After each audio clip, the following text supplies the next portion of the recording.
Volume 14. Prologue. Woken by the sound of someone moaning, I felt the warmth of two bodies beside me. My own body ached a bit, maybe, because I hadn't been able to roll over in my sleep. Nu-nu-nu, ju-nu-nu, sleep-talking. What in the world are you saying?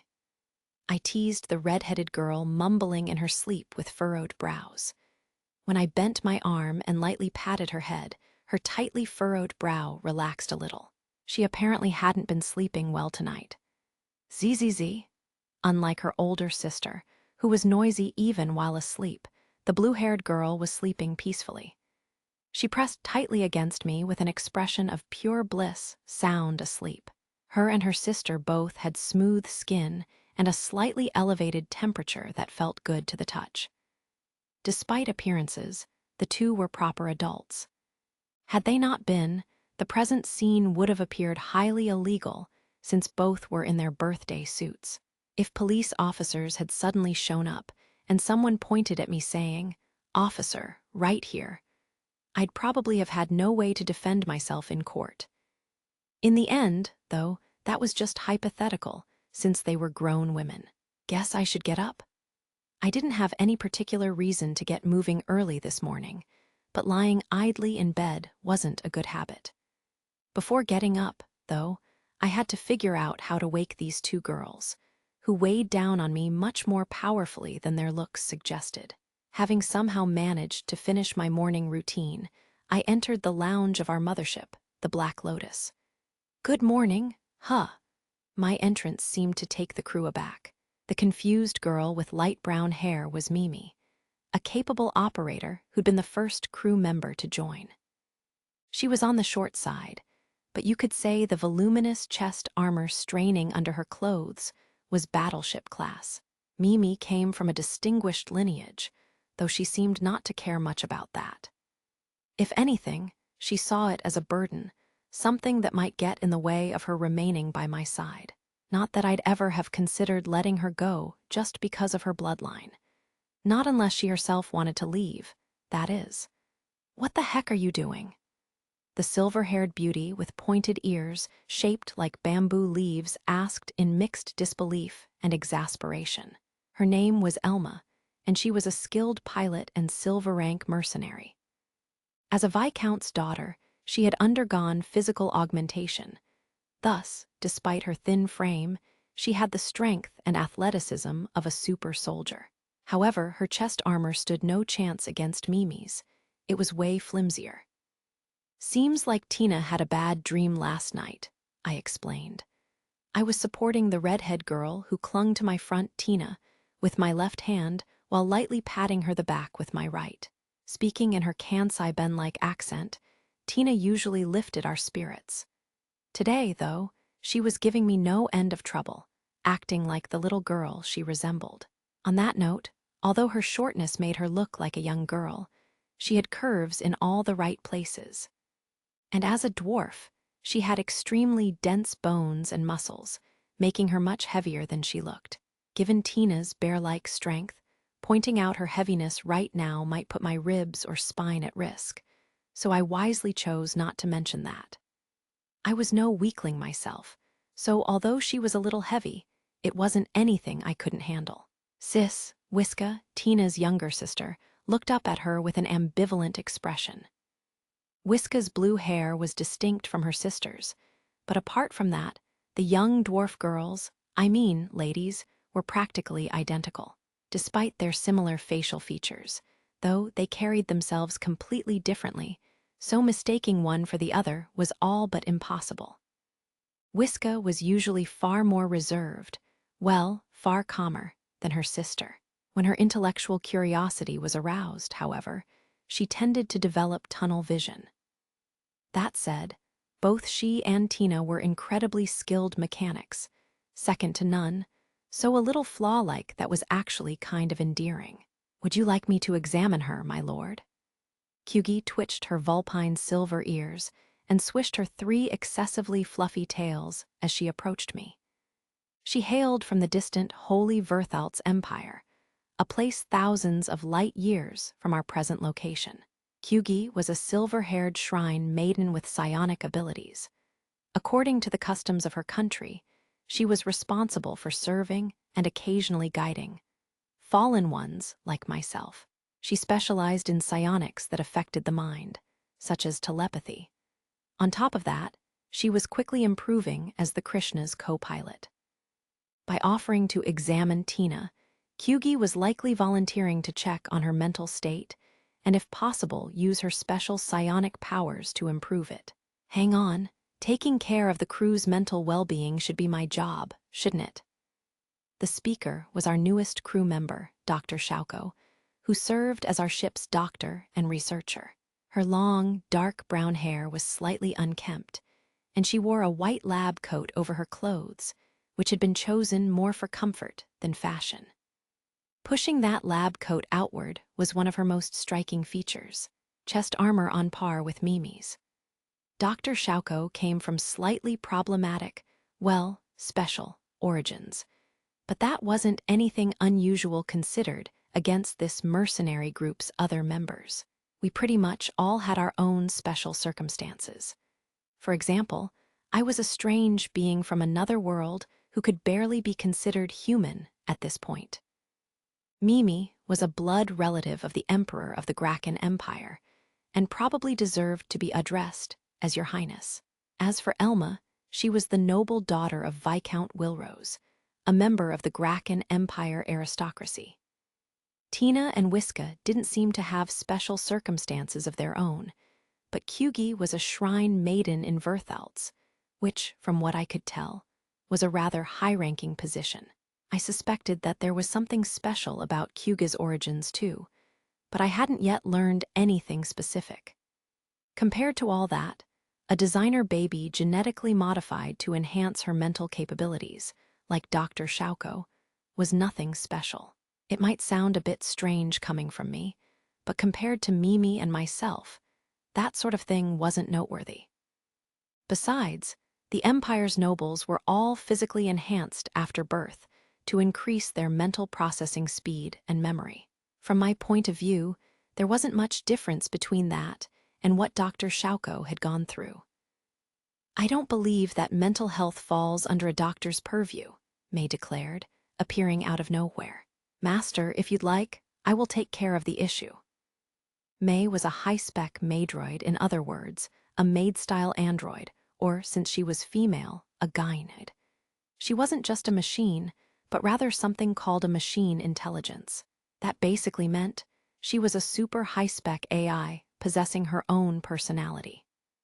Machine intelligences, like May, did have a concept of the self, but usually remained connected to a broader information network, making them something of a collective intelligence. At any rate, May was an incredibly capable being who demonstrated absolute loyalty to me, her designer and purchaser. She was fully responsible for managing the Black Lotus and boasted a high computing speed that made her adept at cyber warfare, as well as traditional combat abilities that greatly exceeded those of even power-armored combatants. She was truly an all-powerful maid. But if you were going to make a maidroid, you might as well make the strongest one you could, right? That was how May had come about. She'd been assembled from the highest spec parts imaginable, and every conceivable skill had been installed in her. She was our wild card, capable of handling anything we needed. What about her appearance, you ask? She looked like a dignified maid with long, glossy black hair and red-framed half-rim glasses. She was about my height, and her chest armor, although not as big as Mimi's, was still rather large. May was jam-packed with my own preferences and interests, and I'd given her a high capacity for love while also giving her almost the lowest possible expressiveness. Courtier maids were the best. I appreciate everyone's concern, but for now, let's just leave her be. I'd noticed that Tina had clung a bit more tightly to me ever since we entered the lounge. She might have only just realized the situation she was in. She was potentially enduring extreme embarrassment at the moment. She held on even tighter when I tried to peel her off, which probably showed that my hypothesis was correct. That kind of hurts. Well, okay, but let her know that she doesn't have to bottle up everything, Elma said, seemingly sensing something about Tina's headspace. Aye, ma'am, I responded, saluting her. For now, I was getting something to eat. As soon as I did something about this bug clinging to me, that was. Sheesh. So, you've been feeling down because you started dreaming about the past? I asked. Well, yeah, something like that, Tina replied. It was an hour later. I'd somehow gotten Tina off of me, after which I ordered some breakfast from the cafeteria's automatic cooker. I'd brought it to Tina and Whiska's room, and Tina and I were currently eating as we talked. I'd invited Whiska to join us, but she'd refused, saying, "It'll be easier for you to talk if it's just the two of you." She was a good sister who cared about her elder sibling. I know it sounds lame to say this, but I'm not a psychiatrist, so I can't give you any actual treatment, I admitted. In fact, there's not much I can do. How blunt, Tina laughed. She was smiling, but it seemed a little forced. She was really going through something. No point offering empty comfort, right? True. Well, there's no reason to beat around the bush, so I'll just come out with it.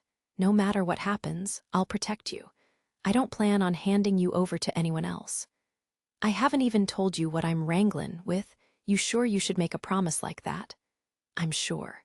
I don't think too deeply over matters of life and death. Can you be more specific about how you mean that? I shrugged. Well, my hands are already dyed red with blood. There might have been innocent victims on the pirate ships I've shot down. But I don't have the luxury of worrying over the lives of strangers I don't care about.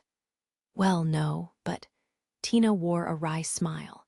She probably wanted to point out that my explanation didn't really fit the situation. Anyway, what I'm trying to tell you is that you have nothing to worry about. Worst case scenario, after we get to what was the system's name again? Raimai. Right, the Raimai system. Once we're there, we can just sell our cargo and peace out, if it comes down to that. The reason Tina had been feeling down in the first place was that we were headed to her old home, the Raimai system. Dr. Shauko had officially joined our crew after undergoing the proper procedures in the airing system. There, we'd stocked up on a bunch of high-tech luxury medical supplies via Dr. Shauko's connections. Although we were mercenaries, we occasionally acted as merchants too. Unlike mercenary work, commerce was taxed, but if you purchased goods at a cheap enough price, there was no reason to pass up the chance to make extra money. A lot had happened in the airing system. For one thing, Mimi's grandmother, Celestia, had tipped us off about some sort of pandemic that had broken out in the Raimai system. It sounded like an opportunity to earn a high profit, so we decided to head there to sell our medical goods. But when we were about to set off, we'd learned that our destination also happened to be Tina's old home, leading to the current situation. You say that, hun, but have you ever actually managed to peace out when a problem occurred? We should probably eat before our breakfast gets cold. Hun, this lovely breakfast was made by our very own steel chef. Yum, ignoring Tina's question, I began to eat. I didn't want to admit it, but there was probably an 80 or 90% chance that we'd get dragged into some kind of trouble. In any case, taking care of Tina's headspace was the most important thing right now. Still, I should probably go check in with Dr. Shauko, Mimi, and May, and make sure our protective gear and quarantine measures are in order. It would be idiotic to knowingly dock at a colony where a pandemic was underway and allow it to spread to our ship. Leaving Tina in Whiska's care, I headed to the cafeteria, where the rest of the crew had gathered. We were going to meet to discuss our plans once we arrived in the Raimai system. The first thing we should talk about is probably this. How's our protective gear looking? We're fine on that front. No problems, Mimi said proudly.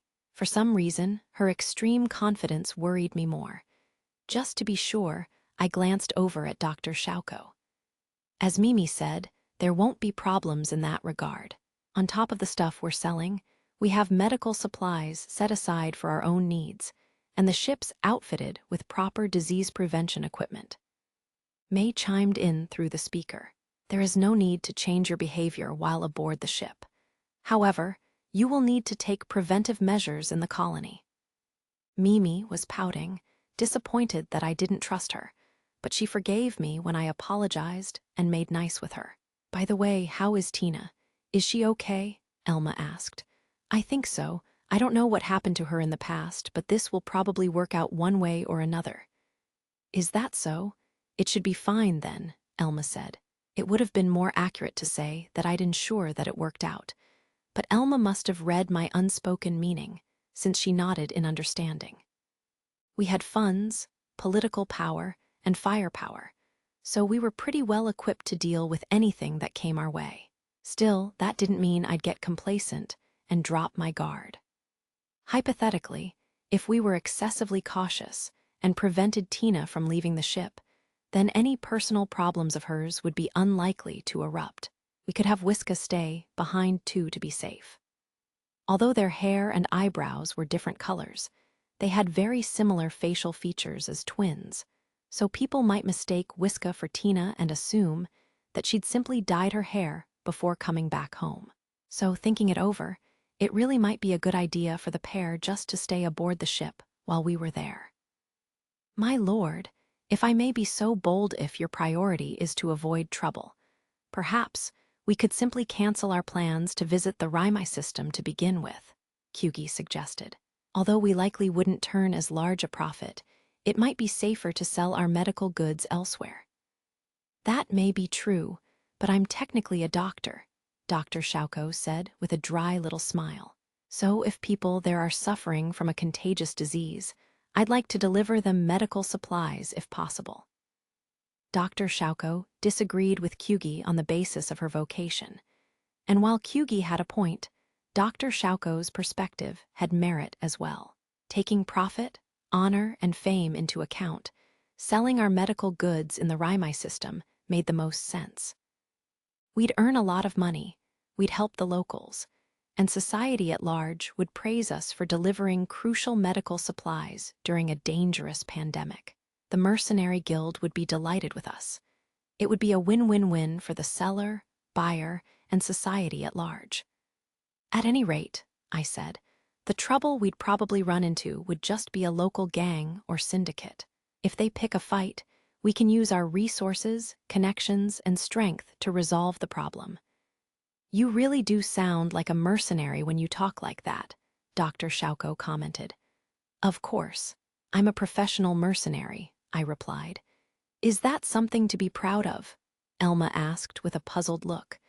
I wasn't sure why she responded that way. If a space pirate messed with me, I'd kill them. Wasn't that what being a mercenary meant? I supposed that treating gangsters and syndicate members like space pirates wouldn't be quite right, though. It could lead to legal implications, since those types were still technically citizens of the Empire then again, since they would likely be commoners, and I was an honorary noble. I shouldn't have any worries on that front. Hey, May?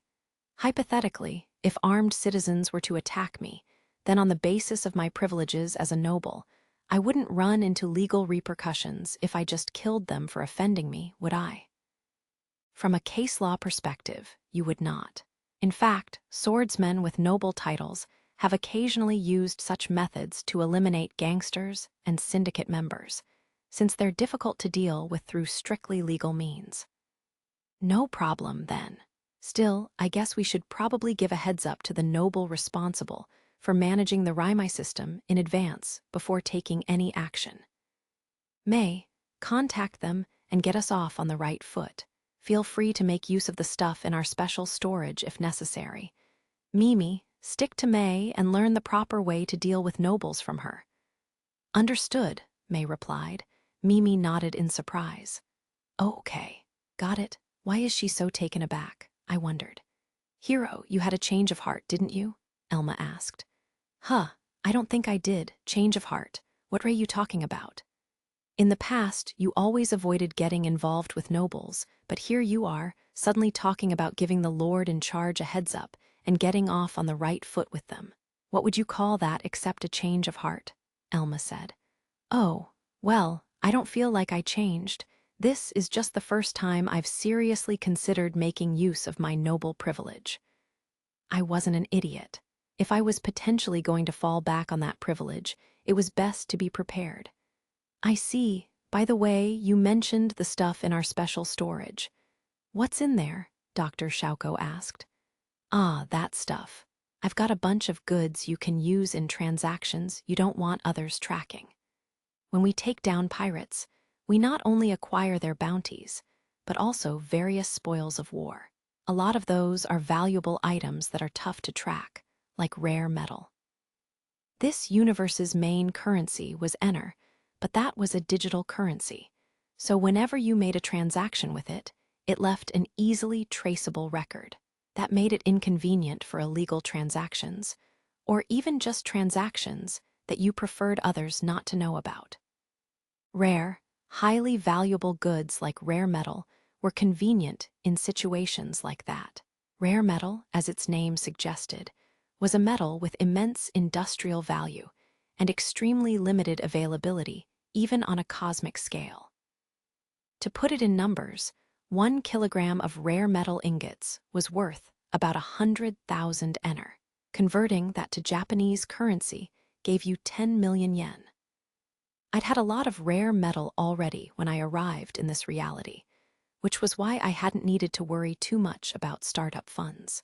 Other rare goods would be jewelry or artwork. Depending on the brand, booze might also count. Spirit silver, which was only produced on Lethal Prime, the elves' home planet, was also a rare good. Not that many people in the Empire wanted it. I've been stocking up on those just in case, I concluded. That's why I've got a stash. So it doubles as an emergency fund, but you can also be used for bribes as needed. Is that really okay? Dr. Shauko asked. Of course. We're mercenaries in the end, not agents of justice or pure-hearted heroes. I see, Dr. Shauko nodded, then fell silent, seemingly in contemplation. My lord, after arriving at the Raimai system, what are our plans? Kyugi asked. First, we'll head to the system's main colony, Raimai Prime, and stay there for a bit to gather information. 9 times out of 10, the main colony is a systems trading hub, so we'll probably end up selling the medical goods there. Makes sense. The problem is, who are we selling them to? Elma asked. I guess the likeliest source of clients would be the Mercenary Guild. They probably already have requests up. If they've already put up requests, it would make things simple. Selling via the guild would cut into our profits a bit, but it's definitely the easiest route, I said. Selling on the market would be more profitable, but going to the Mercenary Guild first is probably best. We should do things by the book, Elma said. Completely ignoring the Mercenary Guild in pursuit of greater profits would have bad optics. The guild likely wouldn't overlook our actions, and since they'd been taking good care of me, ruining the relationship at this point wouldn't be a good idea. Mercenaries are more restricted than I expected, Dr. Shauko commented. Newbies might have more freedom, but once you're a platinum ranker, there are certain expectations, I told her. You've got to show that you deserve to be at the top, right? You're just randomly proper at times, hero, Elma remarked. I believe it is a praiseworthy trait, as I would expect of my lord, Kyugi said. Ha ha ha, Kyugi just outright praised me. She's really a good girl. Meanwhile, Elma's such a hypocrite. Why can't she just flatter me? I don't get it. In any case, we're heading to Raimai Prime. Once we arrive, we'll gather intel and look to establish contact with the Mercenary Guild. Based on the info we acquire, we might get in touch with the noble in charge too. Aye, aye, sir, my crew replied. So what's the state of things right now on Raimai Prime? I hope it's not a complete mess, with over half the population already dead or something. Chapter 1. Raimai Prime, so we've ARRIVED. Aboard the Black Lotus, we exited the richly colored, psychedelic-looking alternate dimension, having reached the gate of a hyperlane on the edge of the Raimai system. Hyperlane entrances were generally located on a system's outskirts, so even using our FTL drive, arriving at a colony or habitable planet normally took us at least 2 hours. The Krishna could have gotten there a little faster, but there wouldn't be much point sending that ship ahead by itself. For now, let's prep our protective gear. We'll need it if we want to walk around the colony, I said. Right, Elma replied. Those of us who weren't busy headed to the ship's cargo bay and prepared the environmental suits we would need. These were the stereotypical skin-tight outfits common in sci-fi novels. Despite their appearance, they were quite durable, and the attached helmet protected the wearer from harmful pathogens and poisonous gases. They were an extraordinary product. The suits had a strong retro-futuristic vibe and looked rather low-tech, but they were equipped with an automatic feature that adjusted the garment to perfectly fit the wearer's frame. You could also add other enhancements. For instance, one allowing the wearer to maintain a ship in the vacuum of space. These suits didn't look like much, but they were capable of a lot. This suit really accentuates a body's lines, I noted.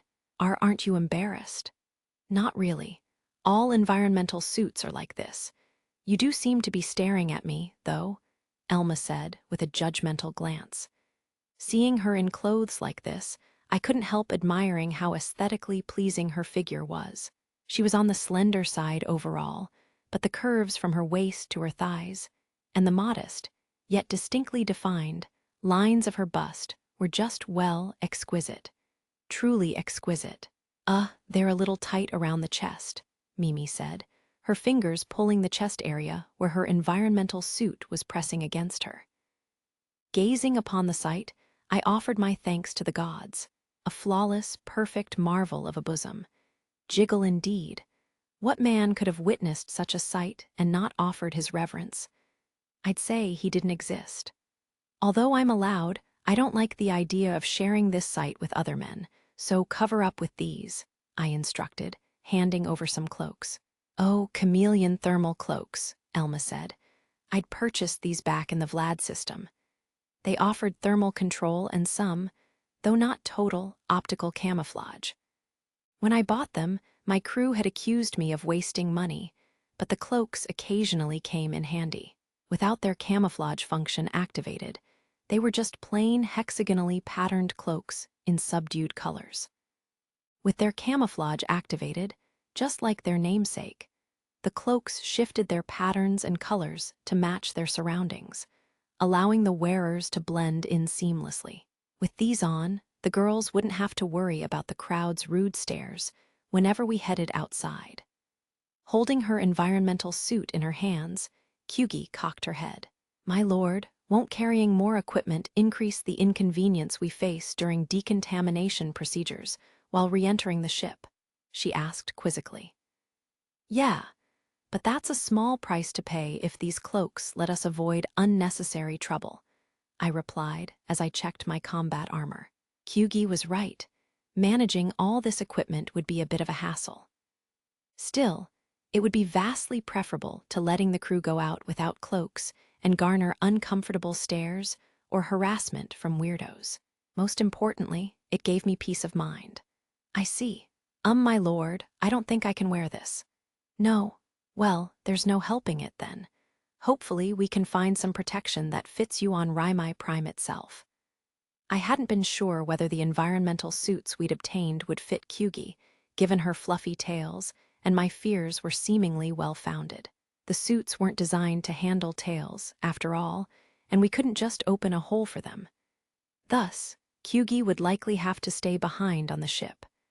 Well, I can't say we didn't run into any problems, but everyone's equipment, aside from Kyugi's, seems to work fine, I said. Since that concluded our final safety check on the environmental suits, I dismissed the crew. You're all free to go for now. Okay, Mimi chirped. Got it, said Elma. Yes, my lord, added Kyugi. Although I doubted one would happen, we also had to remain on guard against pirate attacks. A pandemic unfolding in the Raimai system wouldn't stop pirates from attacking transport ships. The Black Lotus was on the large side, but unless its weapons were out, it looked no different from a transport ship, so a pirate attack wouldn't be a surprise. I'd kind of designed the ship with that intention, because I wanted to lure pirates in to attack us, but it could still be occasionally annoying. There was no use complaining about it, though.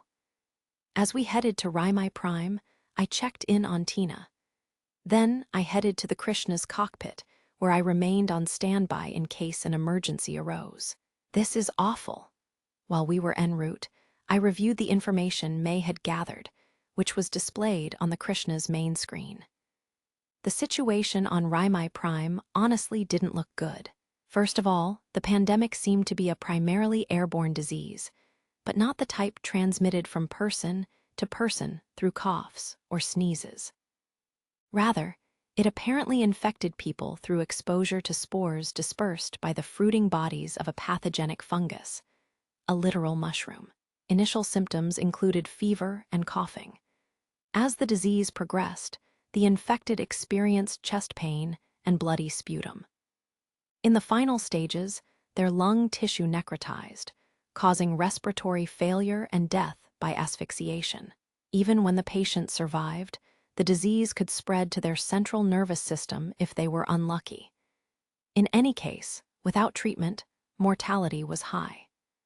The tricky thing about this disease was that, after a patient died, it quickly reproduced inside them. If the corpse wasn't dealt with promptly, to be precise, within 2 hours, it became a new source of potential infection. Mushrooms grew from it and immediately unleashed new spores. To make matters worse, the pandemic didn't only target humans. It apparently tried to infect all life forms. It could kill rats or other small animals that dwelt within air ducts or sewer pipes, then turn them into breeding grounds that spread spores throughout the entire colony. All in all, it's basically a bioweapon, isn't it? It's pretty close. The mushrooms that grew on the corpses didn't look edible in the slightest. They had slender stems and caps on top, kind of resembling laughing shrooms, often known as magic mushrooms. Examining the composition and genetic makeup of the mushroom responsible for this outbreak, it has similarities with those used in certain drugs. It's been modified a lot, though, Dr. Shauko said. What do you mean? I asked. Some idiot might have smuggled these mushrooms here and tried unsuccessfully to cultivate them. Or someone might have used poorly produced drugs, died, and caused the outbreak that way. I can't say for certain what happened, but it was probably along those lines, she explained. Talk about being a nuisance. Can the situation still be brought under control? If you treated everyone infected after eliminating all the sources of infection, then maybe. But it probably won't be possible through normal means.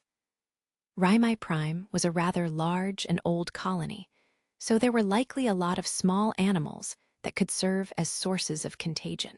Eliminating all those animals, purifying the entire area, and then treating all the infected citizens would definitely be a tall order. Yet it wasn't impossible, given this universe's resources, assuming enough money and effort were put into it. In any case, if we don't let the spores get into our bodies or aboard the Black Lotus, the ship will be safe. We don't have any small animals on board that could infect us, Dr. Shauko said. Indeed not. Our quarantine measures are flawless, May said. May's awareness of the Black Lotus was total, and if she held that no rats had stolen aboard, then there wouldn't be any problems, as long as we were careful not to bring any in with us. That was a relief to hear. Oh, right. I doubt this is a worry, but don't buy any weird drugs and secretly try them, Dr. Shauko warned. As I said earlier, poorly produced drugs that included those mushrooms might have caused this outbreak. We don't have any drug addicts in our crew, but I'll make sure to warn everyone just in case. Do that. If they really want to dabble, they can talk to me, Dr. Shauko said. Please don't drop unsettling statements like that out of nowhere. I wasn't sure whether she was offering to prepare drugs for crew members willing to dabble in potentially dangerous substances, or if she was saying that she had methods to quash such desires. Either interpretation was unsettling. In any case, it seemed that drugs might have been involved in this situation. Combined with the issue of Raimai Prime being Tina's old home, I had a bad gut feeling about this visit. I couldn't really do anything about it at this point, so it was best just to prepare for whatever happened. We will soon arrive at My Prime, Master. Got it. Careful, don't want any accidents to happen. Yes, Master. I will take the utmost care to ensure our safety. After speaking with May from the Krishna's cockpit, I deactivated my seatbelt. Now that we were this close, it wasn't likely that any hazards would arise. This might be surprising, but the area around a colony was typically dangerous. After all, ships of various sizes tended to crowd together near a colony. Some would be large vessels over a kilometer across, such as the Listerius. The Black Lotus was no small ship itself. It was easily over 400 meters long, larger than a nuclear-powered aircraft carrier on Earth. The fact that our small crew could operate a ship that large was a testament to this universe's advanced ship control systems. That said, in our case, it was mostly thanks to the fact that May managed most of the operations. She was simply incredible. First up is the usual docking request process, Mimi said as she boarded the Krishna. In the operator's seat, she activated the hologram interface and prepared the request. If you say in the special notes section that we're transporting medical goods from the airing system, they'll probably give us docking priority, I pointed out. Oh, good point. I'll do that, Mimi said with a nod. She began typing that detail into her request. Although technology was significantly more advanced in this universe, people still had to input characters directly through a keyboard-style interface. That involved a holographic keyboard nowadays, but I still found something about it moving. Since humans had 10 fingers, was a keyboard-style interface simply the optimal approach? I'm a little worried about the state of the colony, my lord. Yeah. Although I agreed, I wasn't really worried. The spreading disease was highly fatal if untreated, but as long as you treated it, it wasn't that scary. If the colony had been capable of providing proper medical services, the situation wouldn't have escalated too far. I doubted a colony under the Graken Empire's management would have fallen into such disrepair that they couldn't address this kind of situation. Then again, considering that the Graken Empire colony, where Mimi had been living, Tarmine Prime, contained districts that had essentially deteriorated into slums, the situation might be direr than I thought. Maybe I was being a bit too lackadaisical, I said, reconsidering. This could be more dangerous than I suspected.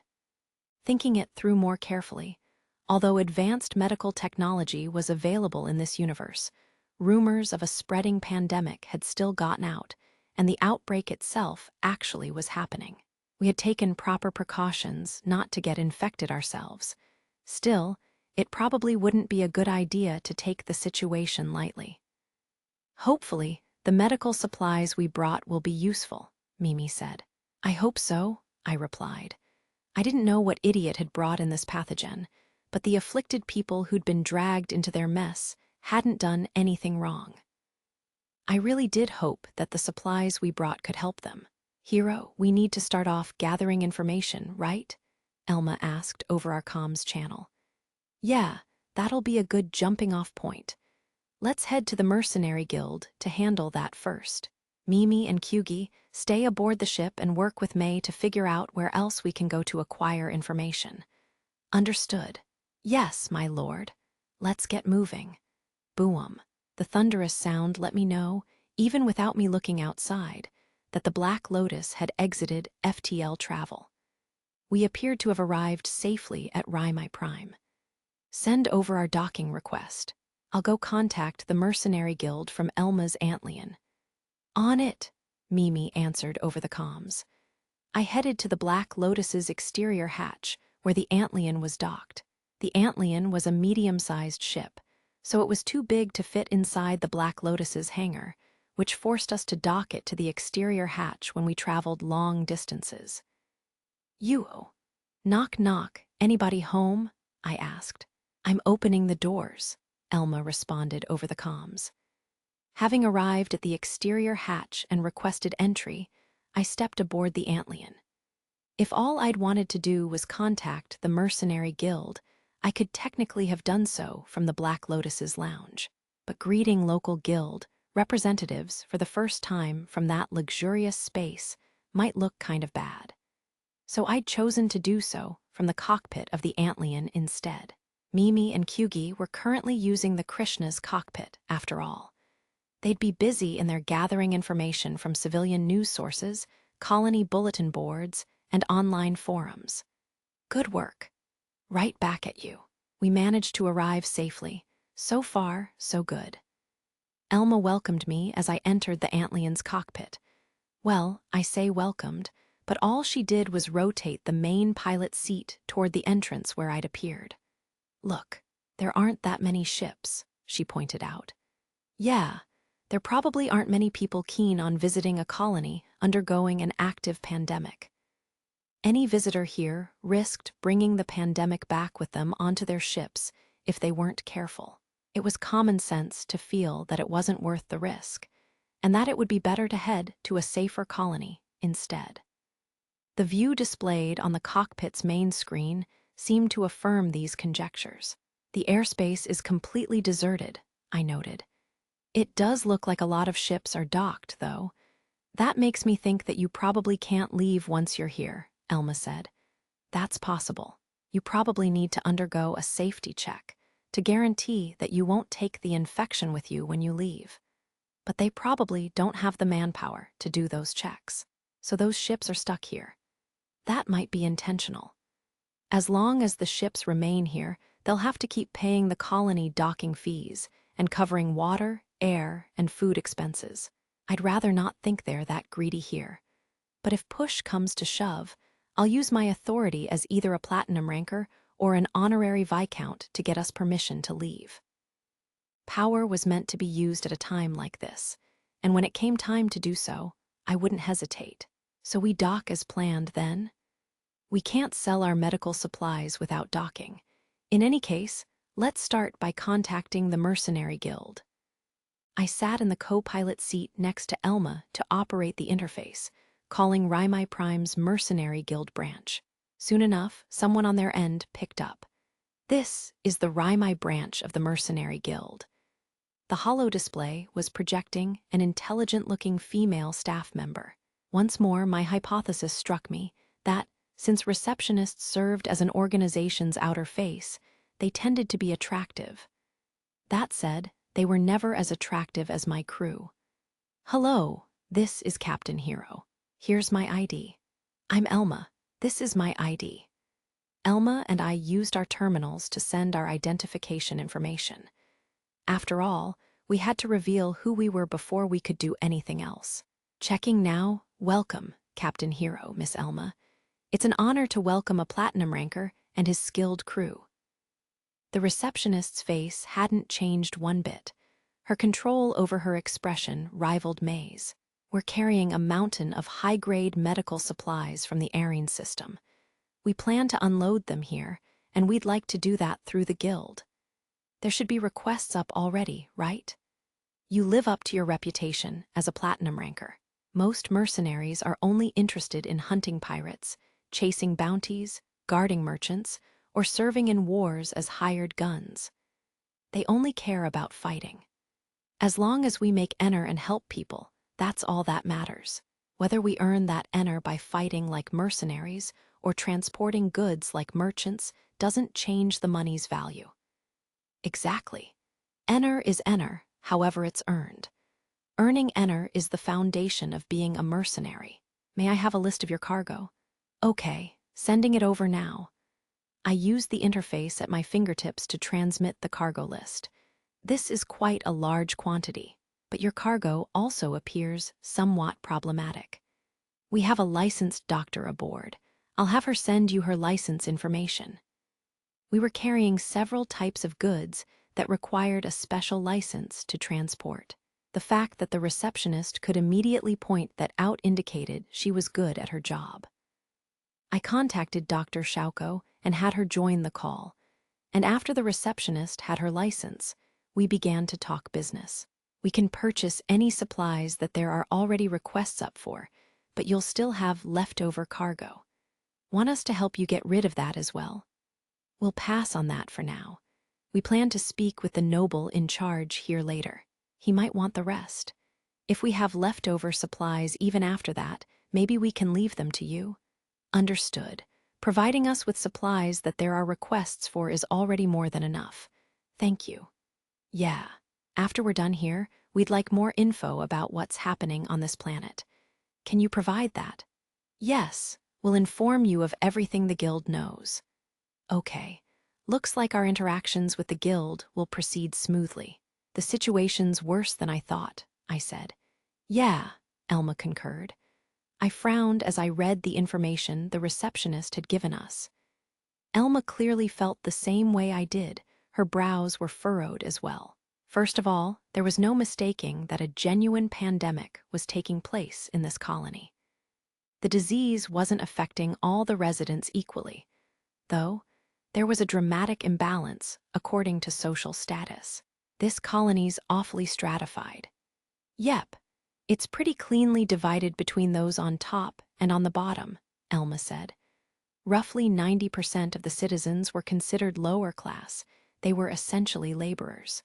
Apparently, there were further divisions among even this lower stratum, but not much difference in their living conditions. Most of the infected belonged to that social group, and most of the deaths too. As for the remaining 10% of citizens, the upper class, they were mainly business leaders, government administrators, and members of large, wealthy families. Basically, rich people. There was a major gap in social status between the two groups. When upper-class citizens were infected, they were in a position to receive advanced treatment right away, so most of them survived.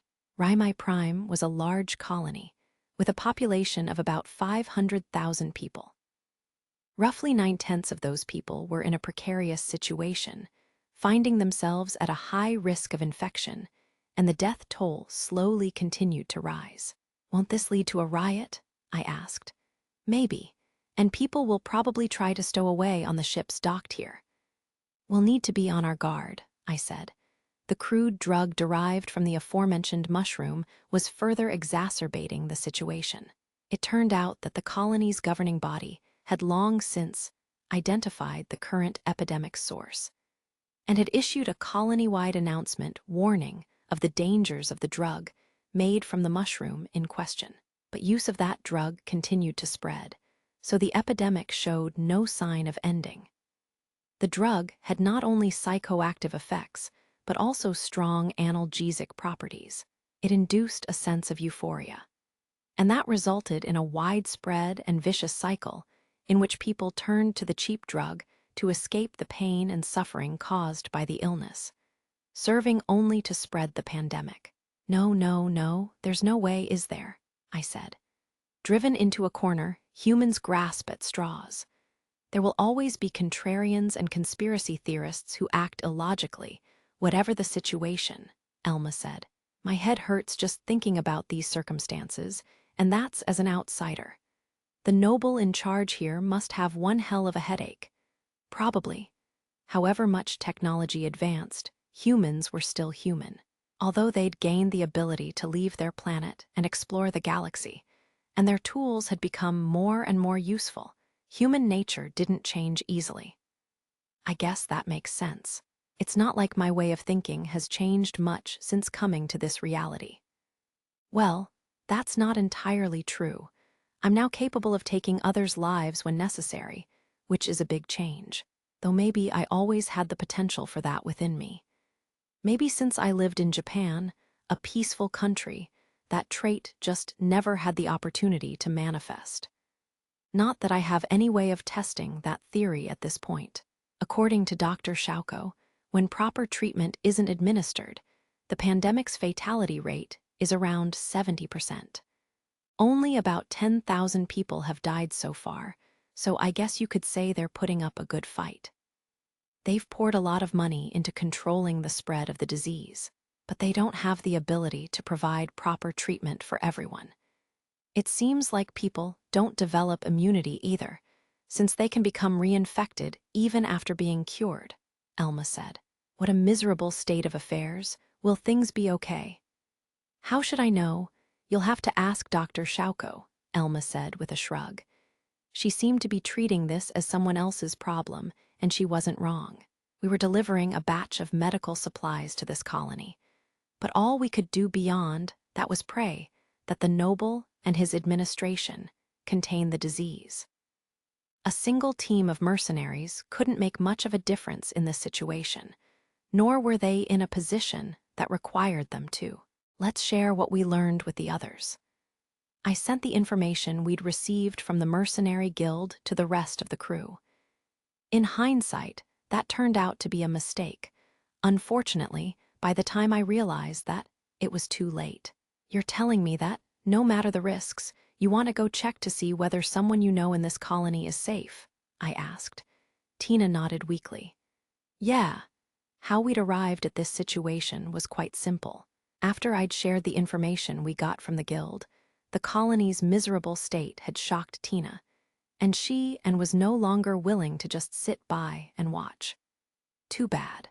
This place already poses a risk to you, and conditions are unstable right now due to the pandemic. The virus isn't the only thing going around. Shady drugs are too. I can't approve your request to leave the ship. I agree with Hiro, Elma said. Same here, said Dr. Shauko. I'm not all that worried about the disease. If you really got sick, I could do something about it. But the fear of death by disease is placing enormous stress on the locals here. Public order is probably at an all-time low. Elma, Dr. Shauko, and I had all refused Tina's request. After all, it was far too risky. And even if we found the person Tina was looking for and confirmed whether they were safe, it wasn't as if we could do much for them. We could provide them with some medicine, but that was about it. I supposed that Tina could use her personal savings to try to do something. She had gotten looser with her money since working for Spaced Worker. But even if she spent all the money she'd earned up till now, she'd help 5 people max escape this colony. MGH, Tina grunted. Mimi, meanwhile, seemed deep in thought as she tried to come up with a solution. Kyugi simply remained silent as she watched things develop. Tina's sister Whiska appeared deep in thought as well, likely of the same mind as Mimi. But you're not the type of person to just back down because it's dangerous, right, Tina? I said. You're probably planning to sneak out by yourself if push comes to shove. Tina reacted like a deer in headlights. If someone has to go, it should be me, I continued. I'll let you communicate with this person you're looking for remotely through my combat helmet's comms link. That's as far as I'm willing to compromise. Going by yourself is too risky. I'll come with you, Elma said. I will accompany you as well, Master, May declared.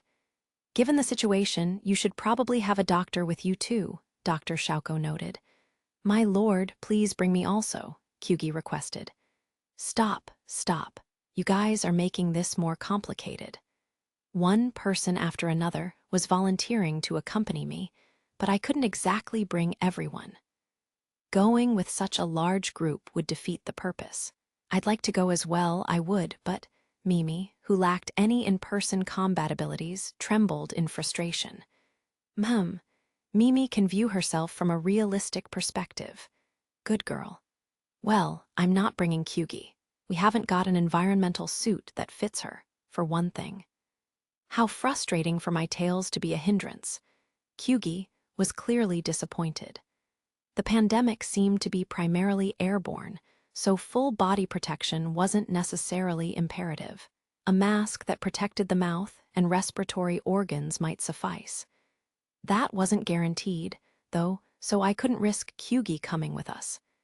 And I need May to keep monitoring the ship, so she can't come either. May is the only one I can entrust with safeguarding our home base. Understood. You may rest at ease, knowing the ship is in my hands. May puffed out her chest and nodded. She couldn't catch the disease to begin with, so there was no need to worry about her. She was also skilled at everything, including in-person combat, but that was all the more reason to have her protect the ship during our absence. With May monitoring the ship, Tina couldn't sneak out on her own. I'll be counting on you two, Elma and Dr. Shauko. Given the situation, Tina's friend is likely already infected, and we may need to provide emergency care, depending on the circumstances. If Elma and I are there, we should be able to protect Dr. Shauko if anything happens. Makes sense, Elma said. Yeah, that does make sense, agreed Dr. Shauko. I'll go prepare the things I'll need for treatment. Elma was an experienced mercenary, quick on her feet and skilled at in-person combat. After May and me, she was the next best shot with a laser gun. In hand-to-hand combat, she was even better than I was. That said, even she wouldn't stand a chance against May, who was faster, stronger, heavier, and more skilled. As for Dr. Shauko, it probably goes without saying why her coming with us was a good idea. Not making use of her abilities in a situation like this would have been flat-out incompetent. If Tina's friend was alive, it was likely that they were infected. Even if they weren't, at the very least, people close to them probably were. So it was best to prepare to deal with any problems that might come up. This is the plan. Let's start by arranging an appointment and meeting the noble in charge here. While we're out there, we'll check to see if Tina's friend is okay. You have until we get going to find out where this friend of yours currently resides, Tina. Okay, got it. Thanks, hun. No sweat. Considering all the risks, it would be best for us just to sell what we could and be off. But given Tina's current state of mind, it wouldn't be a good idea to simply ignore her wishes and leave. I'd been more or less prepared for this anyway. I'd jump in with both feet. Good. Very good. Excellent. Molto bene. I clapped as I admired Elma, who now wore the tight, very sci-fi cliché-style environmental suit. It accentuated all her lines perfectly. Excellent. Just excellent. This was a view I could never tire of. Cut it out already? Hand over the cloak, Elma demanded. Huh. Didn't you say earlier that you didn't find environmental suits embarrassing, since they're all like this? Your lecherous gaze is embarrassing me. Elma's long ears reddened as she angrily grabbed the chameleon thermal cloak from me. She hid under the cloak. I'll put one on later too, Mimi volunteered. Good idea, I replied with a thumbs up. In an environmental suit, Mimi looked, how would I put it? Well, the suit accentuated her property tax-deserving goods, providing an exquisite view. As for whether all this universe's outfits had a sci-fi feel, that would be too all-encompassing a claim, but most definitely felt sci-fi inspired to me. But people usually didn't wear tight sci-fi cliché outfits in normal circumstances. The sight was truly moving. I wonder whether I'll get to see bikini armor at some point. Do you enjoy these that much? Dr. Shauko asked as she cocked her head and lifted her ginormous chest armor, which strained against her tight-fitting suit. I do. No man in this universe wouldn't feel something when greeted with those gigantic breasts of hers. Actually, there are lots of non-human life forms in this reality, so I guess that isn't a given. Non-mammalian life forms probably wouldn't have breasts at all. In any case, I was incredibly impressed with Dr. Shauko's breasts, which were magnificent. Amen, master. Yes, I believe maid uniforms are just as good. May had interjected with unusual force as I worshipped at the altar of Dr. Shauko. Calm down, May. I think you may have jumped to conclusions there. I'm perfectly calm, May said, but she nodded and backed off at a speed faster than the human eye could follow. May had an especially strong attachment to maid uniforms. She would wear something else if I requested it, but she believed a maid uniform was the ultimate clothing choice. Come on, let's get going. Hurry up, Elma said. Ow, ow. Okay, sorry, my bad. I'd been staring at Elma before my attention was stolen away by Dr. Shauko and May. Fine, I'll admit that I'm at fault here. Can you please stop kicking me?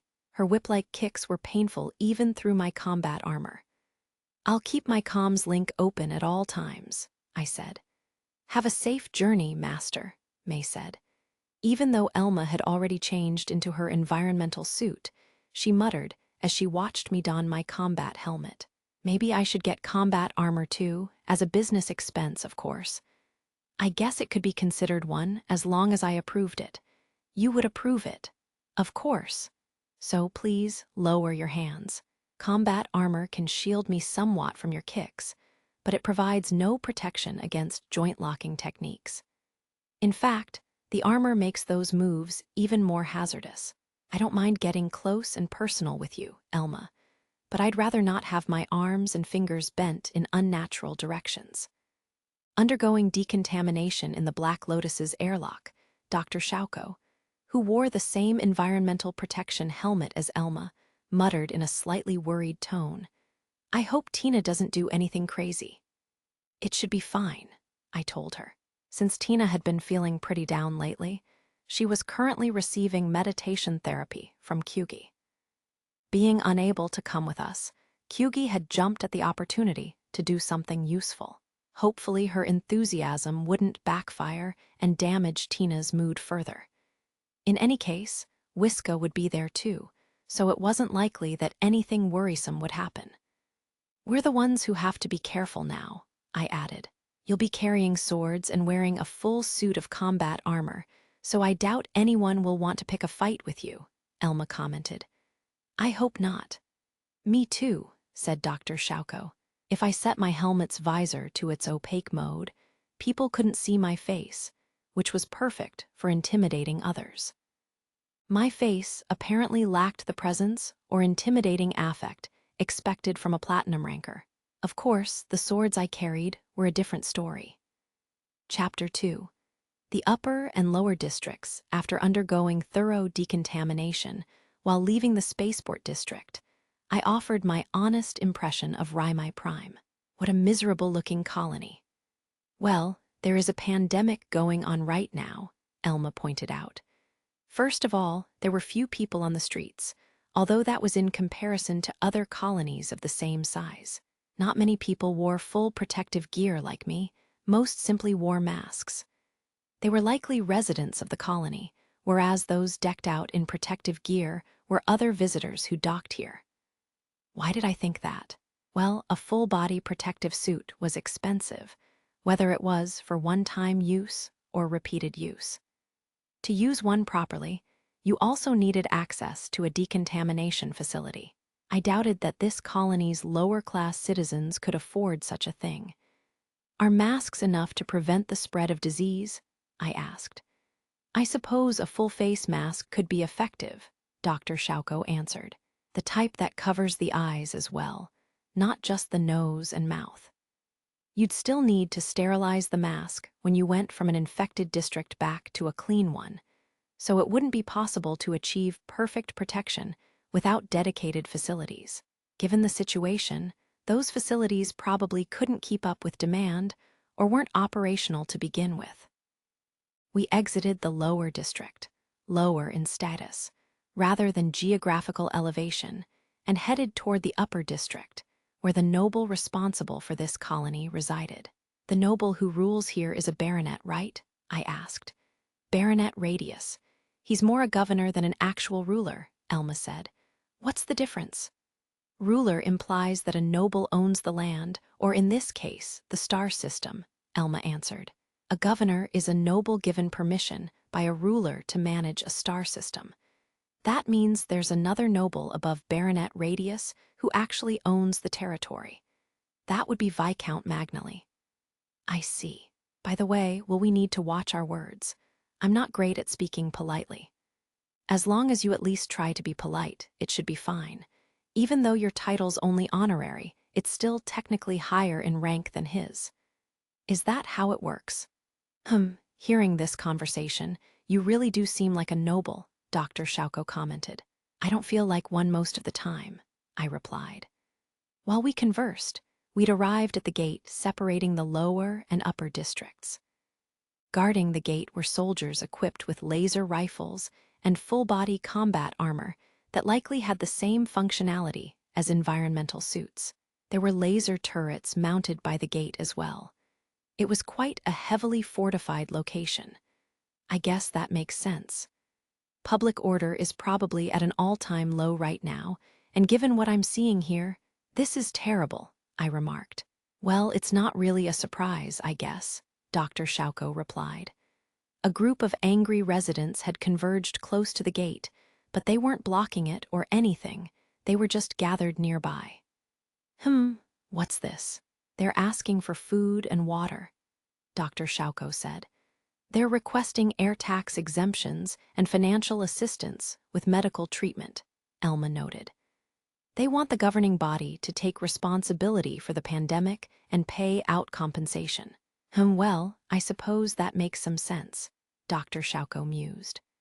I'm not sure whether the governing body messed up their initial response or not, but since they're still unable to control the outbreak fully, it's not surprising that they're being blamed, said Elma. Yeah, results are all that matter, I said. It wasn't clear whether the government had failed to contain the disease properly, or if it had already been too late to do anything by the time they realized a pandemic was brewing. Either way, the governor must be having a tough time. None of this was our problem, though. I'd rather not head over there right now, but I guess we don't have a choice, I said. Going there on foot will attract a lot of attention, Dr. Shauko warned. Maybe we should have rented a car someplace. Honestly, at some point, we should probably just acquire a reconnaissance vehicle for general use. We have plenty of extra cargo space, I noted. True, said Elma. The three of us walked toward the gate. The soldiers guarding it tensed at our approach, but they immediately calmed down again. They probably noticed the 2 swords I wore at my waist. In the Graken Empire, carrying a sword indicated that someone was a noble. Commoners tended to fear nobles, but from a societal perspective, they were generally considered trustworthy. Hey, mind if we pass through this gate? I asked the guards. We have an appointment with the governor. Understood, sir. Can you provide us with your ID, please? No problem. I flipped aside my cloak, ensuring that my combat armor's pocket was clearly visible to the guards, before taking out my terminal and showing them my ID. Oh, you guys don't seem to be Imperial Marines, I realized. Do you belong to the Star System Army? Yes, Your Excellency, we're part of the Star System Army. We work for Lord Magnally. I see. I hope you guys can resolve the situation here. So these are Viscount Magnally's soldiers. They gave Magnally's name rather than Radius's, so does that mean the ruler is also trying to fix this situation? Probably if his own soldiers are here. We've verified your ID. Please pass through the gate, Lord Hero. Thanks. Starting through the heavily guarded gate into the upper district, we first had to go through full-body sanitization. They seemingly had proper infection control measures in place at the upper district's entrances. The upper district's clean, one guard informed us. Even without an environmental helmet, you won't be at risk of infection. I see. Thanks for the info. Let's go, you two. Yeah, Elma said. Okay, agreed Dr. Shauko. We finally passed through the gate and entered the upper district for real. This place is doing way better than the lower district, I observed. This is what happens in stratified societies, remarked Dr. Shauko. This colony's approach to that is over the top, though, isn't it?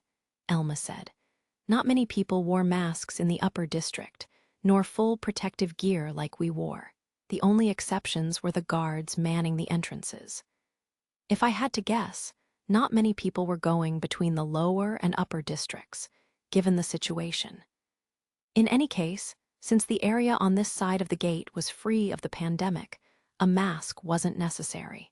Anyway, let's go visit Baronet Radius. Properly greeting the guy in charge is important, I said. Yeah, let's go, Elma agreed. I took out my terminal and checked the route we'd need to take to our destination. I had to decide now whether to walk or use some other transportation. I saw that it wasn't that far, however, so heading there on foot seemed fine. Although this was the upper district, the quality of the structures here wasn't that different, but the advertisements were slightly more flagrant, more refined, and the billboards were less messy.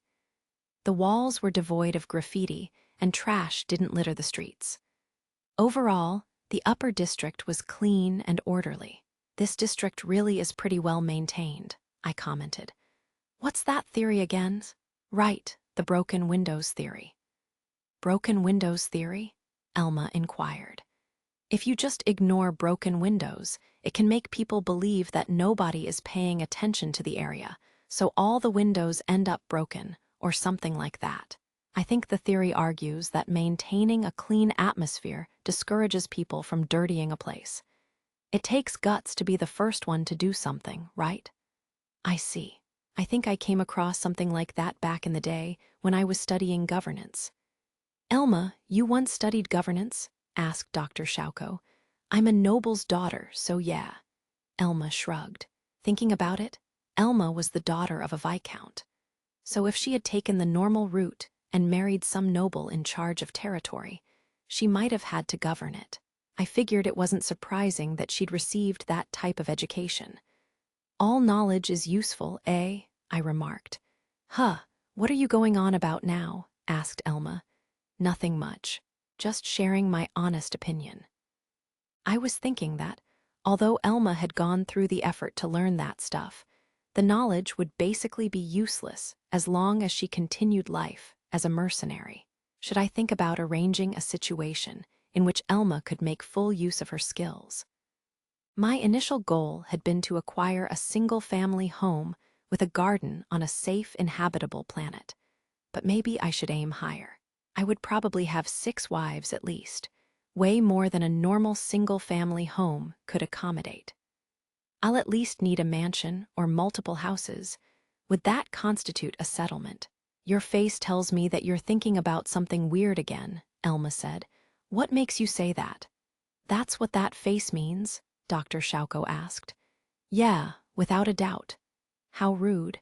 I was just thinking earnestly about our future. Oh, we're here, hun. This place has an air of dignity. I can almost hear it as a sound effect. What kind of sound effect? Dr. Schauko wondered. I guess it's like the building is shouting dignity. Did you hit your head? Or have those mushrooms we talked about grown where your brain's supposed to be? Demanded Elma. Why do you actually sound worried about me? Stop it. I felt that my response to what we were seeing was reasonable. In this colony where lifeless structures stood in rows, a mansion with gardens had suddenly appeared, surrounded by a fence of red brick and iron railings. For a moment, I'd seriously thought that something was wrong with my eyes. This place stands out, don't you think? It's clearly different from the other buildings nearby. Its very existence raises attention like an anti-gravity device. What's up with that lush green lawn? It's probably fake, Dr. Schauko said. An artificial lawn? I asked, taken aback. Maintaining a real grass lawn in a colony requires a lot of meticulous biological maintenance. It'd be quite expensive. A problem of money, huh? It's a tough world we live in these days. The owner's only a baronet, after all, Elma reminded me. Now I think I more or less understand where baronets fall on the social ladder. They must be one tier below other nobles in terms of social status and economic resources. Still, since the baronet in question was the acting governor, they were probably doing fairly well. It's not a good idea to bring up aristocratic rank when talking to baronets, so try to avoid that if possible. It's a sensitive topic, Elma advised. Got it. I took note of that. I had no intention of making unnecessary enemies.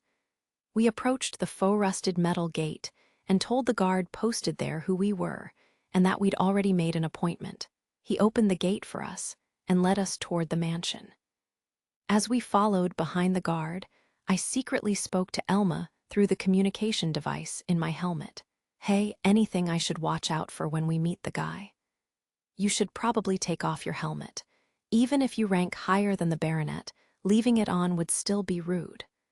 Hold it at your waist when we actually meet him. Otherwise, you can just talk to him how you usually do. Is this guard also one of Viscount Magnelli's guys? He's wearing the same equipment. It's possible that Baronet Radius's men are equipped the same as Magnelli's, though. We were speaking so softly that, without some special countermeasure, the guard guiding us couldn't have overheard our conversation. He'd have to somehow intercept our transmissions, and I doubted they'd go that far. This way, the guard told us, Outside a door, he announced, "I've brought some guests. Come in." I was surprised. The voice from the other side of the door was less mature than I expected. Based on my research prior to coming here, Baronet Radius wasn't exactly young. "Welcome, Lord Hero. I'm Hartmut Magnelli, eldest son of Viscount Gunter Magnelli and heir to the House of Magnelli. It's an honor to meet you." The person waiting for us in the room beyond was a handsome young man about my age, or slightly younger. I see. Hartmut from the House of Magnelli, eh? I removed my combat helmet and held it by my side, then worked my way to the question on my mind. "Nice to meet you. I'm a mercenary and honorary Viscount, Captain Hero. It's an honor, but I believe the appointment I made was with Governor Baronet Radius." Hartmut nodded. "My apologies about that. Lord Fabian was feeling unwell, and he was therefore relieved from his duties as governor of the Rhymi system this morning. By my father's order, I was appointed to serve as governor in his stead. Your appointment was scheduled prior to his dismissal being publicized, leading to the current situation. However, if your goal was simply to meet with the governor, then I believe meeting with me will serve the same purpose. I would appreciate your understanding." "Got it. So the reason we wanted to meet with the governor." I glanced at Elma, who shrugged. Does that shrug mean that it should be fine to be blunt about this? Well, no choice but to give it a shot either way. I didn't have the level of conversational skill that would give me an edge in negotiations with another noble, so I figured I might as well be blunt. Well, for personal reasons, there's a good chance that I'll visit some less safe parts of the lower district. If a problem occurs, I might cause a bit of a scene. So I thought it best to pay my respects to the person in charge here. That's why I came. Hartmut's brow furrowed as he asked in obvious displeasure, "Lord Hero, are you asking that I provide you with a letter of pardon allowing you to murder the citizens residing within the land I govern?" I defended myself with an awkward smile. "You seem to misunderstand me. I'm not a bloodthirsty murderer, but I'll fight back when attacked. That's all I'm saying. I don't plan on deliberately going to dangerous areas to attack random people I run into." "Forgive my rudeness. There are various rumors going around about your bravery," Hartmut said. "I'm suddenly struck by the desire to investigate what exactly those rumors are," I said, rubbing my head with my free hand. "Don't," Elma warned me. "Let them say what they want." Does that mean she knows what those rumors are? I'll ask her to explain in detail later. I'm aware of the colony's current situation, so I don't want to cause any trouble, but I tend to get dragged into trouble whether I want to or not. Understood. Thank you for informing me in advance. I'll issue orders ensuring that our soldiers and maintainers of public order exercise the utmost discretion. Thank you. It's not much, but in return, I'll give you a fair price on some medical supplies we brought from the Aryan system. We don't have that many, since we only brought what fit on our mothership, but I hope they'll help." "That would be most welcome. Merchants have been exploiting the situation by hiking their prices. I'll send you a list of what we brought later." I would charge them a fair price. I didn't want either of us to owe the other. I could have given them the supplies for free in exchange for a favor, but striking that kind of deal with a noble was annoying. So I decided it would be best just to settle on a reasonable payment. Based on Hartmut's reaction, that had been a wise decision. They'd be tolerant when it came to my actions on this colony, and in return, they'd acquire relatively affordable medical goods with no strings attached. A fair exchange. "How long do you believe you'll stay here in this colony?" Hartmut asked. "Not that long. It's not really suited to my line of work." Setting aside the issue of visiting a colony undergoing a pandemic, the quarantine situation would make leaving and returning far too arduous. The number of pirates targeting ships carrying high-grade medical goods would likely increase. But that didn't make up for the pain-in-the-ass quarantine restrictions we'd have to deal with during customs. "I see, while you're here, in light of your abilities, I may ask for your assistance in." I'll consider it as long as you go through the Mercenary Guild. Whether I accept will depend on the conditions. Understood. It would be most helpful if you didn't charge exorbitantly. I can't undersell myself, so don't expect much on that front. Underselling would cause problems for other platinum rankers. Getting into trouble with them would be a pain in the ass, so I wasn't lowering my prices, no matter what. Having met with Hartmut successfully and accomplished our goals, we wrapped up quickly, using the excuse that he must be busy dealing with the pandemic. Then we began making our way through the upper district toward our next destination. Going in and out is a hassle. Still, the upper district might not be too bad a place to sightsee in. It's also quite close to the port district, I said. Yeah, and it hasn't got any real safety issues, disease-related or otherwise, Elma said. Still, is this really the time to sightsee, given the situation? Dr. Schauko asked. Well, not really. If we stayed here for a while, then we'd have to leave the ship for a change of pace. But we wouldn't be here long, so there was no need to take the risks sightseeing would pose. The pandemic had likely also curtailed the flow of goods, meaning that the overall price of items and services had probably gone up. It wasn't worth paying extra just to go outside, and even if the upper district was theoretically clean, it might not be completely safe. It's about time that we contacted the others, I said, then did so. Hey, can you hear me? We're exiting the gate and heading for our destination. Yes, Master. Connection quality is good. Be careful. I'd used my combat helmet's comms link to contact the Black Lotus before passing back through the gate to the lower district, and May had responded. Voice communications were working fine. Next, I had to test whether the camera feed worked. We see your camera feed now too. There's a lot of security around that gate, Mimi noted through the comms. They're probably worried about a potential riot, Elma pointed out. Yeah, but don't say that out loud, I cautioned. It's not like they'd get mad at me even if they heard me, so who cares? Elma replied. Ha ha, Elma's quite a tough cookie, laughed Dr. Schauko. Elma's a tough cookie. Well, yeah, I figured that was a fair description. She was definitely strong-willed, though in bed, she was more of a cute kitten. As we underwent the inspection required to pass through the gate, I looked over and examined Elma's profile. She noticed and glared back at me. What? Nothing. I wasn't thinking anything inappropriate. She didn't seem to believe me, though.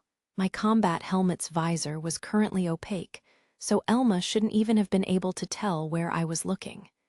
Can she detect when others look at her? How scary. We've completed our inspection, said the gate guard. Be careful. Thanks, I replied. The inspection when we left the upper district went a lot faster than the one when we entered. I supposed that made sense. Our belongings hadn't changed since we'd gone in. Although Elma, Dr. Schauko, and I were actually carrying a lot of supplies, the guards had already checked them all earlier, and nothing had changed since. That was probably why it didn't take as long.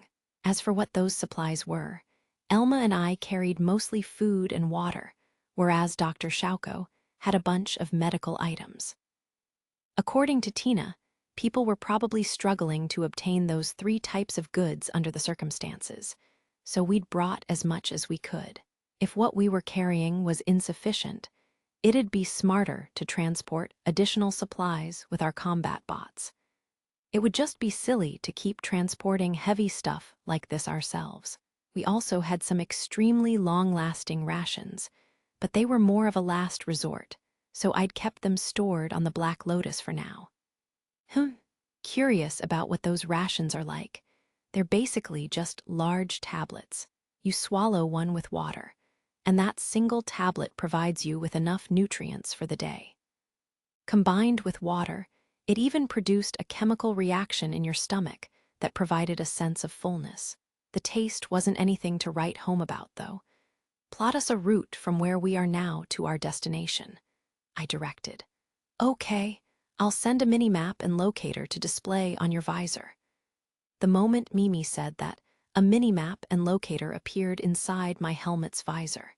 The minimap was, as its name suggested, a small map, while the locator was a support function that visually indicated where to go.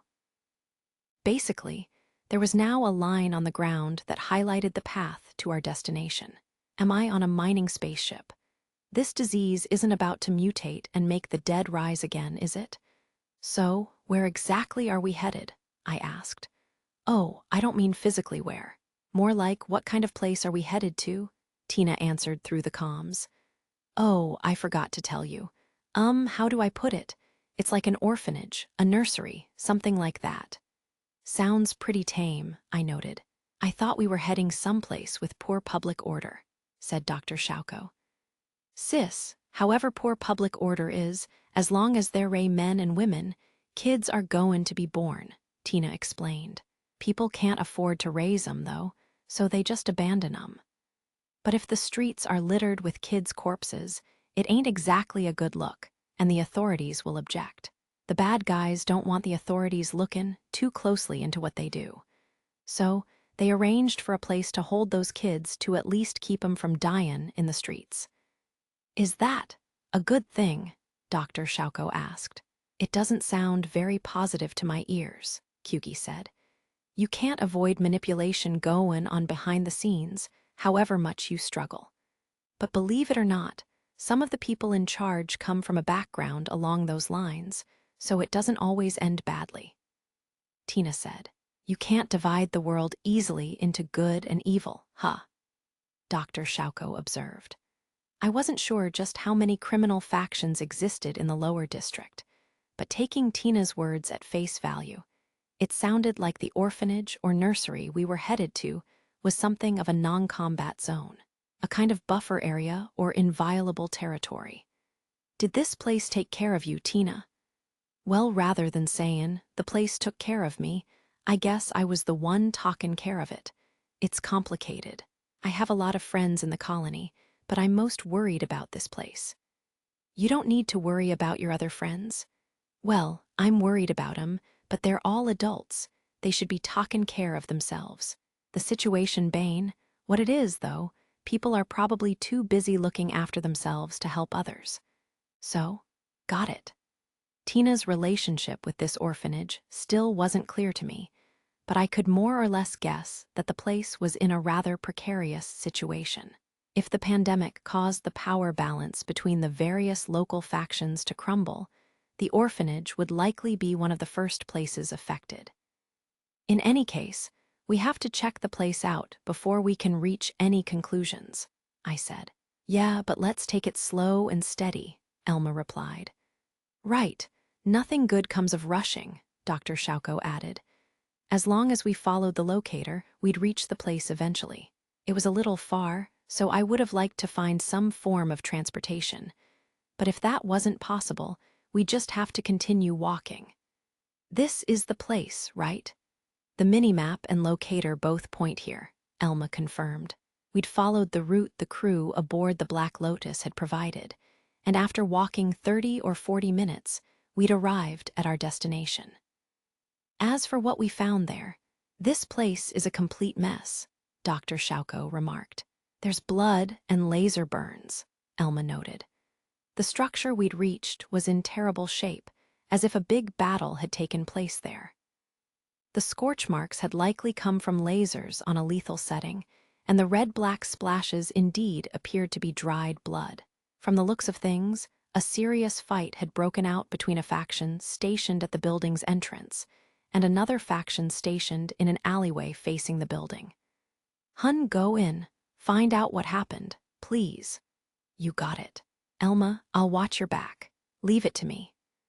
I wasn't sure whether it had to do with the destruction we saw traces of, but not a single soul was around. I didn't feel eyes on us even as we approached the building.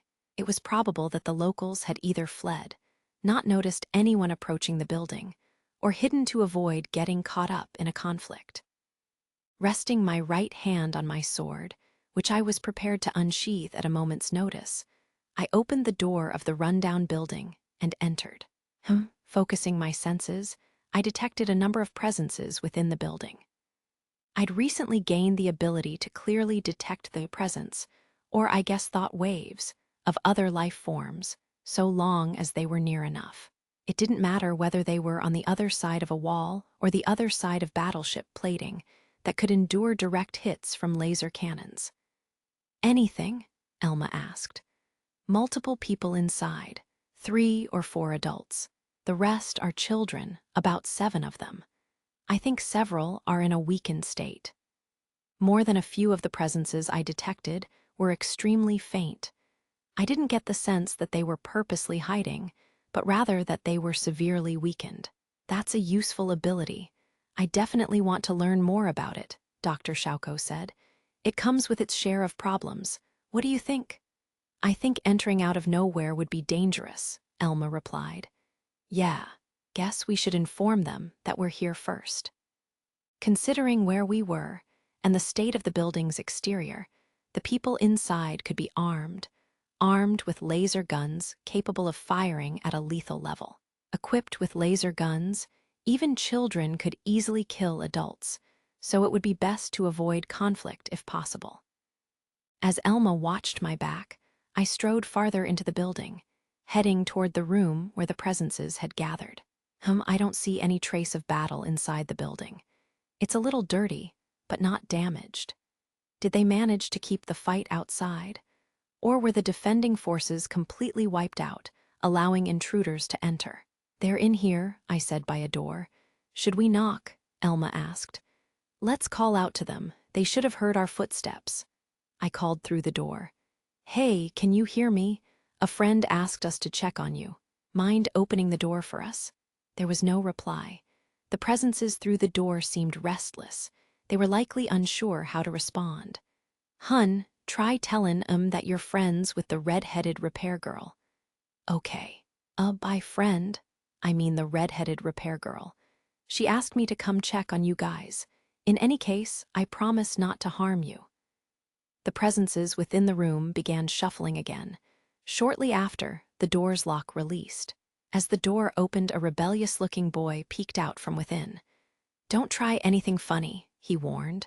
I'll do my best not to. The boy gripped a small laser gun in one hand. Yup, they really were armed. Looking over the boy, who only came up to my chest, I examined the room. The sight was pretty disastrous. Aside from the boy, everyone inside was clearly ill. 3 of the adults seemed drained to the point that they couldn't even get up. This is awful, I said. They need immediate treatment. I'll handle it, Dr. Shauko said. May, grab Tina. Make sure she doesn't leave the ship, Elma instructed. Understood, Miss Elma, already done. Let go of me, sis, calm down. Over the comms, I heard Tina and Whiska yelling. These were Tina's friends, and after seeing the state of things, she probably couldn't sit still. But there wasn't much she could do even if she came over here, so it was best if she just calmed down. I glanced at the adults on the floor inside the room. Can they talk? I asked the boy. He nodded. Probably. In any case, we'd have to treat them before we'd be able to talk to them. I have to ask, why is this kid okay? He's not even wearing a mask. Was he born with an extremely strong immune system or something? I had a lot of questions, but we'd have to deal with the tragedy unfolding before us first. I want to get a clear picture of this situation, but before that, we should introduce ourselves. I'm Hero, a mercenary. Elma, also a mercenary. I'm Shauko, I'm a doctor. We switched our helmet's visor mode from opaque to transparent, revealing our faces, and the boy with the laser gun seemed to relax somewhat. Well, that makes sense. It's hard to trust people concealing their faces and identity. As we mentioned, we're here because the red-headed repair girl, that's a mouthful, because Tina was worried about you guys. I don't know her, but the boy with the laser gun glanced at the adults on the floor. Yeah, it figures that if anyone here knew Tina, it'd be one of the adults. Again, though, we needed to care for the adults before we could talk to them. Dr. Shauko? Yeah, I'll examine them.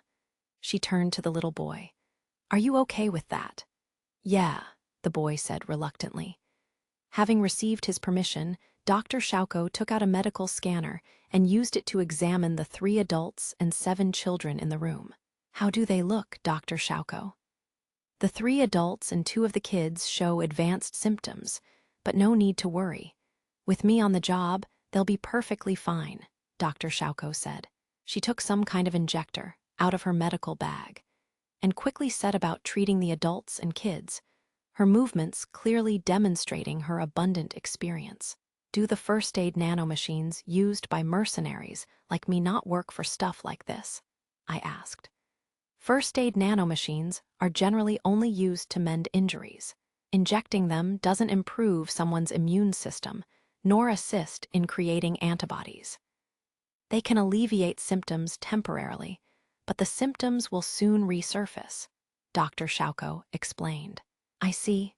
That's not to say they're useless, though. You just need to boost a patient's immune system by other means while you repair their body. So as long as you prevent reinfection, nanomachines can be effective." As she said this, Dr. Shauko used a scanner to check the room's airtightness. After confirming that it was secure, she placed what looked like an air freshener in each of the 4 corners. "What are those?" "Nanomachine dispersion units to help maintain the room's air purity. They're pointless if a room isn't airtight, but fortunately for us, not much air is leaking into this one. But this is just a temporary measure until we prep a proper treatment room." "I see.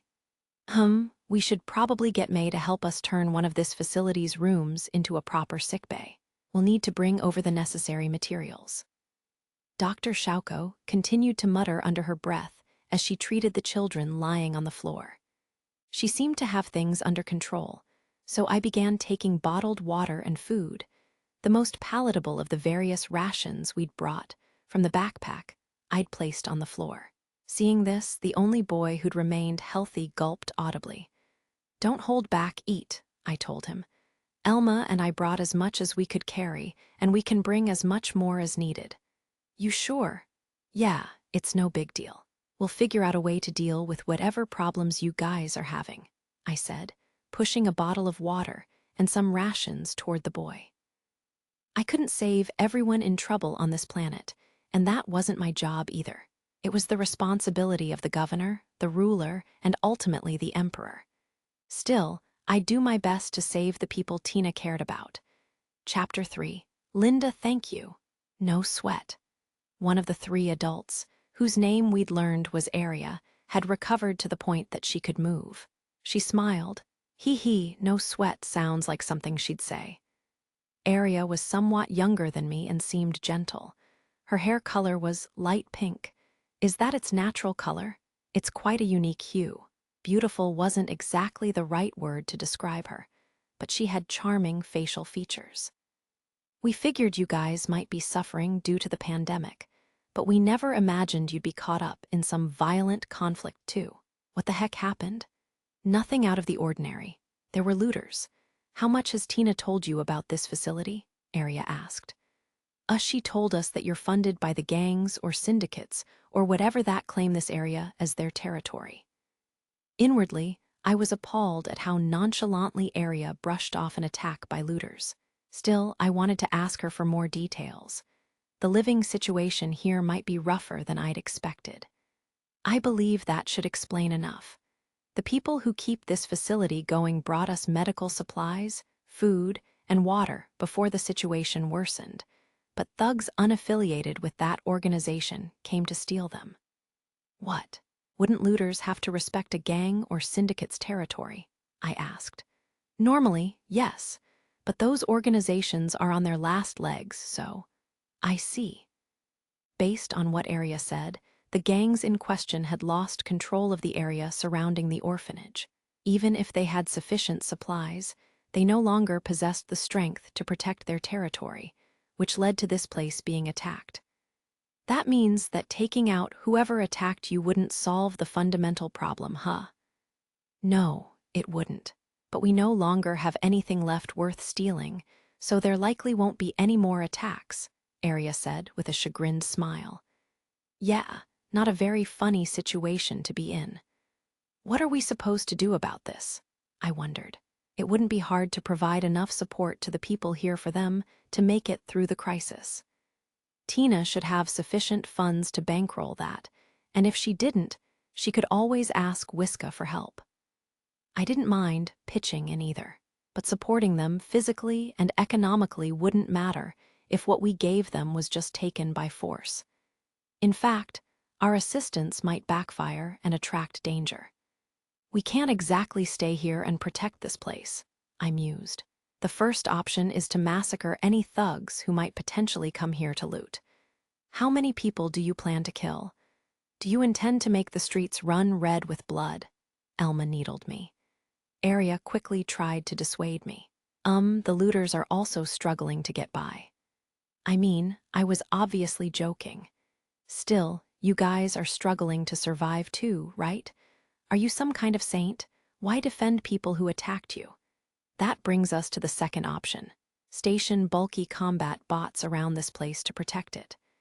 If no one's here to maintain them, they'll eventually get hacked into, Elma pointed out. Then those bots would be deployed against the people they were supposed to protect. Know anybody who might be able to help us with that? I asked Arya. She shook her head. No, guess that won't work then. Anyway, the third option is to push the problem onto Hartmut.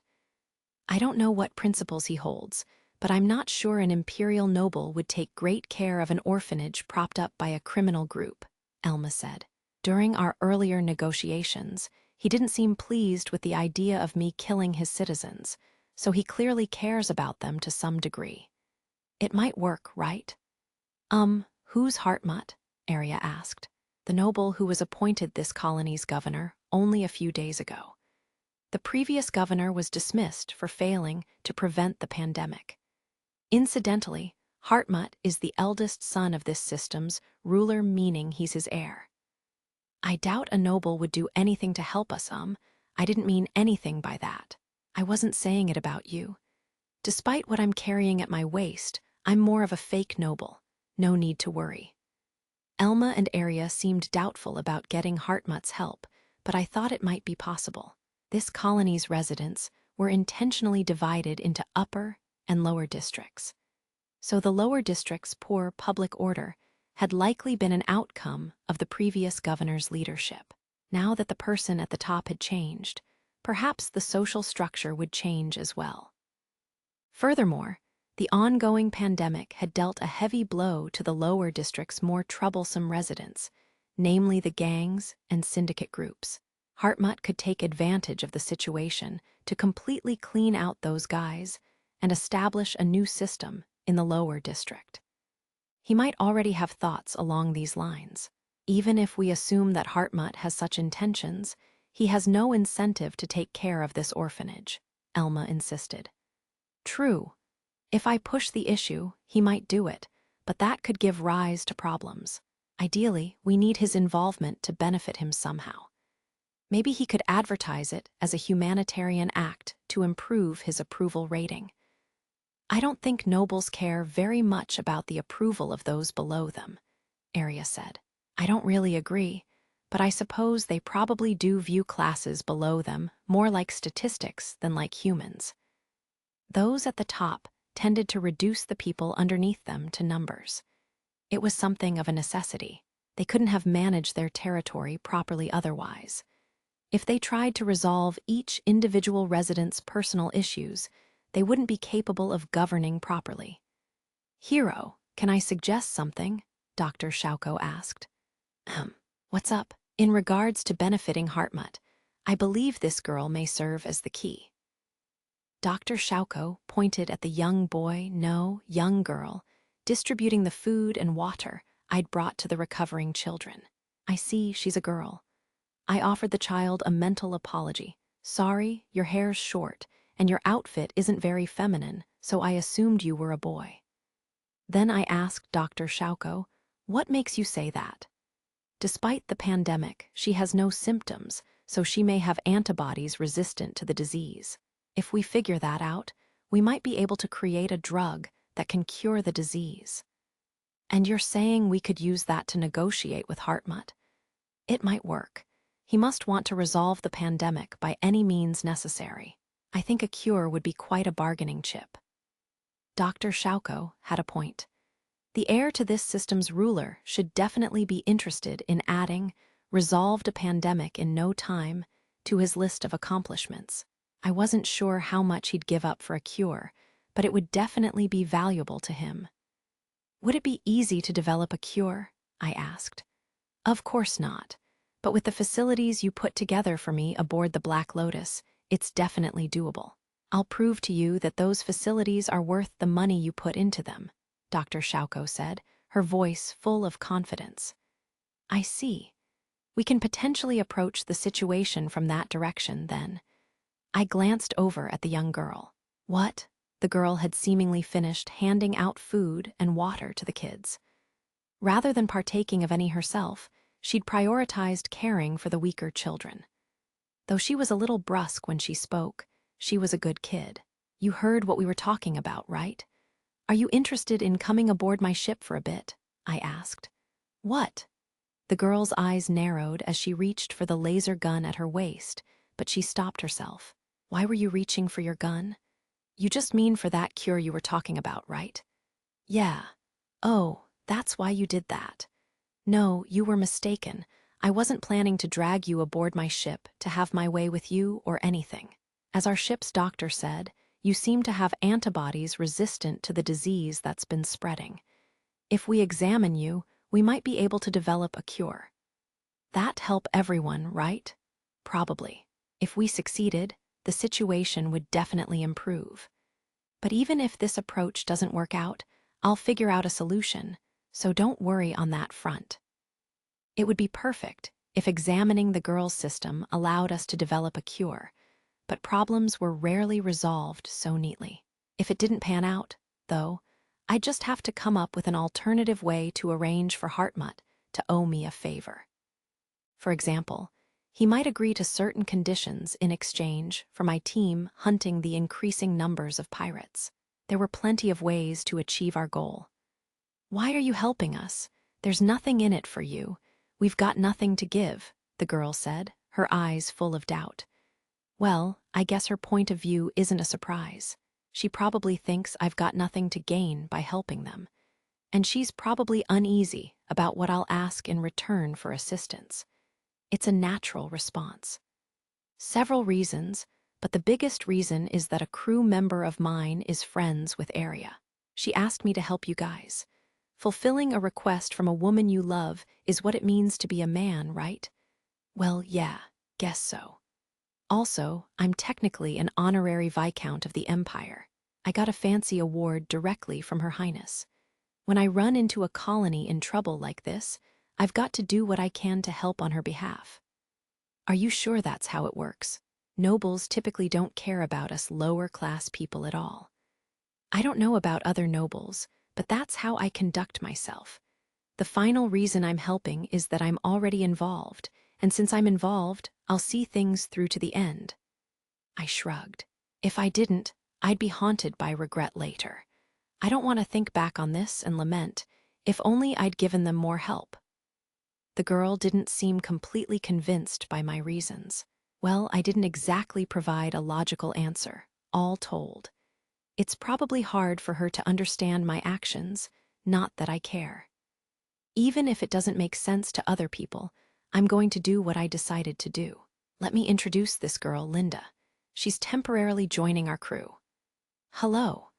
We were in the Black Lotus's lounge, and Linda, the girl I'd thought was a boy, bowed her head in greeting, acting as meek as could be. She too now wore one of the tight environmental suits we'd prepped. Dr. Shauko had gone out of her way to have May bring Tina's suit to the airlock. Sorry to cut the introductions short, but you're coming with me straight to the medical bay, Dr. Shauko told Linda as she dragged the girl off. After providing some basic treatment at the orphanage, we'd returned to the Black Lotus. We needed to prepare supplies and combat bots so the people at the orphanage could recover in peace. I wanted to show her around, Tina said in disappointment as she watched Linda leave with Dr. Shauko. I guess she wanted to ask about Arya while she showed Linda around the ship. Master Hero, how come you brought Linda here? Mimi asked. She seems physically unique, according to Dr. Shauko. She might have special antibodies resistant to disease responsible for this epidemic.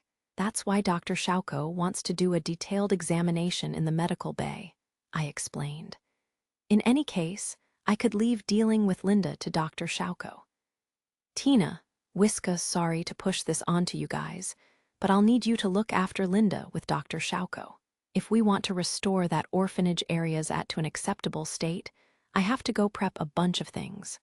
May, help me out. Yes, Master.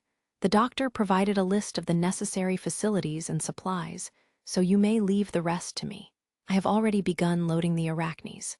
You work fast. Thank you. Arachnes were a type of combat bot we kept aboard the Black Lotus. They were manufactured by Eagle Dynamics. I had bulk purchased various parts for the bots, maintenance systems, various equipment options, associated specialized gear, prototype equipment. Tina and Whiska had modified them, and now often used them as assistants on maintenance tasks. For instance, when they worked on the Krishna, when the arachnes were needed for their original purpose as combat bots, though May usually commanded them. It seemed that, under May's instructions, the arachnes had now been loaded not only with the materials Dr. Shauko specified, but also medical supplies and food. This type of combat bot, which had 4 legs, could transport much more stuff than Elma, and I could have carried ourselves. They were also equipped with standard weapons, 2 anti-personnel lasers and 2 small shield units each. Thugs carrying shoddy laser guns didn't stand a chance against them. They were perfect assets that could both transport supplies to the orphanage and act as its guards. Once you're finished loading those, let's head back to the orphanage. Tina, I don't need to say anything, do I? I know, I won't cause you problems, hun. Well, I guess I already have. I don't really mind. Just don't panic and head out solo. If you have any worries, talk to me, Elma, or May. If you can't get in touch with us, talking to someone else is fine too. Got it? Yeah, thanks, hun. No sweat. Tina looked up at me apologetically, so I patted her head. This situation had pretty much ended up being more than we'd bargained for.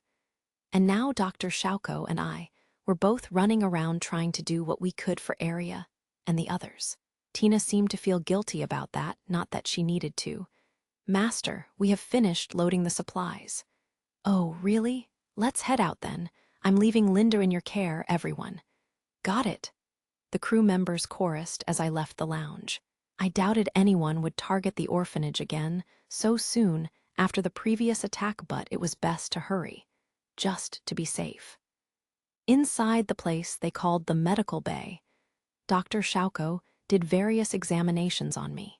Then, after making me change into a clean-if kind of thin gown, she brought me to the room they called the lounge. This is the inside of the ship owned by that mercenary hero, right? I thought mercenary ships were supposed to be cramped and dirty. This place looks like the luxury hotels nobles use in hollow films. It's pretty and extravagant. I could tell Hero wasn't an ordinary mercenary, but he must be raking in the dough. Everyone I met aboard the ship was female. Dr. Shauko was gorgeous, but the people I met in the lounge were cute and beautiful as well. Is everyone on this ship besides that mercenary, besides Hero, female? Yup, replied Big Sis Arya's friend, the one called Tina. It's basically Hun's harem. Harem? Isn't that when a guy, has a bunch of women around him and does what he wants with them? Tina, right? You're about my age, aren't you? We're dwarves, Whiska said. We're much older than you think, Linda. Yeah, we're older than Arya. We're older than Hun, too, Tina added. Seriously, that guy was a different story, but Tina and Whiska both looked the same age as me. Yeah, their breasts and butts were a little bigger than mine, I guess. I'm the closest to your age, Linda, said the one named Mimi. That's not, well, that might be true, but this Mimi girl was awfully energetic. I kind of got what she meant when she said we were the closest in age, but well, her boobs were huge. Massively, unbelievably huge. It had to be a hassle that they were that big. I'm not sure I should ask this, but that guy's kinda dangerous, isn't he? The girl's initial response to my question was muted. Huh, not the reaction I was expecting. I'm not sure what your idea of dangerous is, but he does play around a lot, the beautiful elf named Elma said, with a wry smile. Tina, the redhead who looked about my age, nodded. No mistake about that. But Master Hero is very stoic and serious, Mimi said. He almost never does bad things. He's very kind. He plays around a lot, though, doesn't he? I asked.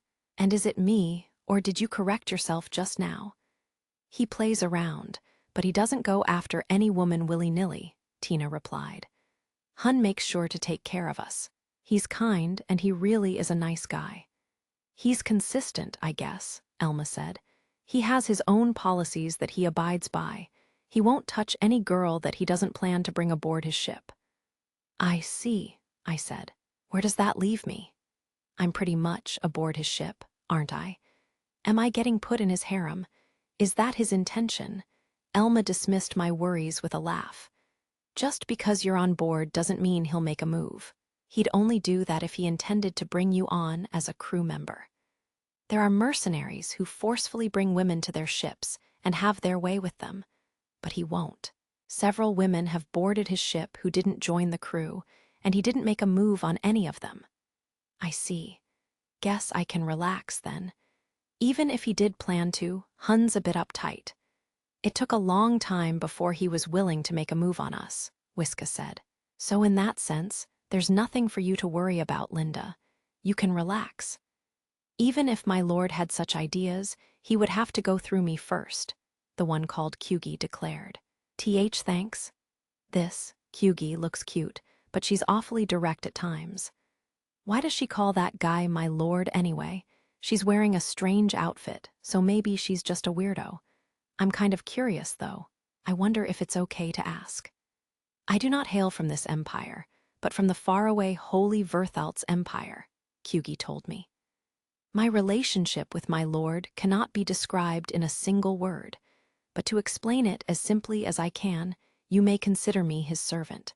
Regardless of his position, my lord is someone worthy of respect. I see. As if she could read my mind, Kyugi had answered my question preemptively before I could even ask it. I wouldn't call her creepy, but she was mysterious. Well, not sure how long you'll be here, but while you're here, let's get along. Yeah, all right, Elma. She was so beautiful that I unconsciously stiffened up. She's got a presence about her, that's for sure. I wouldn't want to get on her bad side. No need to speak so formally. The vibe you give off is probably intimidating her, Tina said. In any case, I'll show you around the Black Lotus, Linda. There are a few places you shouldn't enter without permission, since they can be dangerous. That's a good idea, Whiska said. This place is pretty big, and it'd be a headache if you got lost. Tina and Whiska each took one of my hands, leading me away to show me around the ship. I'm not a little kid. You don't need to hold my hands like that. Ready now to return to the orphanage, where Arya and the others were waiting, we landed once more on Raimai Prime. This time the party consisted of me, May, and the 4 military-use Arachne combat bots carrying material transport pods. We definitely stand out now, I said. Damn. Attracting attention is part of the plan, May told me. Yeah, that's true. But we were parading through the colony as if we were dangerous individuals, since that might serve to protect Arya and the kids at the orphanage. Aside from May, the obviously heavily armed combat bots should make quite an impression. I added to the effect, walking beside them with swords at my waist. Only complete idiots would attack an orphanage protected by the likes of us. The combat bots helping us to transport supplies would remain here to guard the orphanage afterward. Military-use combat bot security systems were significantly more advanced than those of civilian security bots, but they might still be hacked after enough time. To deal with that, we planned to have May stick around the orphanage for a bit. Arya had just recently recovered from her illness, and she probably wasn't 100% yet, so May's presence should prove helpful.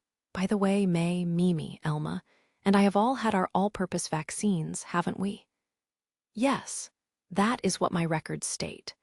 The doctor, Miss Tina, and Miss Wiska have been injected with the same vaccine. Miss Kugi was injected with a technically different vaccine, but one with similar effects. Doesn't that make us immune to the disease going around here?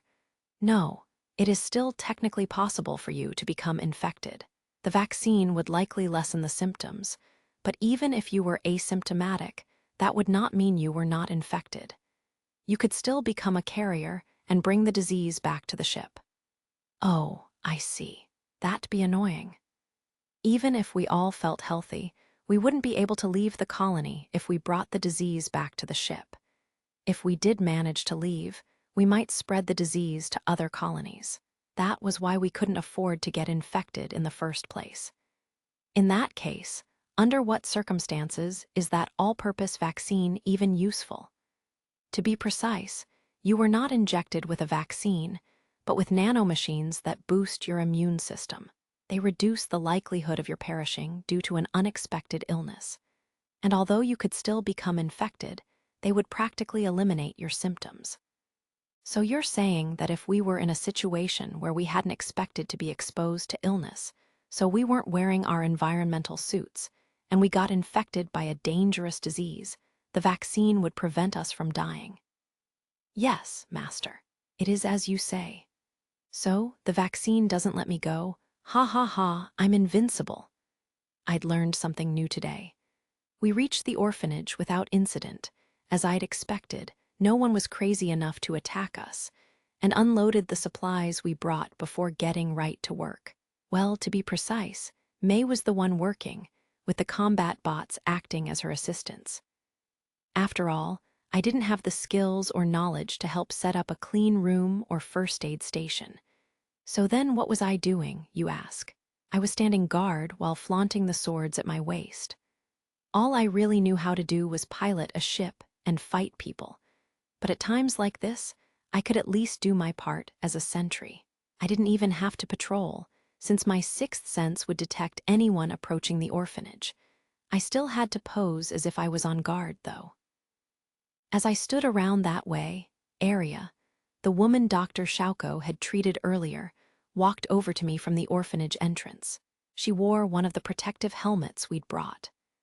Even after you recovered from this disease going around, it could apparently reinfect you, so preventative measures were necessary whenever you went outside. Thank you so much, Arya said to me. You're welcome. You should thank Tina, though. Yes. Arya smiled when the name Tina was brought up, and for a moment her gaze wandered. Feels she has something she wants to say, but she's hesitating. Tina's doing well, right? Of course. Well, I guess she's been a little down lately, since she heard all of a sudden that we'd be stopping by this colony. Aside from that, though, she's been doing great along with her little sister. I see. Arya seemed relieved to hear my words. I didn't know what kind of relationship Arya and Tina had, nor did I know what had happened when Tina left this colony. I hadn't asked Tina, either.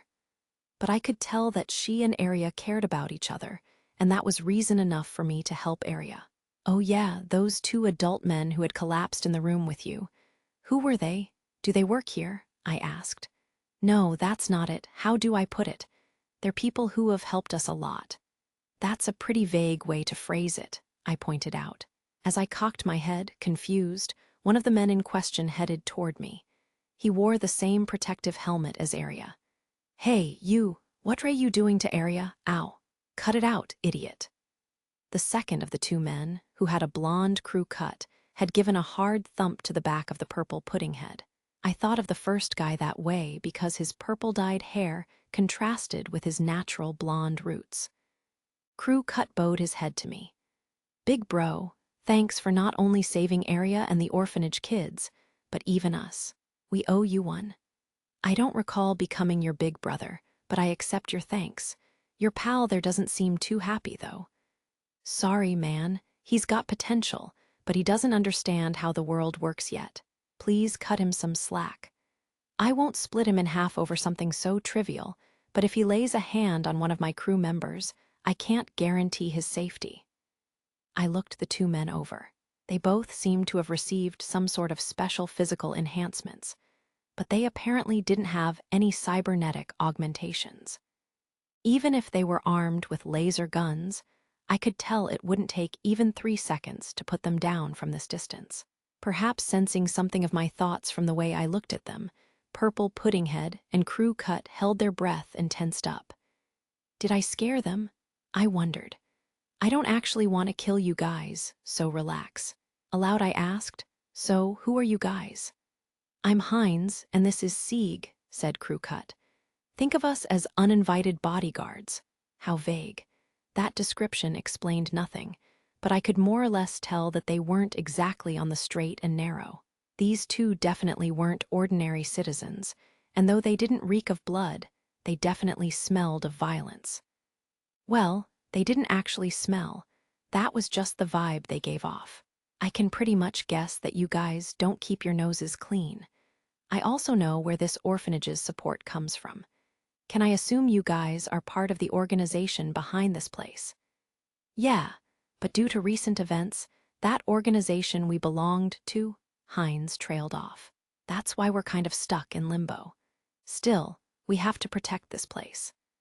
I think I get the gist, although I'm not entirely sure what you mean. In any case, your willingness to stick out your neck for virtuous reasons, even though nobody's ordering you around anymore, is worthy of respect. As a mercenary who only took action for money, it was difficult for me to comprehend their behavior. Oh, wait, isn't what I'm doing right now basically the same thing? I couldn't exactly have refused Tina's request, given her mental state. I supposed I wasn't that different from these guys after all. I plan to leave some combat bots here for a while to guard the place, but we aren't staying at this colony forever, I told them. It's a pleasant surprise that there are people I can leave the orphanage to after we leave. As long as the orphanage was here, a certain level of violence would be necessary, even if the facility came under Hartmut's protection. Generally, only violence prevented violence. If it became known that a building containing only defenseless women and children was loaded with proper food, beds, and supplies, it would attract those with bad intentions.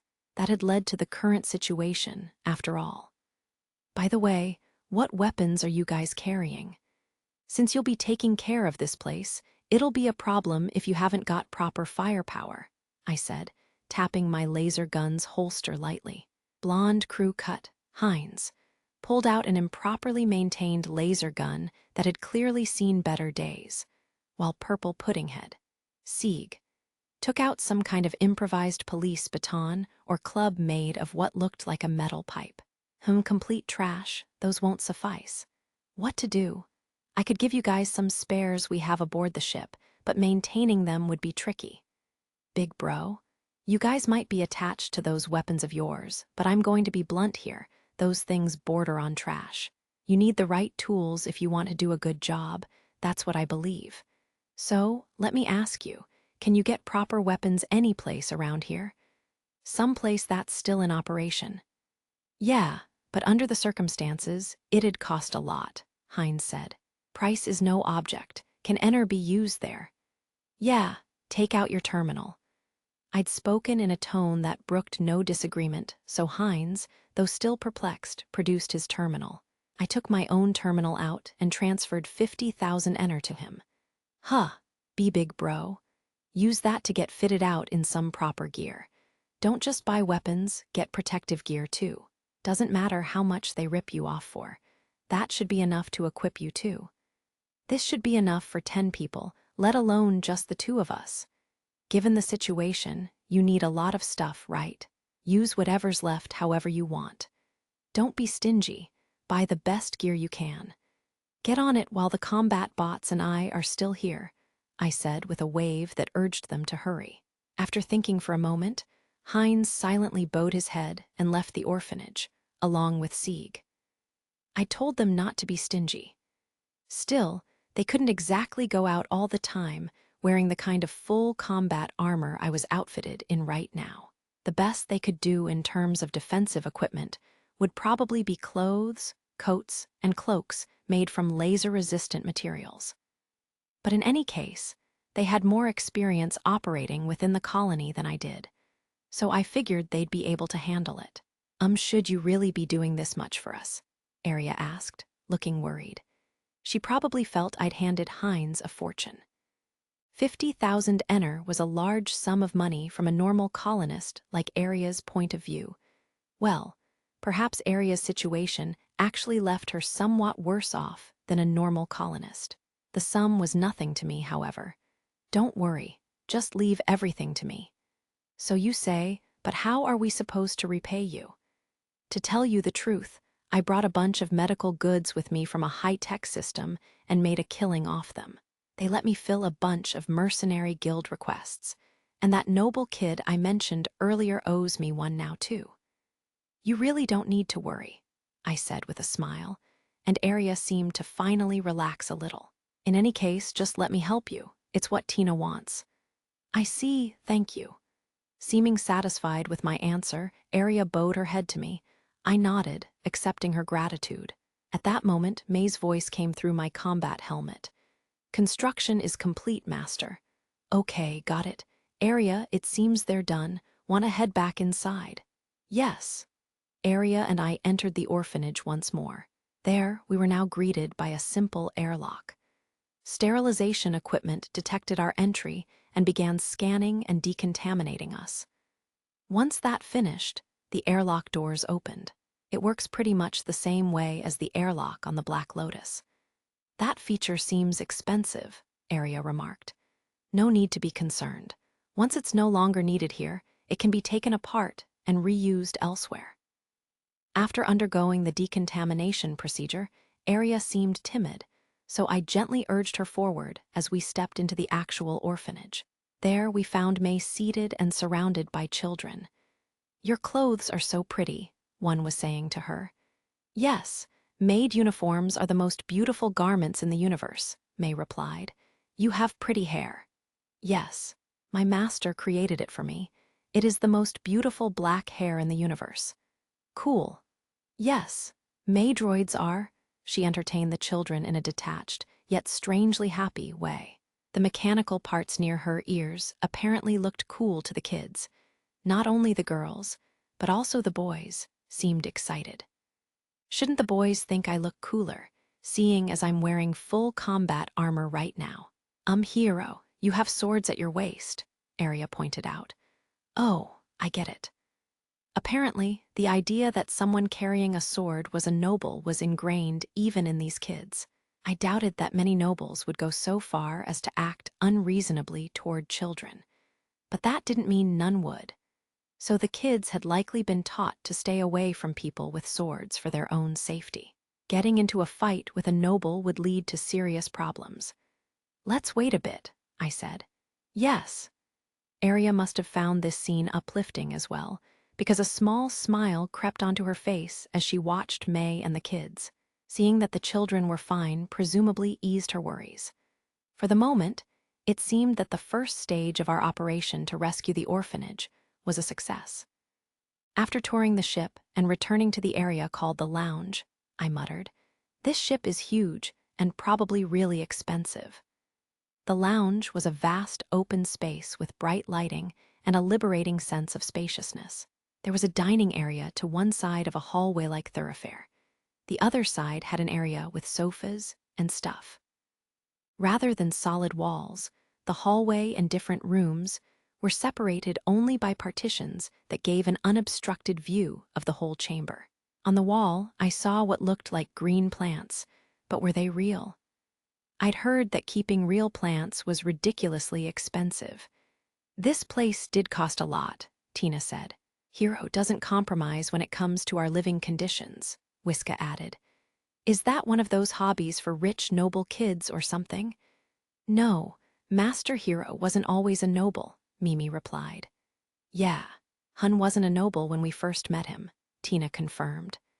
"That was when he was buying this ship," said Wiska. "But he has swords, doesn't he? Doesn't that mean he's a noble?"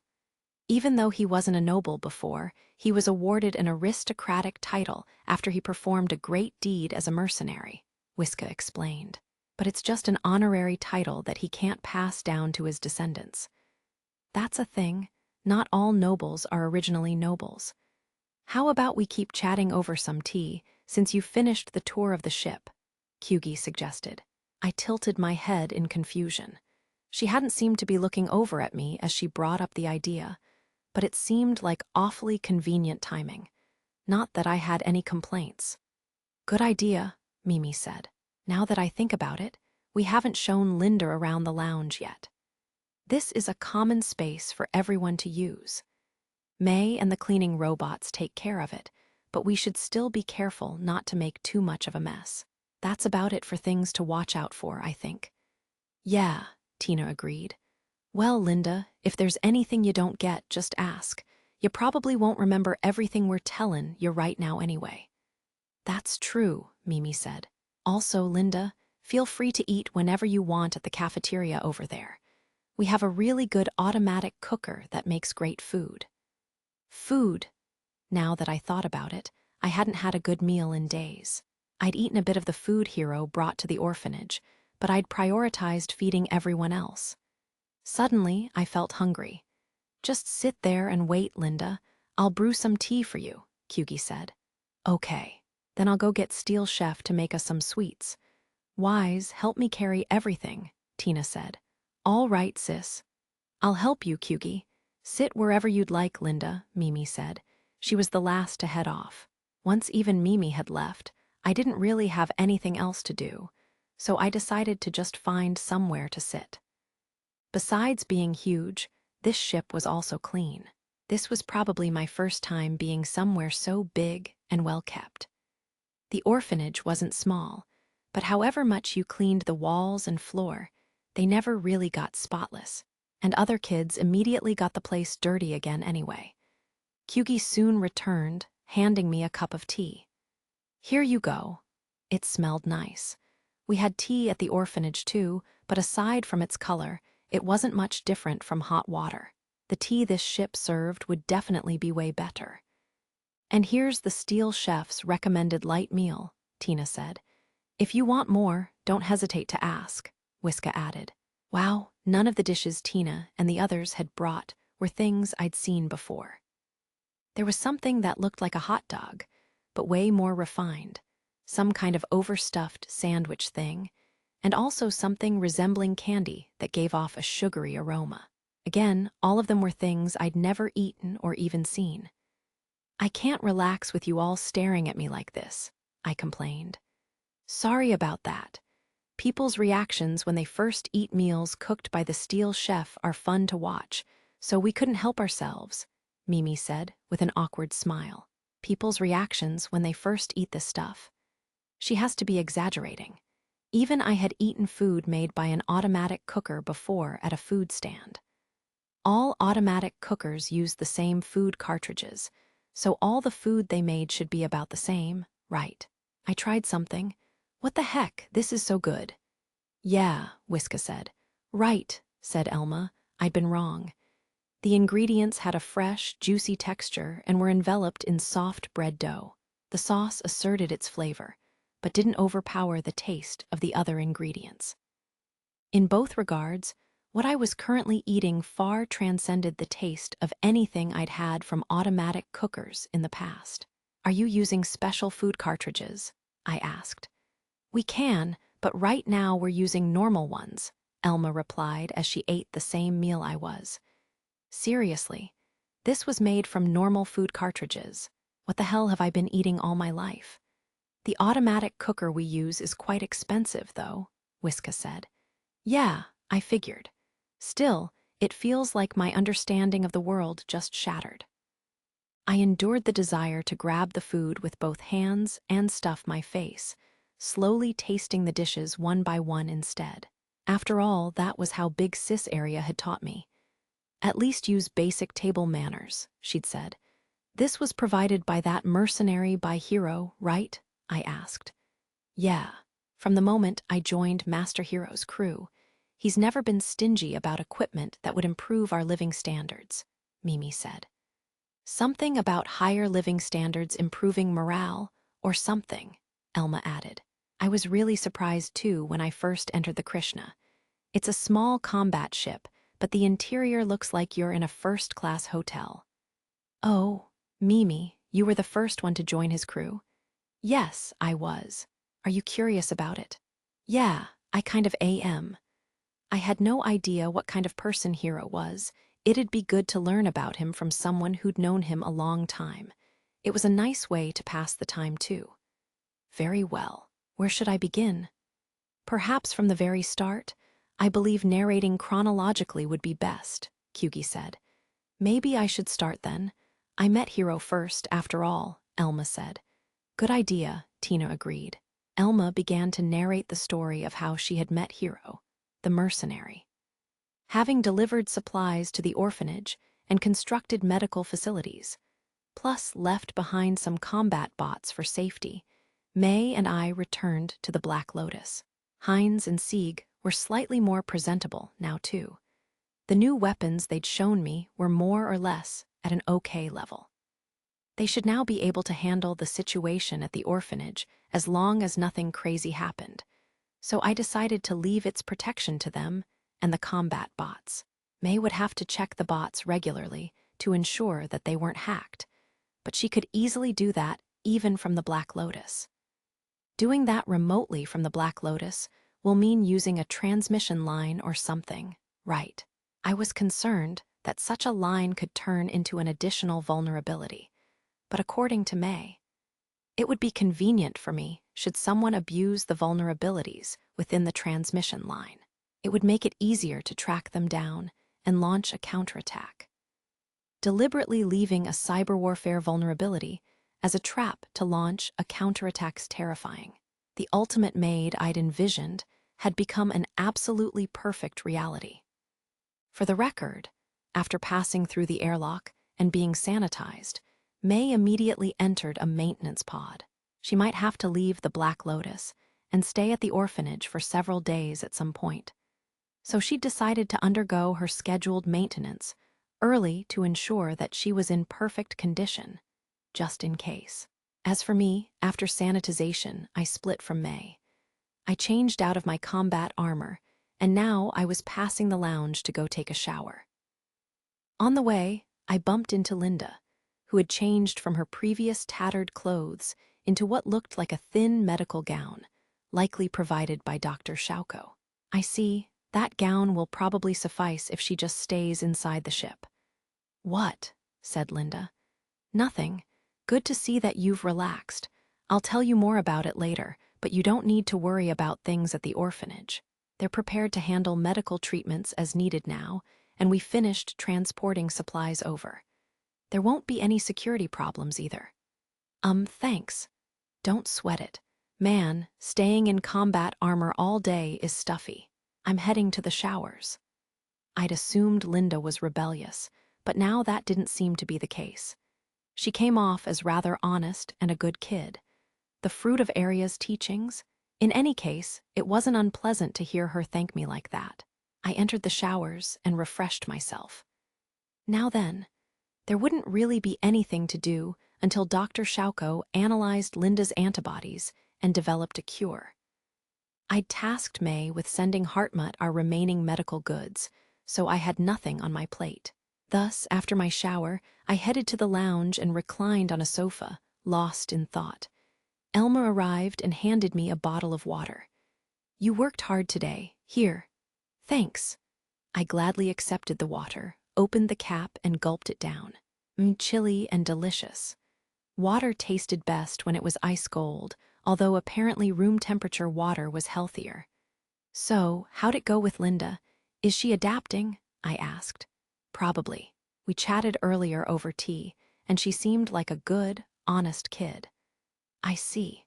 Guess things should be fine then, although I'll need to confirm her sleeping arrangements." "She's apparently staying with Tina and Wiska." Tina was excited, saying something like, "I'm goin' to make a bed for ya. We've got plenty of empty rooms with beds and anything else she could need, but I guess that's fine." Tina must have deemed it necessary. I wasn't sure what kind of life the orphanage kids led, but based on the facility's layout, I doubted that they slept in their own rooms. Linda might have a harder time sleeping alone, which could be why Tina had decided she should stay with her and Wiska. Since both twins were involved, they could adjust the feel of the room and make whatever furniture they felt they needed. And if Linda was fine with it, then that would be that. That said, I figured I should at least check in on her later. "Everything all right over at the orphanage?" Elma asked. "Yeah, they're recovering well, and we created a setup that will likely prevent reinfection. They should be fine on the security front, too. Then, we don't have anything to worry about for now. Do you plan on just leaving the combat bots with them?" "No. Remember the 2 adult men who were there? They apparently belonged to the organization that supported the orphanage. I think they could handle a violent threat, so I gave them some money and hired them as guards." "You mean they're former syndicate members?" At Elma's unspoken question, "Are you sure this will be okay?" I shrugged. If they'd run away with the money instead of living up to my expectations, I would have blasted them into outer space. That wasn't just a figure of speech. I'd actually have done it. I would have dragged them onto my ship, and after we set off, I would have ejected them accidentally. Given the colony's chaos, nobody would have noticed 2 people disappear, and there were many ways to sneak extra people aboard a ship. It was illegal for colony residents to immigrate to other colonies or join a ship's crew without the proper paperwork. Stowing away amid a ship's cargo was rather simple, as long as you could get inside. However, problems began once a stowaway arrived at their destination colony. If the local authorities found out that they were an illegal migrant, the stowaway's rights as a citizen would be taken away, and they'd be sent to a prison colony. Since they wouldn't be treated much differently from space pirates, it was practically a death sentence.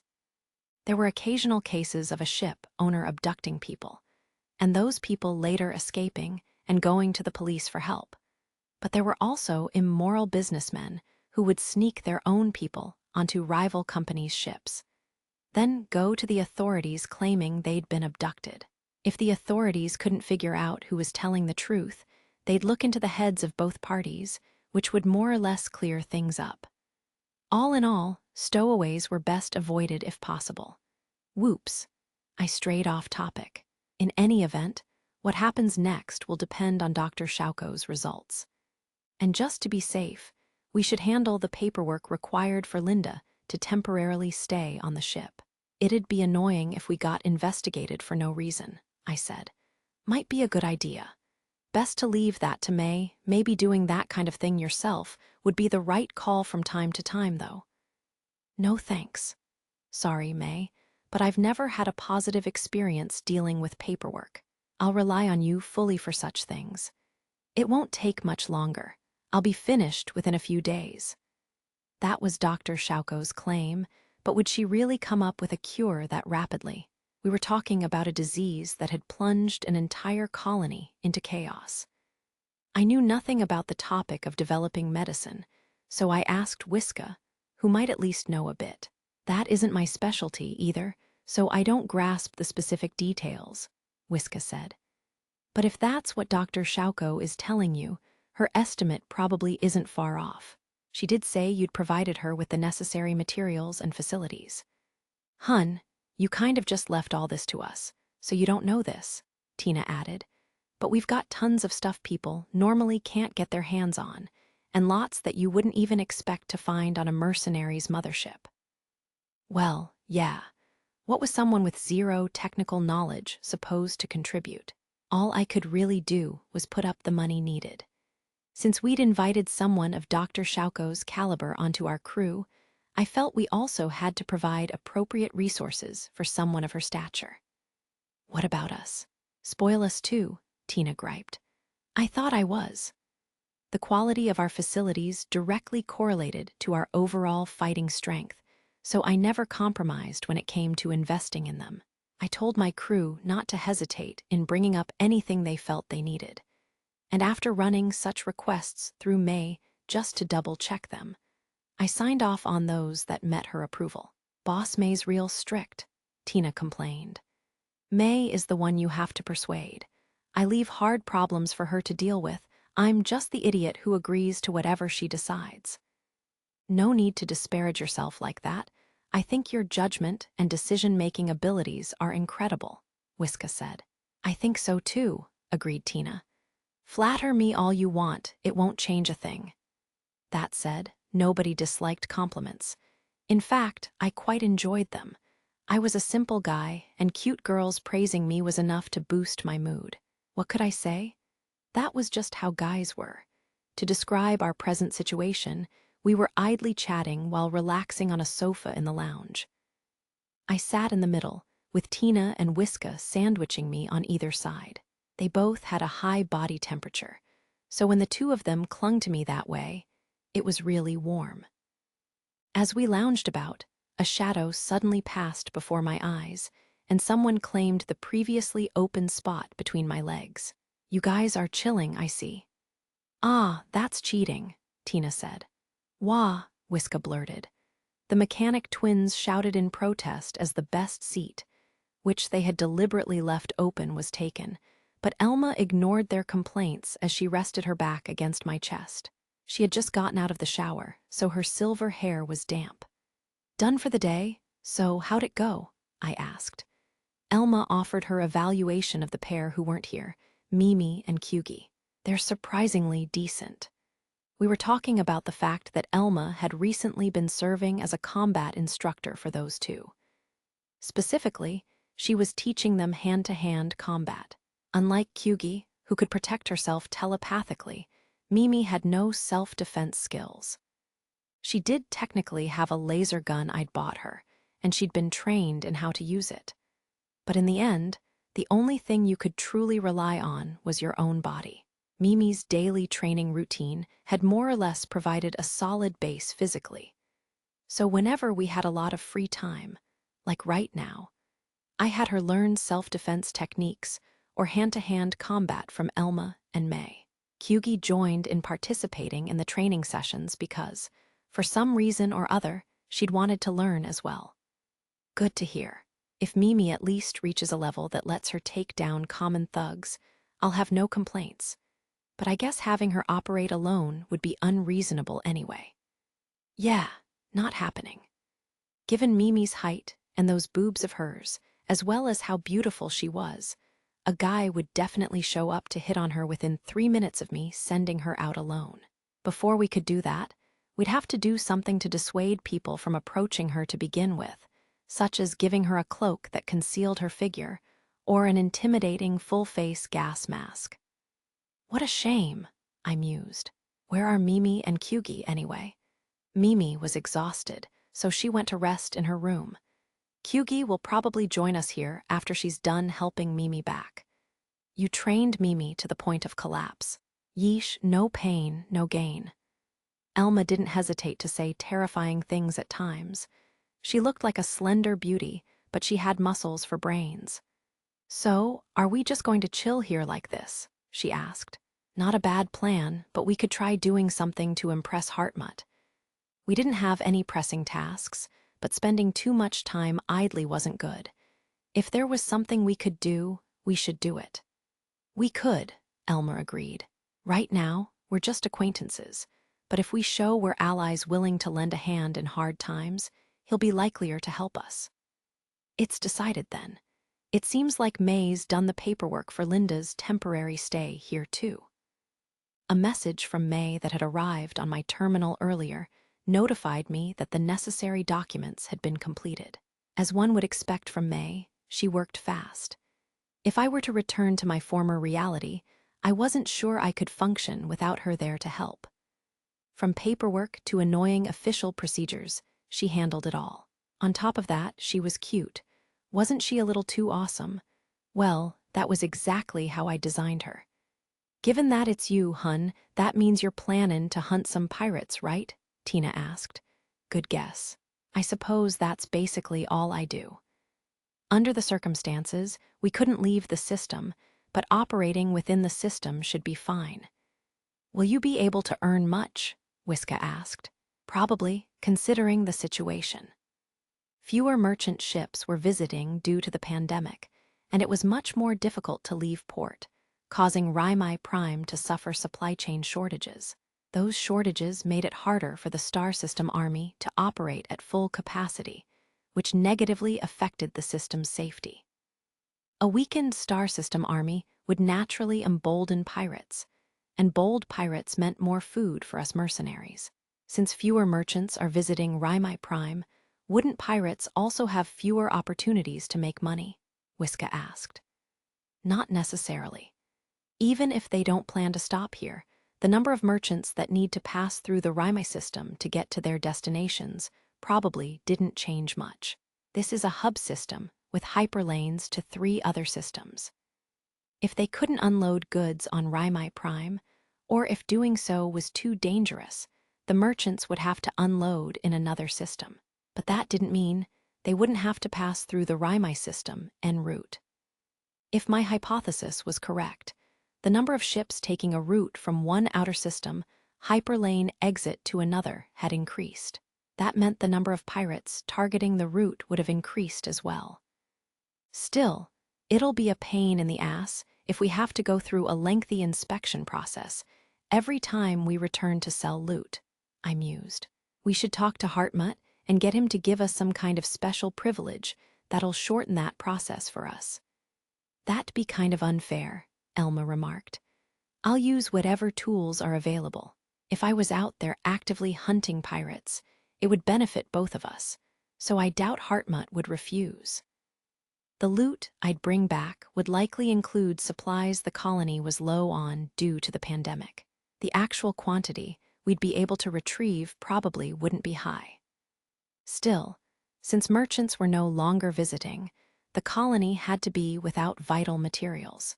Hartmut and his father Viscount Magnally were likely arranging for merchants to come, provide the goods they sorely lacked right now. So if I showed up and offered to enhance, however slightly, the safety of the supply chain, while providing some supplies myself, they would likely be thankful for my assistance, even if they had doubts about my intentions. It's decided then. First, let's contact Hartmut. Then we'll head out to make some money while improving the guy's impression of us. The 3 girls' voices overlapped. Aye, aye, sir. All right. Time for some pirate hunting action. Chapter 4. A mercenary's job. I appreciate the offer, truly, I do. But why go to the effort? We'd set up an appointment with Hartmut for a remote meeting, and after hearing our request and proposal, that was his response. I guess it was to be expected. All he had to do was provide us with some kind of tag or special ID that would simplify the process of leaving and entering the colony for our ship. He likely did the same thing already for merchants under his direct employ, since he needed them to transport goods quickly. And a human-free process was safer from a disease control perspective. All he had to do was add us to a system he'd already implemented and provide his subordinates with corresponding orders. It wouldn't cost him much effort at all. As for us, we weren't asking for any special remuneration, and we promised to bring back the loot we acquired by hunting pirates. Hartmut probably felt the offer was far too convenient for him. He seemed unsure about my motivation. After all, he had no way to know what I was actually thinking. It was uncomfortable to accept benevolence for unknown reasons. To be perfectly honest, a member of my crew has a friend or maybe benefactor. Anyway, someone very close to her who lives in your colony. My crew member wants me to help that person. That's one reason. The other reason is simple, turning my back and saying, not my problem, to suffering, desperate people. Well, that would make a mockery of the gold star I received from His Majesty and Her Highness, wouldn't it? Hartmut sat back in shock for a moment, but then he broke into a smile. Yeah, an attractive person's smile hits different. If I were female, I'd probably be fangirling right now. It seems I didn't give you enough credit, he said. Allow me to thank you. I'm not just offering to do this out of the goodness of my heart. After we finish our job, expect me to come to you for a reward. A reward? I mentioned this a moment ago, didn't I? One of my crew members has a friend living in your colony, and we're doing this to help her. So later, I'll be asking you to pitch in on that. I didn't want people to get the wrong impression and call me chivalrous, so I was making sure to nip that in the bud. I wanted to keep them from seeing me as a convenient tool who would work for free. Can you be more precise about what you'd like me to do? There are things I have authority over, and others I don't. In the lower district, there's an orphanage that takes kids in and cares for them. The people who used to run it have suffered huge losses due to the pandemic, so the orphanage has lost both its protection and its support. I'd like you to take care of those orphans. I'm looking after them right now, but I can't do so forever. And it's kind of your job in the first place, right? That hurts to hear, Hartmut said with a bitter expression. Baronet something was his name Radius. Anyway, that baronet had pushed forward policies that ignored the lower district's needs. In turn, the gangs and syndicates there had to come together in cooperation to set up and run the orphanage. That was a failure of the nobles in charge and could be considered a black mark. Also, our doctor may have found the key to doing something about this pandemic. A trial subject is currently aboard our ship, and we're in the middle of testing. I'm just keeping you in the loop, though don't expect too much. What? Your ship's doctor, who are they? Until recently, she worked in the medical and genetic engineering branch of a large company in a high-tech system. When she decided to join us as our doctor, we spared no expense installing shipboard facilities on par with a research laboratory. That's some serious talent you have in her. This is primarily a commercial colony, so we don't have many skilled researchers. I'm quite jealous. Well, you can't have her. Anyway, that's where things stand. For now, do you think you can do something about that special permit I asked for? You'll be provided with it. I'll inform the appropriate coordinator immediately. The permit will simplify the process, but not allow us to completely skip the inspection, Kyugi noted. Yeah, of course not. It's more about being given right-of-way, Elma said. They were discussing the simplification permit. Well, right-of-way permit. We had received from Hartmut as we watched the colony's port inspection team leave. The inspection had gone relatively quickly. They checked our ramp's airlock and measured the concentration of spores, the source of infection, at various locations inside the ship, as well as assessing whether I or any of my crew members were infected. Naturally, Linda was assessed and flagged, but since Dr. Schauko had a medical license and Linda was in her care, and since we weren't leaving the system, the inspectors didn't give her a hard time. They were probably told to overlook minor issues, Elma noted. The power of being a noble, Dr. Schauko commented. Given the strict quarantine restrictions on Raimai Prime, the inspectors wouldn't normally have allowed an infected patient to leave the colony, even if they were under a renowned doctor's care. But the power and authority of a noble was absolute. I'm exhausted, Linda said. Since she actually was infected, the inspectors had conducted a thorough examination of her, and she currently looked beat. Linda wasn't displaying any symptoms, despite technically being sick. She also wasn't spreading spores. Dr. Schauko's current investigation revolved around why that was the case, but could she really arrive at a conclusion within just a few days? Even if I remained skeptical, there was nothing I could do, so I decided to just trust Dr. Schauko and wait. That was tougher than I expected, but we're free to go now, so let's head out. As for me, I was also drained from the exhaustive inspection, which had been thorough despite our right-of-way permit. I couldn't imagine how intense other ships' inspections were. No, maybe the inspection was the same, and we just skipped the line. Let's do our best, Mimi exclaimed. Mimi sure is energetic, Tina said. Yes, we should prepare too, Wiska noted. Mimi was the only one who seemed energetic. Why was she still full of energy? It was a mystery. The mechanic twins headed off, apparently to prepare what they'd need for salvaging the equipment and pirate ships we'd soon acquire. For now, we decided to rest for the remainder of the day and set out tomorrow. Today had been busy. Upon arriving on Raimai Prime, we'd immediately headed over to meet Hartmut, then visited the orphanage twice, and then met Hartmut again. After all that, most people would be wiped. There were several methods for hunting pirates. One standard approach was to patrol an area of space where pirate attacks were likely, then rush in when a merchant ship sent out distress signals.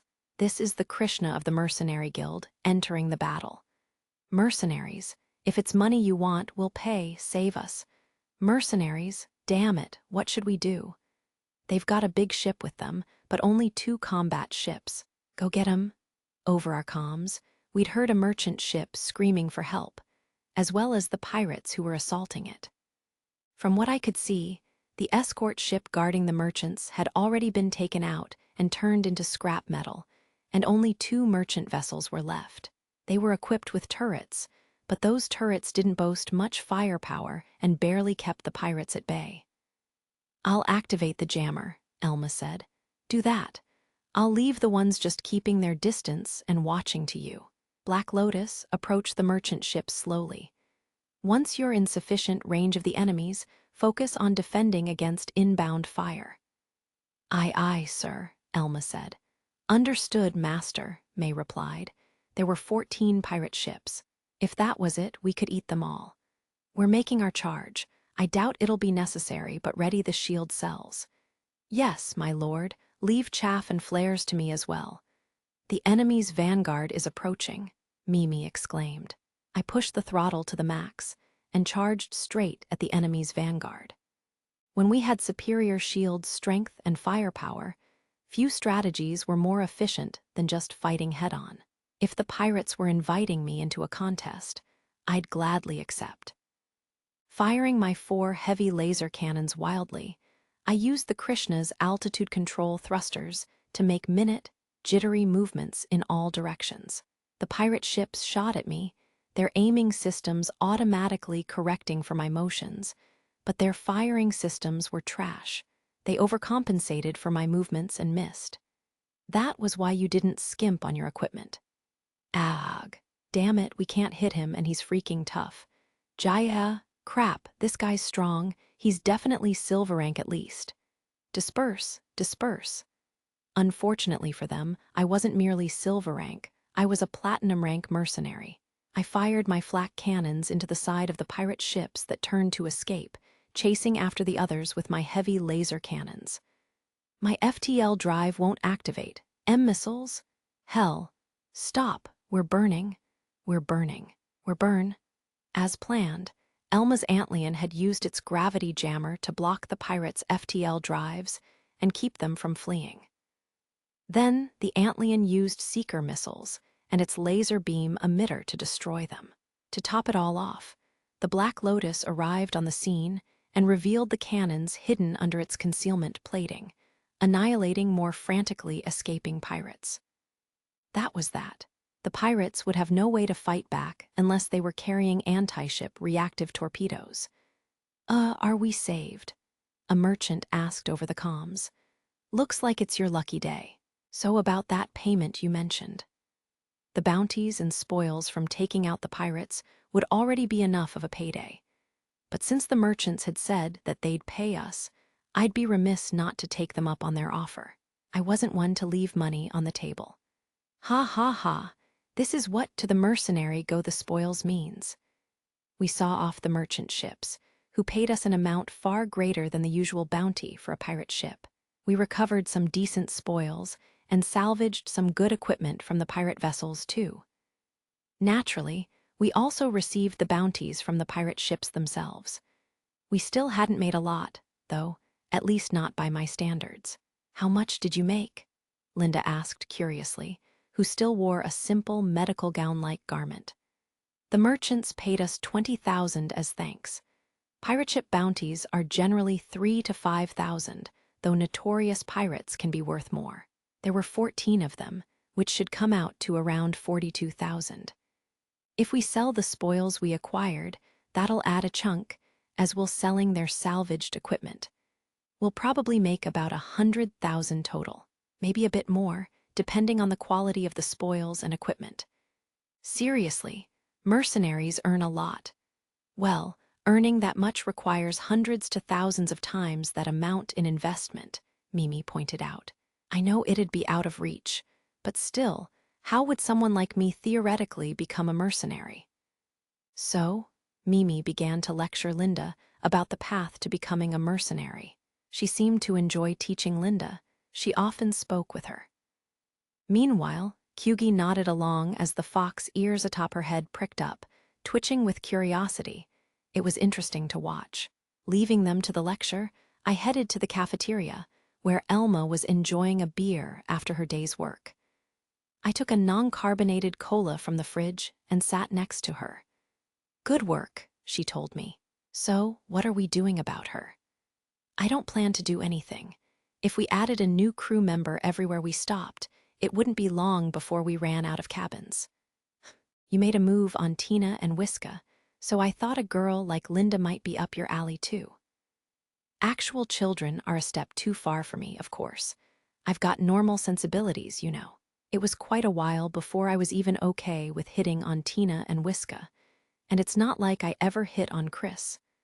I thought you might have changed your policies. I haven't. Why are you focusing on it? Oh, I see. That's what this is about. Now I understand. Okay. What? Nothing. I was just thinking that I'd like to spend time with you today. Got any strong booze that's also easy to drink? That's an unusual thing for you to ask. Well, if you're joining me, I'll get you something. It was too bad that this universe's drinks didn't have that refreshing carbonation, but even I could drink rum and Coke. Of course, since I couldn't hold liquor at all, a single glass would render me drunk as a sailor. Elma was here to take care of me, though, and she would. It won't be long before I'm drunk, so look after me, I said. Whatever you do, don't throw up all over the place, Elma warned. I can't hold my liquor, but I'm not going to throw up from a single drink. Elma took a clear alcohol from her exclusive stash and topped it with some fake cola, then stirred the glass. I accepted the drink and sniffed it, finding that it had a sweet smell. That alcohol likely wasn't rum, so this wasn't exactly a rum and cola, but it probably wasn't far off. The two dwarves, who usually appeared instantly whenever drinking was underway, were currently busy working on the equipment we'd salvaged. Meanwhile, Dr. Shauko, quite the drinker herself, was busy analyzing data she'd collected from Linda. May was returning the Black Lotus to Raimai Prime. She probably still had enough free processing power to hang out with us simultaneously, but she didn't usually join drinking parties. Alcohol did nothing for her, since she couldn't get drunk. Booze she'd consumed was simply stored inside her. I wasn't sure how she'd process it then, but in any event, the alcohol would be wasted.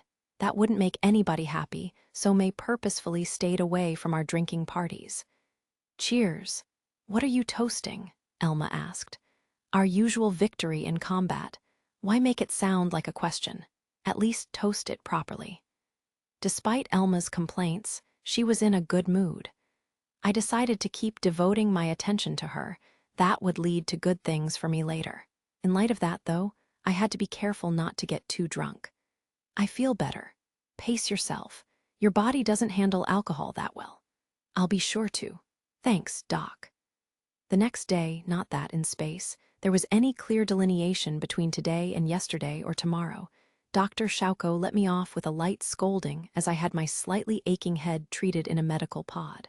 I'd spent the previous day drinking with Elma, and then she and I had gone to my room and spent the night together.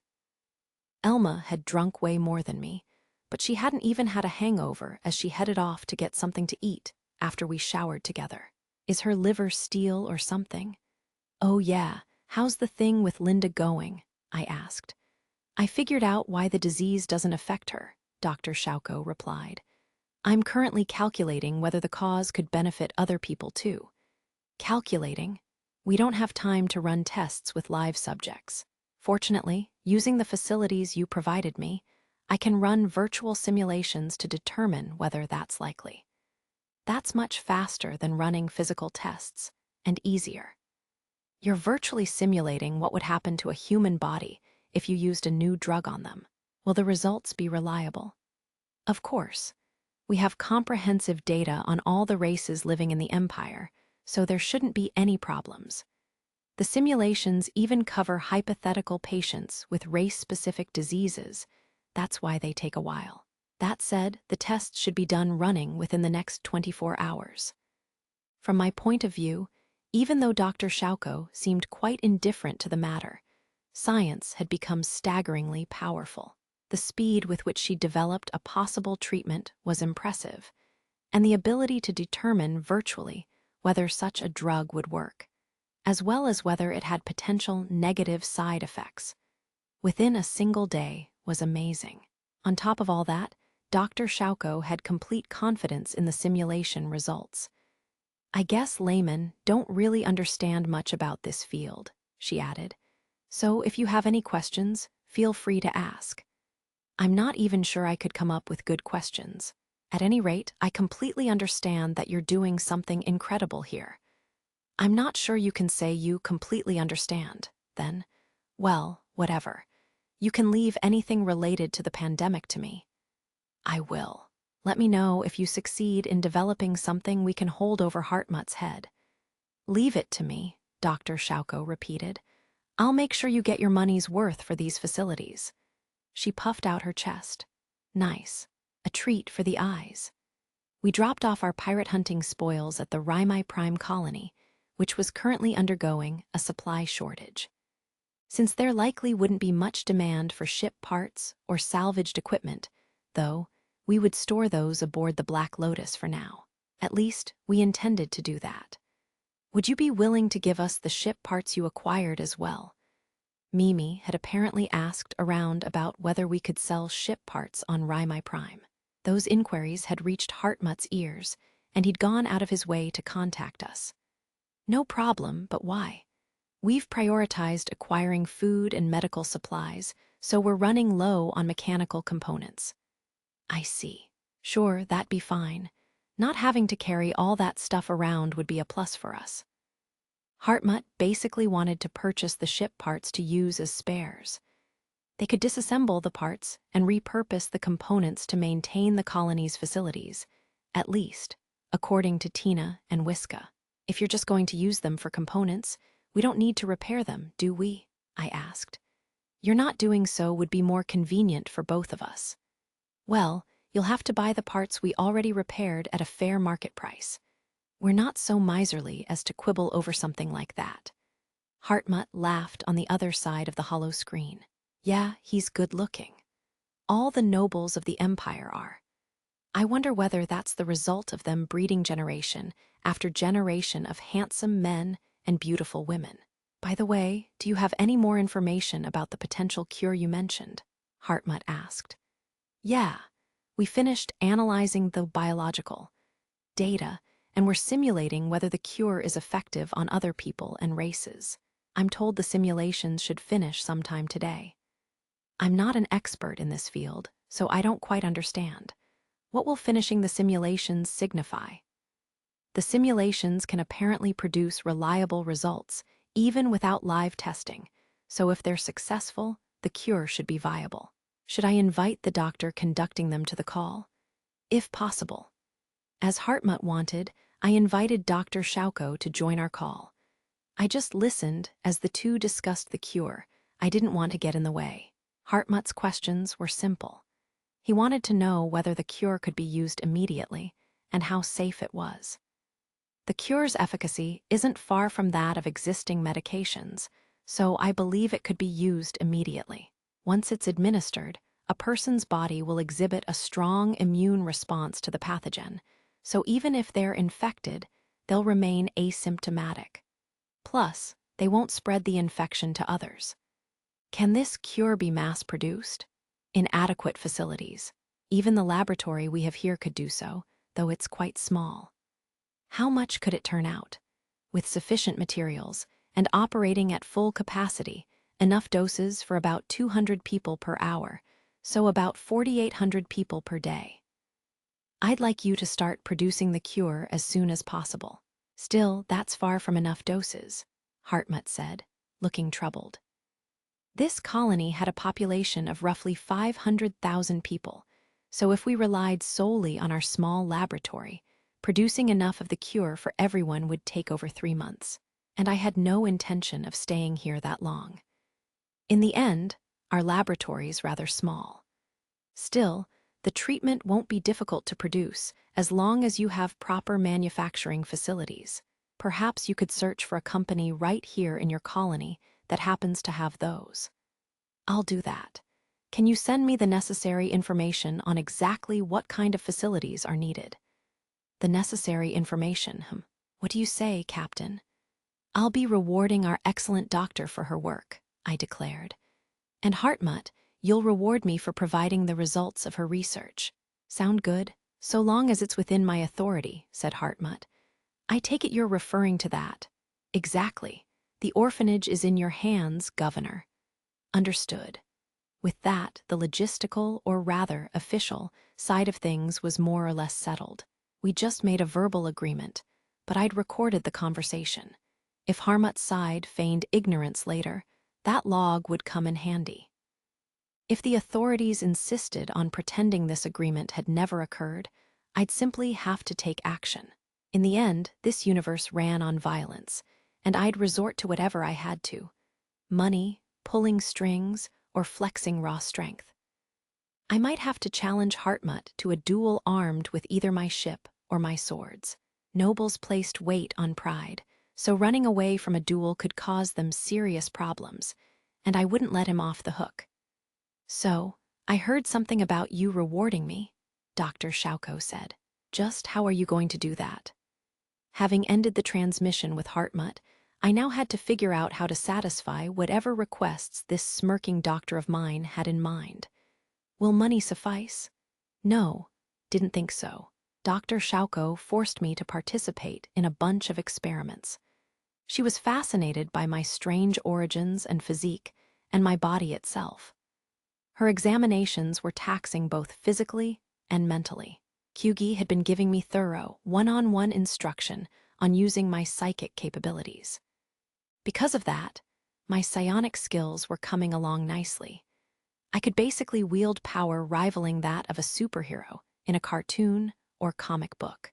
I could probably have defeated a platoon of heavily armed Marines in full power armor with nothing more than my body, and it wouldn't even be a close fight. Dr. Schauko dragged all this out of me during what could only be described as an interrogation, masquerading as a medical interview. I'd planned on keeping those abilities secret until the moment called for me to do otherwise. But, are you tired, Master Hero? Yes, I am. Very much so. Mimi came over and sat down next to me as I was recovering on a sofa in the lounge. She then pulled my body onto hers. I didn't resist, allowing myself to collapse with a thump, my head landing squarely on her thighs. Before my eyes were Mimi's gigantic breasts, a stunning view. In fact, my face was actually touching them. Incredible. I could feel my mental energy recovering. As Mimi's lap pillow rejuvenated me, I heard Kyuga's voice. You beat me to it. He. Today is my turn. Had Kyugi sensed my weakness? Either way, today it appeared that Mimi's good fortune had bested Kyuga's telepathic abilities. Soft and squishy, or fluffy and furry, it was hard to say which would help me recover faster. But today, I decided to indulge in what Mimi offered. What's Linda doing? I asked. Linda is currently learning about maintenance from Whiska and Tina, my lord. I see. It'd be difficult to pick up anything meaningful in such a short time, but hopefully she'll gain something from the experience. It should be fine to leave Linda to those two for now. Turning up and giving her false hope wouldn't do anyone any good. Not that I was sure that Linda was truly interested in the mercenary lifestyle to begin with. Either way, I couldn't afford to bring her with us anyway. Okay, maybe I could, but we'd have no use for her. Oh, right. Can you let Tina and Whiska know that they don't need to repair the salvaged equipment anymore? I asked. They can finish whatever they're currently working on, but the purchaser apparently wants to use what we give them for spare components. Got it. I'll let them know, Mimi said. She began to operate her terminal as I lay in her lap. Nice. Very nice. I'm not about to vocalize why exactly, but this is very, very nice. This is bliss. No, it's the true meaning of the cosmos. Mimi, I have a proposal. How about the two of us work together to provide my lord with comfort? Seemingly sensing my mental state, Kyugi had made a wonderful suggestion to Mimi. Wonderful, absolutely wonderful. But would Mimi agree? That might not be a bad idea. She seemed fine with it. That'll mean both of them at the same time, right? Very well. I'm not going to run or hide. Come, what's that you say? Wasn't I supposedly tired? I was, but sometimes willpower triumphed over physical weakness. While I was receiving Mimi and Kyuga's avid attention, Elma was relaxing with a drink in hand. Dr. Shauko was smirking in front of the data and samples she'd acquired from me, and Tina and Wiska were maintaining and categorizing the equipment we'd salvaged. It happened. Well, it'd be more accurate to say that it had happened at that point. Master, the lower district's orphanage was attacked. What did you say? I had just enjoyed an excellent shower with Mimi and Kyugi when May dropped a bombshell on me. I wasn't sure I had heard her correctly. Not that I hadn't anticipated the possibility. It was why I'd stationed combat bots there to begin with. But I hadn't truly expected that those bots would have to be used. Who dare attack a place protected by 4 military-use combat bots? Even I would hesitate, or flat-out refuse, to make such a move. Repeating, the facility protected by our combat bots was attacked. The bots and the bodyguards in our employ were able to repel the assailants, so there is no cause for concern. Well, yeah, that outcome was to be expected. The kids weren't injured, were they? Mimi asked. No, Miss Mimi. No one on the premises suffered any injuries, including the 2 bodyguards. Why was the orphanage attacked? I mused. Oh, well, I guess the attackers might just have been after supplies. I honestly didn't want to imagine any other motive. As we understood it, the syndicates and gangs that supported the orphanage had more or less collapsed, so the attack probably wasn't related to that. Oh, wait. Rival syndicates and gangs opposed to the orphanage's supporters might still be intact. Maybe they'd attacked? Actually, if that wasn't the case, then the orphanage wouldn't have been attacked to begin with. If a syndicate or gang supporting the orphanage made a comeback, they would go take revenge on the assailants. Can we get in touch with the orphanage? I asked. Yes, we can contact them through the combat bots stationed there. Okay, we should start by asking them for more information. I'd been in a good mood, but now I had a headache. Was that karma for enjoying myself despite the colony's situation? What's the right move here? This is becoming a pain in the ass. Should I just clean out and decontaminate the entire place, so to speak? As my head swam with violent thoughts, I started for the lounge, following Mimi. It's good to hear that everyone's safe. It's thanks to you, big bro. On the other side of the hollow screen, blonde crew Cut Hines and purple pudding-head Sieg bowed their heads. I didn't recall becoming the big brother of these ruffians, but I let the title slide. It was their way of showing respect, so I accepted it. That kind of thing was important in their world. So, who were the assailants? It'd make things easy if they were just unaffiliated hooligans who got greedy and wanted your supplies, I said. Well, they were definitely hooligans who wanted our supplies. But, why'd you pause? Don't look away, Hines. How come you're shaking, Sieg? Your face tells me there's more to this story. Based on how you're reacting, I more or less get the picture. This is going to be annoying, isn't it? Well, yeah, probably. Rumor is the people behind these hooligans also have connections outside, Hines said. Connections outside? You mean to space pirates? That's what the rumors say. They always get their hands on dangerous stuff you normally can't, and they're definitely trafficking people. Engaging in that sort of behavior, even under these circumstances, really isn't good. Now that I think about it, I recall hearing that poorly made drugs are still circulating. No, that wasn't quite right. Had Dr. Shauko simply said that poorly made drugs were another source of infection? I didn't recall clearly at this point. Well, I figured it didn't matter. Good ears, big bro. Yeah, these guys are the ones responsible for circulating that stuff. They say it helps you forget your pain and suffering. They target people who can't afford proper treatment, Hines said. And after those people die, these guys go retrieve the corpses. W8, how'd you know? Sieg asked. Haven't you heard? The mushrooms responsible for spreading the disease get nutrients from the corpses of living things to reproduce. So, after spreading the drug around, they go back and retrieve the ingredients used to make it. That's my guess. While it was just a hypothesis, it probably wasn't far off the mark. People who'd work with space pirates would likely be willing to engage in such practices as well. I still don't understand why they attacked you, though, I continued. Is someone they want that badly to kill staying with you? I don't really understand either, to be honest. They're crazy. They didn't attack us directly either. They used the promise of drugs as bait to get thugs to come after us. That's annoying. From what Hines was telling me, rather than taking action themselves, these crazy criminals were instead using people who could no longer afford to buy drugs as pawns. They might not even have ordered those pawns to attack the orphanage specifically, just told them, if you don't have anything valuable, go steal something. Now that I think about it, I hear there's pretty good stuff in that orphanage right now. Or something to that effect. This is a major pain in the ass. Do you know where these guys hang out or where their base is? I know where one base is, but I don't know whether they manufacture their goods there or if it's just a storehouse. Big bro, since you're asking, are you thinking of making them vanish once and for all would be the most satisfying solution, especially if they're connected to space pirates? Whether it was their manufacturing location or a storehouse, I could look for those criminals while destroying the base. As long as someone who knew the criminal's location was still alive, then in the worst-case scenario, we could always extract that information from their brain. That would be Hartmutt's job, though, not mine. WL, that may be true, but Hines began. There's no room for negotiations, since they're in cahoots with space pirates. You're quite extreme, big bro, Sieg said.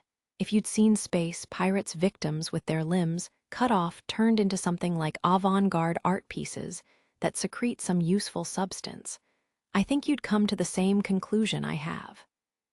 Sieg's face scrunched up in response as if to say, huh, what the hell, that's terrifying. An expected reaction. I myself hadn't understood what I was looking at the first time I saw that after coming to this world. Try gathering intel on them for me, but don't do anything reckless. I'll prepare some detoxification methods.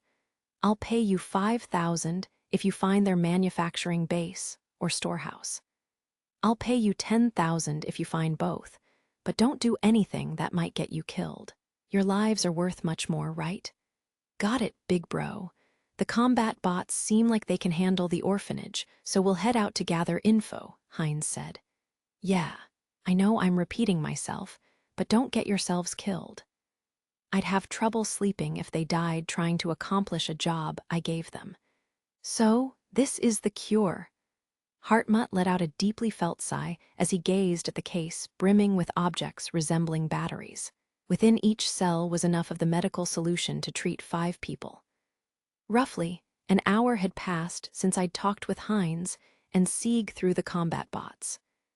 Now I'd brought Elma, May, and Dr. Schauko with me to see Hartmut. It's designed to be administered with a standard syringe, so injecting it should be easy, Dr. Schauko said. And the medicine is nanomachine-based, so you can store it at room temperature. Understood. I assume this recording device contains the manufacturing data related to this cure. Precisely. It also includes details on the facilities required to produce the cure, Dr. Schauko replied. Perhaps because she was conversing with a noble, she spoke more properly than usual, which sounded kind of strange to me. She was probably doing her best not to come off as rude. It'll probably take you a few days to confirm the cure's efficacy, and then a few more to start mass producing it. But do what you can, I said. Of course. If I still can't resolve this situation despite all the help you've provided, my father will disown and exile me." "Your father must be very strict. Anyway, now it's your turn to help us, right?" I prompted. "Yes, ask for anything you wish, so long as it's within my abilities." "Anything we wish. You said it, not me. I'm going to hold you to your word, got it?" I must have had quite a sinister smile on my face just then, because for a moment, Hartmut recoiled. He really didn't need to be that wary. It was going to be fine, really. I was just going to push the envelope a little bit while everything was in chaos. Anyway, I informed Hartmut that the orphanage I wanted him to protect had been attacked, and that the group responsible likely had links to space pirates. "I see, and what is it you wish to do?" "I want to crush them." "Huh, I want to kill all of them." "Hang on, filth must be cleansed. Please calm down. You did say I could ask for anything I wished, didn't you? A proud noble of the Empire wouldn't dare go back on his word, would he?" "You have me there. All right, I'd managed to steamroll him. Isn't this a good opportunity? You've just arrived here, so you have no ties."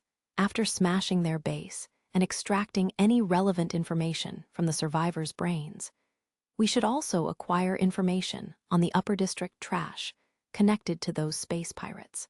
Given how chaotic the current situation is, we can act as we like, right? "Lord Hero, my position as a noble of the Empire requires me to maintain law and order. Anyone connected to space pirates is destined for capital punishment. Bending the rules a bit should be acceptable." "I suppose that might be the case. This'll serve as a testament to your valor. As a noble of the Empire, having a few notches like this on your belt wouldn't be a bad thing." True.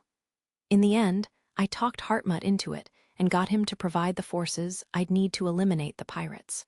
It was a good thing he'd brought a lot of personal forces with him from his father's territory. All that was left now was to contact Heinz and Sieg, then head over and destroy the enemy's stronghold. It wasn't entirely necessary for Heinz and Sieg to have found anything.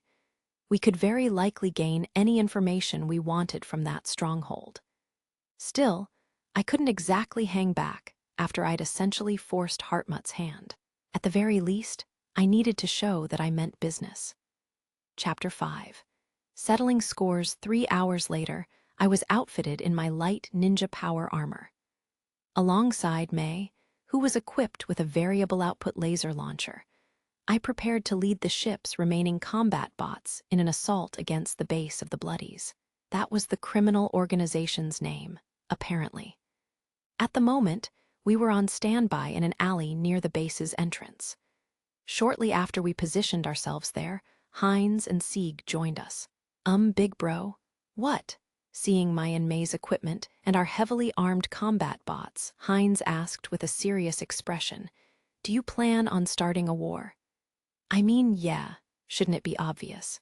I'd said I was going to kill these people, and that was exactly what I was going to do. I had no intention of dialing it back. I would swing with all I had, especially since the enemy was linked to space pirates. There was no telling what tricks they had up their sleeves. I wouldn't be surprised if they suddenly launched unknown biological weapons at us. But in this situation, I figured it wouldn't be appropriate just to massacre them all. Will you guys be okay in gear that light? I think you're just overgeared, big bro, Sieg replied. He looked kind of freaked out by our equipment too, so he says.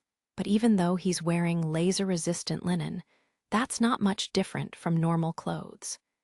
His laser gun's output isn't that powerful either. From my point of view, it's hard to think that he's taking this assault seriously. His protective equipment might not block a single shot from a lethal laser. You guys better stay in the back. I won't say anything if you decide to loot during the fight, but help me look for clues that'll lead to their other bases. Wait, we can grab anything we think is worth money? Sieg asked. Well, if you get tracked down for it and sent off to a prison colony, I won't be bailing you out, so be careful what you grab. G got it. For a moment, Sieg's face had lit up with joy, but now he was nodding solemnly. Well, given their background, these two probably had ways to get rid of riskier materials. Still, I thought it was best to caution them. Master, it's about time for the operation to begin. All right, let's start with a bang. Make as big a scene as you can. Just keep the enemy occupied. No need to go on the offensive. May nodded, holding the variable output laser launcher wired to her generator. Understood. Leave it to me. Once the battle started, she'd probably be swinging that thing around like a stick, although it was as bulky as a heavy machine gun. Mass times velocity equaled destructive force, so anyone she hit with that in close combat would end up in a really bad way. We'll sneak in from behind, right, big bro? Hines asked. Yeah, and don't lose that beacon ring I gave you. It differentiates between allies and enemies. Without that, when you run into Heartmutt's strike force, they'll shoot you full of laser holes. I'll hold on to it as if my life depends on it, Hines and Sieg chorused. Both had fastened a bracelet-like device that emitted blue light onto one arm. Those were the beacon rings I'd mentioned, which produced signals that would tell apart friends and foes, preventing friendly fire. Even if you mistakenly pointed your laser gun or laser rifle at someone wearing a beacon ring and pulled the trigger, the weapon wouldn't fire. Quite a handy device. Okay, it's time. Fire the laser emitter and envelop them, May. Make as big a mess as you can. Aye, aye, sir. As May responded, the combat bots simultaneously activated their weapons and leapt from the alley, aiming the barrels of the plasma emitters mounted on their demolition backpacks at the target facility. Firing, pow, pow, pow, pow, pow, pow, pow. A pleasantly snappy, thoroughly sci-fi sound rang out. The moment the muzzles of the bots' emitters fired glowing green plasma shells that pierced the target's walls, a flash of green light exploded, and a wave of heat rushed us. Seriously? Hines muttered. Holy crap, Sieg cried. The power of the plasma shells fired by the 5 military-use combat bots was evident as the facility's wall melted and disappeared. The red-hot edges of the round hole in the building's wall were visible even from here. Keep it up. Let's go, I said. Huh, we're charging in through there? Sieg asked. Yup. Hurry up. Be careful, Master. Sieg was beginning to shrink away, so my ninja armor-encased leg kicked him lightly in the rear before we headed for the right side of Bloody's base. It was time for a break-in. Who the hell are you? Since this third-rate thug had time to shout, I felt he should have spent it by drawing the laser gun at his waist instead. Mercilessly, I pointed my own gun at his chest and pulled the trigger. MMGH, BZZT. A satisfying sound rang out as a flash of blue-white electricity momentarily lit the room. The thump of the third-rate thug hitting the floor resounded through the hallway. This smell is hard to get used to, Hines said. No helping it. I just fired on close to lethal output, after all. Since I was in my ninja armor, I didn't really smell it myself. Hines and Sieg weren't wearing anything that covered their nose, though, so the smell was probably quite putrid to them. Burnt human flesh mixed with piss wasn't a pleasant aroma. Some of the thugs were even crapping themselves, not just pissing. They should thank me for not executing them on sight, I said. Should they? Sieg asked. Uh-huh. If I'd wanted to simply execute these thugs on sight, I'd either have used a laser shotgun that fired multiple lethal lasers at once or cut them in half with my 2 swords. Instead, I was just using a Tesla gun. Tesla guns were essentially guns that just fired electricity. That said, they were potentially lethal. Still, about half the people I shot survived. If I'd been using a lethal laser gun instead, the death toll would have been much higher. If you died after being shot by a Tesla gun, you just weren't lucky enough. It wasn't exactly a non-lethal weapon, but it was still a low-casualty one. Well, perhaps medium casualty was more accurate. Either way, it wasn't that dangerous a weapon. As a side note, a Tesla gun usually didn't jam. Its energy cell capacity only let you fire it about 50 times, even if it started out fully charged.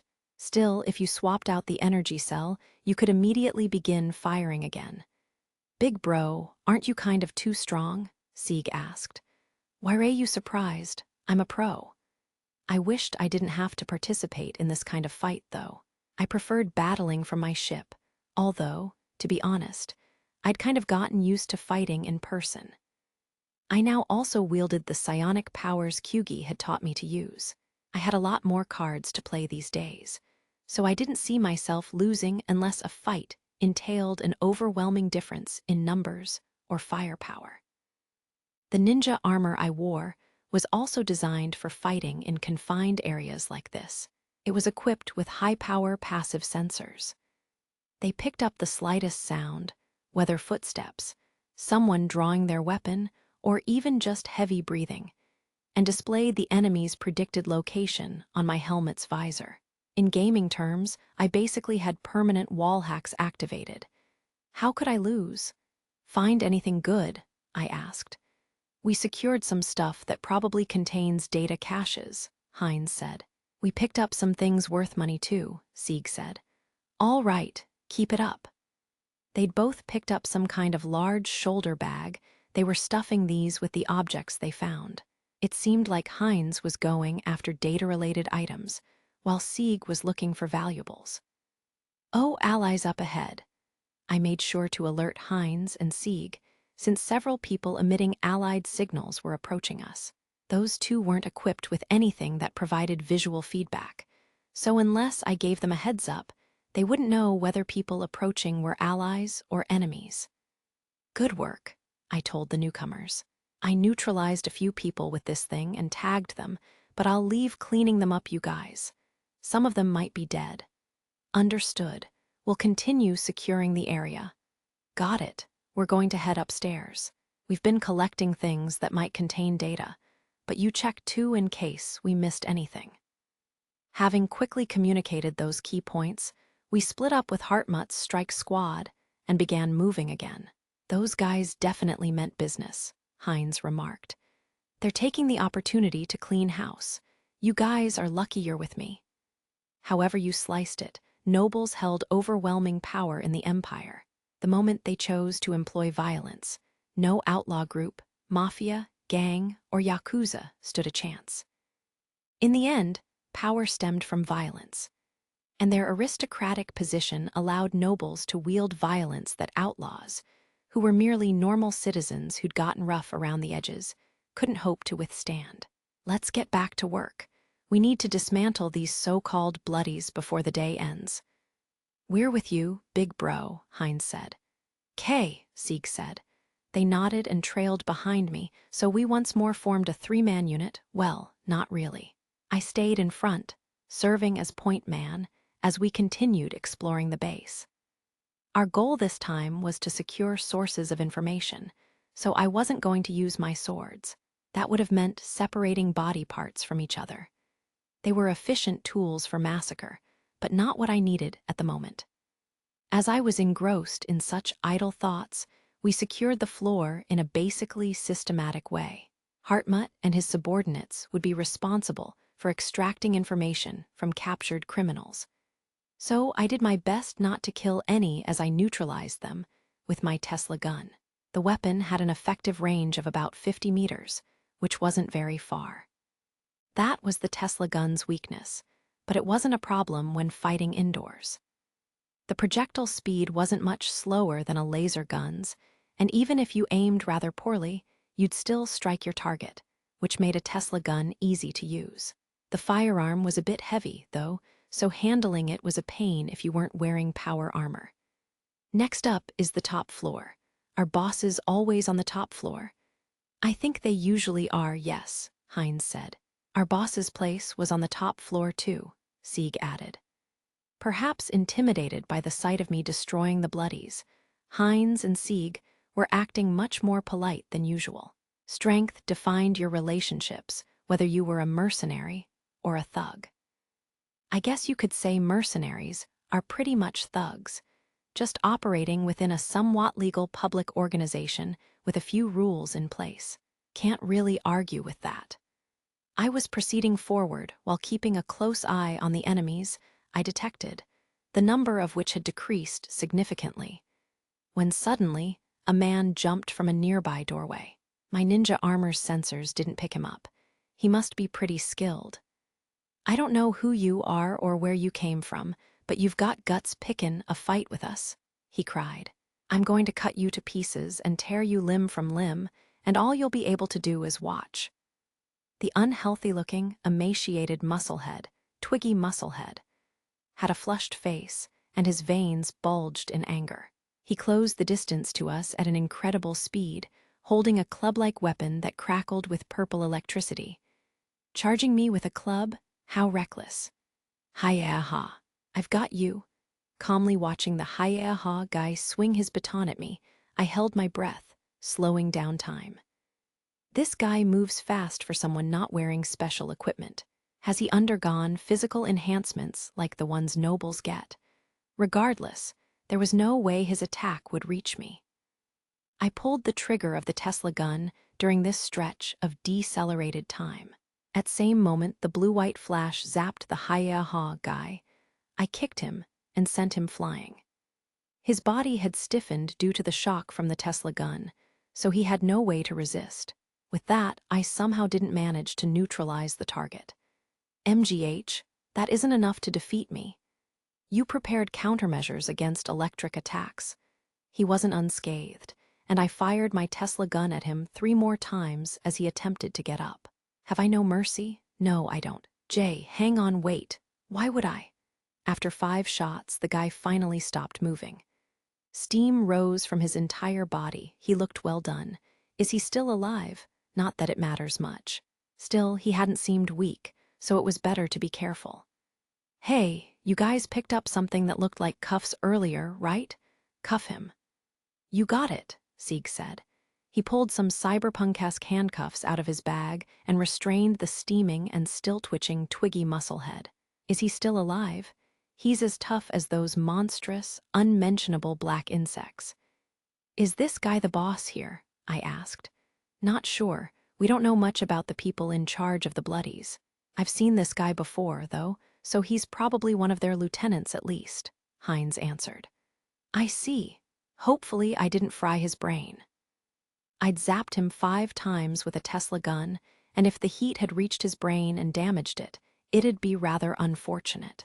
Oh well, we'll cross that bridge when we come to it.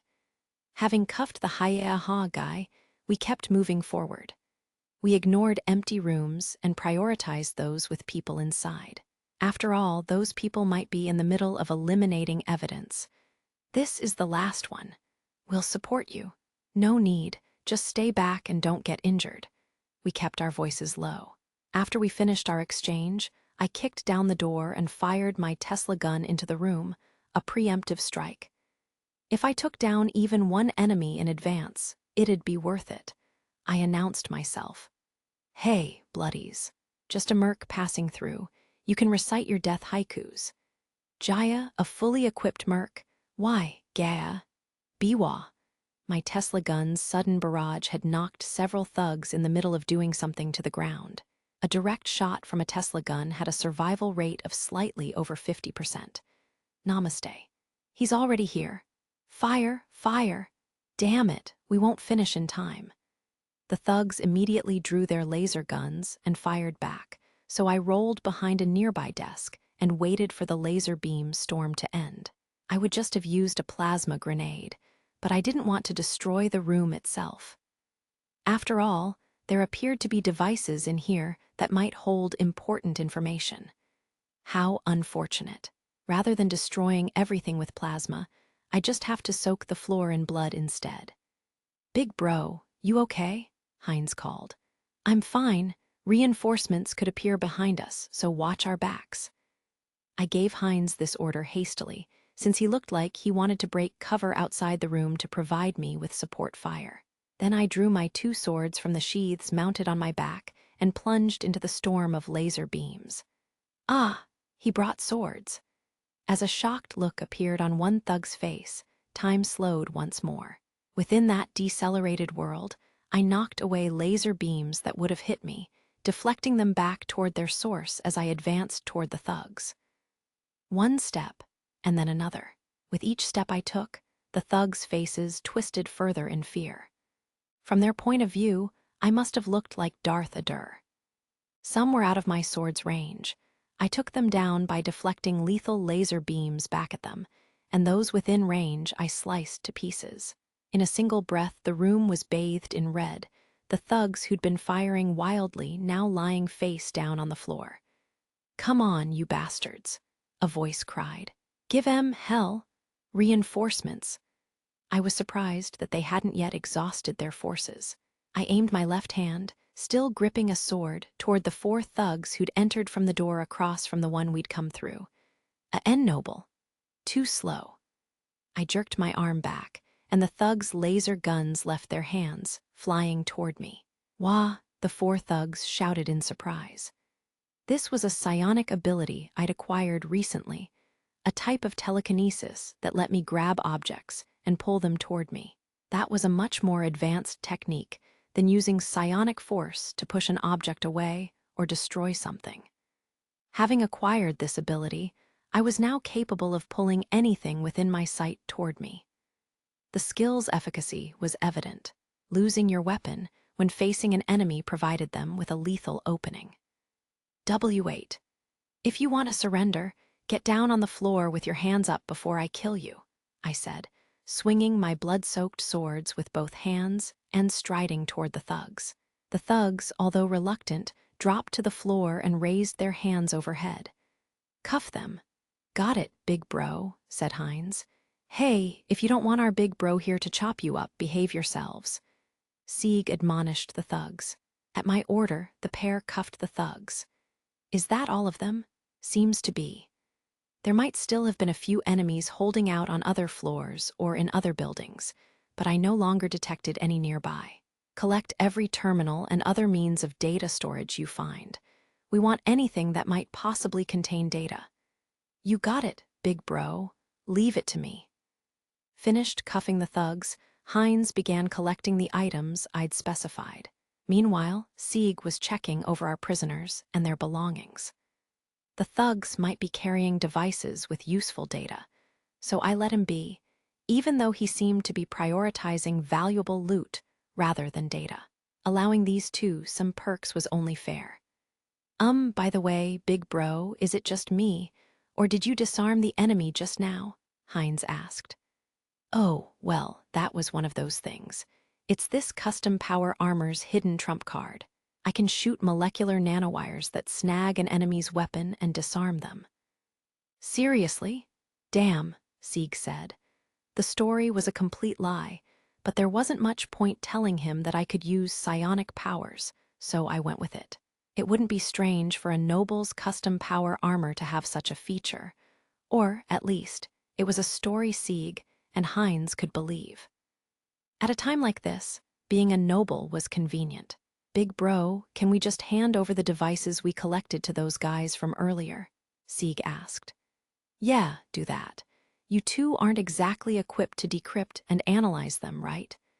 "I know someone who could help with that, but it would cost time and money. If someone else is willing to do it, then that's better," Hines said. "Let's leave it to Hartmut's guys to handle then." "Big bro, I found something," Sieg said, coming back from a corner of the room with a bag stuffed to the brim. The bag appeared to be intended for medicine, and it was full of some pink powder. "What's that?" "You know, the drug these guys have been selling." "Oh, this is that drug they peddle. We should probably bring the bag back and have it analyzed." "Will one be enough?" Sieg asked. "Hey, you're not thinking of using this drug yourself, are you? If so, I won't be bailing you out the next time you're suffering serious symptoms." "Huh, what do you mean?" "According to my ship's doctor, this drug's derived from the mushrooms that caused the pandemic. If you don't make it properly, people who take it spread the infection." "Yes, that's right. There's a 90% chance this drug's ingredients include the mushrooms causing the disease in this colony. The one that turns the corpses of the infected into breeding grounds for more mushrooms." "For real?" Sieg placed the bag on a table and backed away. Then he took several more bags out of his pockets and threw them atop the bag on the table. If I hadn't said something, he'd still be planning to get high on that stuff, wouldn't he? I actually doubted that analyzing these drugs would be of any use at this point. But who knew? We might find something, so I'd bring a bag back with us. Maybe Dr. Shauko could even neutralize the stuff's negative side effects, turning it into a safe-to-use drug that allowed people to get high without infecting them. I wasn't sure what we'd do with such a thing, though. I'm serious, I warned, then added, those approaching us are allies.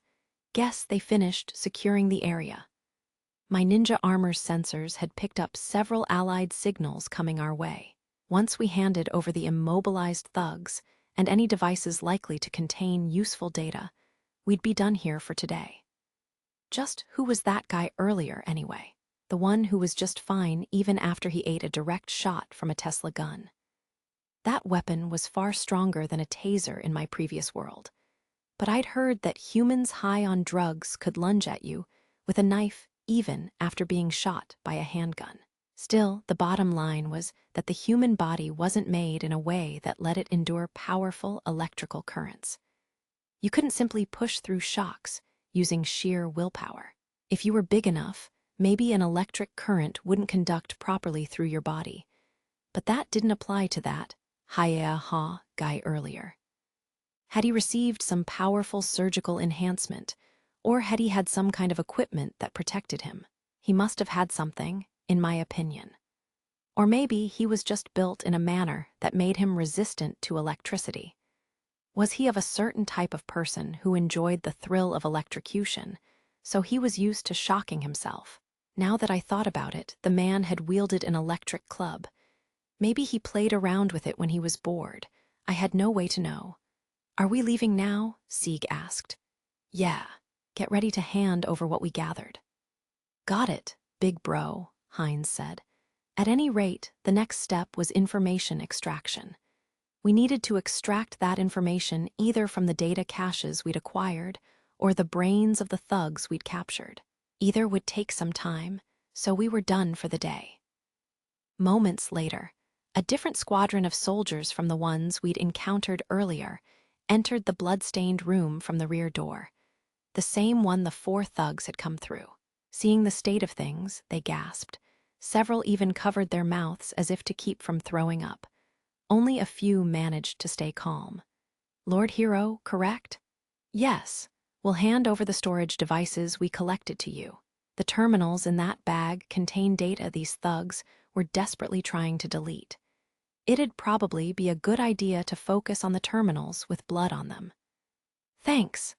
There was no need for these soldiers to act so creeped out. I'd only done my best, you know. But asking them not to be creeped out at all might have been a bit of a tall order, considering the state of the blood-stained room. We're leaving now.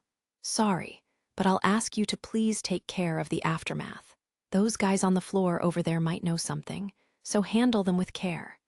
With care. I flicked the blood off one of my swords with a sharp swing, then sheathed it, glancing at the thugs who lay bound and squirming like caterpillars. From how they trembled and whimpered, they must have been pretty scared of me. You guys better spill your guts immediately, hear me? I warned. If you're too stubborn, I'll have to come by personally to remove your fingers and toes. My ninja armor's eyes flashed red with a dramatic goon sound, and the eyes of the thugs promptly rolled back as they fainted on the spot. Come on, that's an overreaction. I added that function as a joke. Cheers to our victory, I said. Bottoms up, Sieg cried. Cheers, Hines chimed in. The assault on the Bloodies base had ended, roughly an hour after handing over the data storage units and other devices to Hartmutt's subordinates. Hines, Sieg, and I had returned to the orphanage, where now we were holding a small dinner party with the kids and area. Delicious. Yo, this thing's tasty, Sieg declared. Yum. The food items spread on the table had been brought over from the Black Lotus. They were all cooked courtesy of our steel chef. The orphanage didn't have an automatic cooker, so in an utterly retro fashion, they usually just ate microwaved foods. The dishes the high-spec Steel Chef 5 had prepared surprised not only the kids, but the adults too. Glad you guys are enjoying it. Makes it worth bringing this stuff all the way over from the Black Lotus. You're the only one who'd even think of using military-grade combat bots for something like that, big bro, Hines said. The combat bots we'd brought for the assault on the Bloodies base had transported the food for us. Following the mission, they'd first returned to the Black Lotus with May, then swapped their demolition backpacks for cargo packs and delivered the food to the orphanage. After the attack finished, I'd rapidly come up with the idea for this dinner party, instructing May to get ready to swap the combat bots' equipment and transport the food. Even when she wasn't physically aboard the ship, May could access the steel chef and the combat bats maintenance and equipment systems, and I could rely on her to communicate with the crew members still aboard the Black Lotus.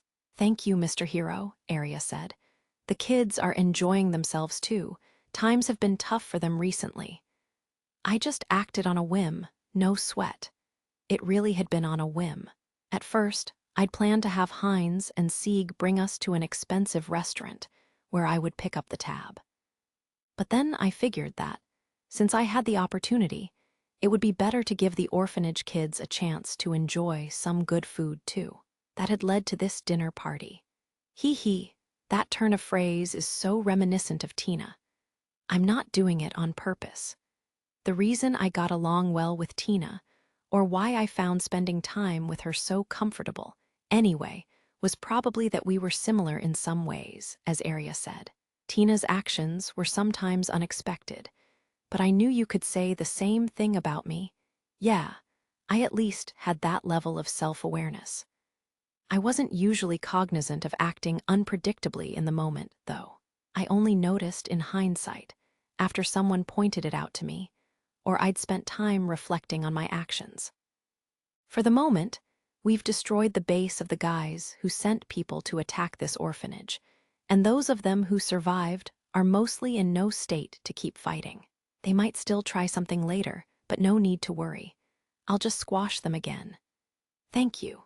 Also, sorry to have arranged this all on my own, but it seems that this star system's new governor agreed to start looking out for this orphanage. Huh, Arya's eyes widened in shock.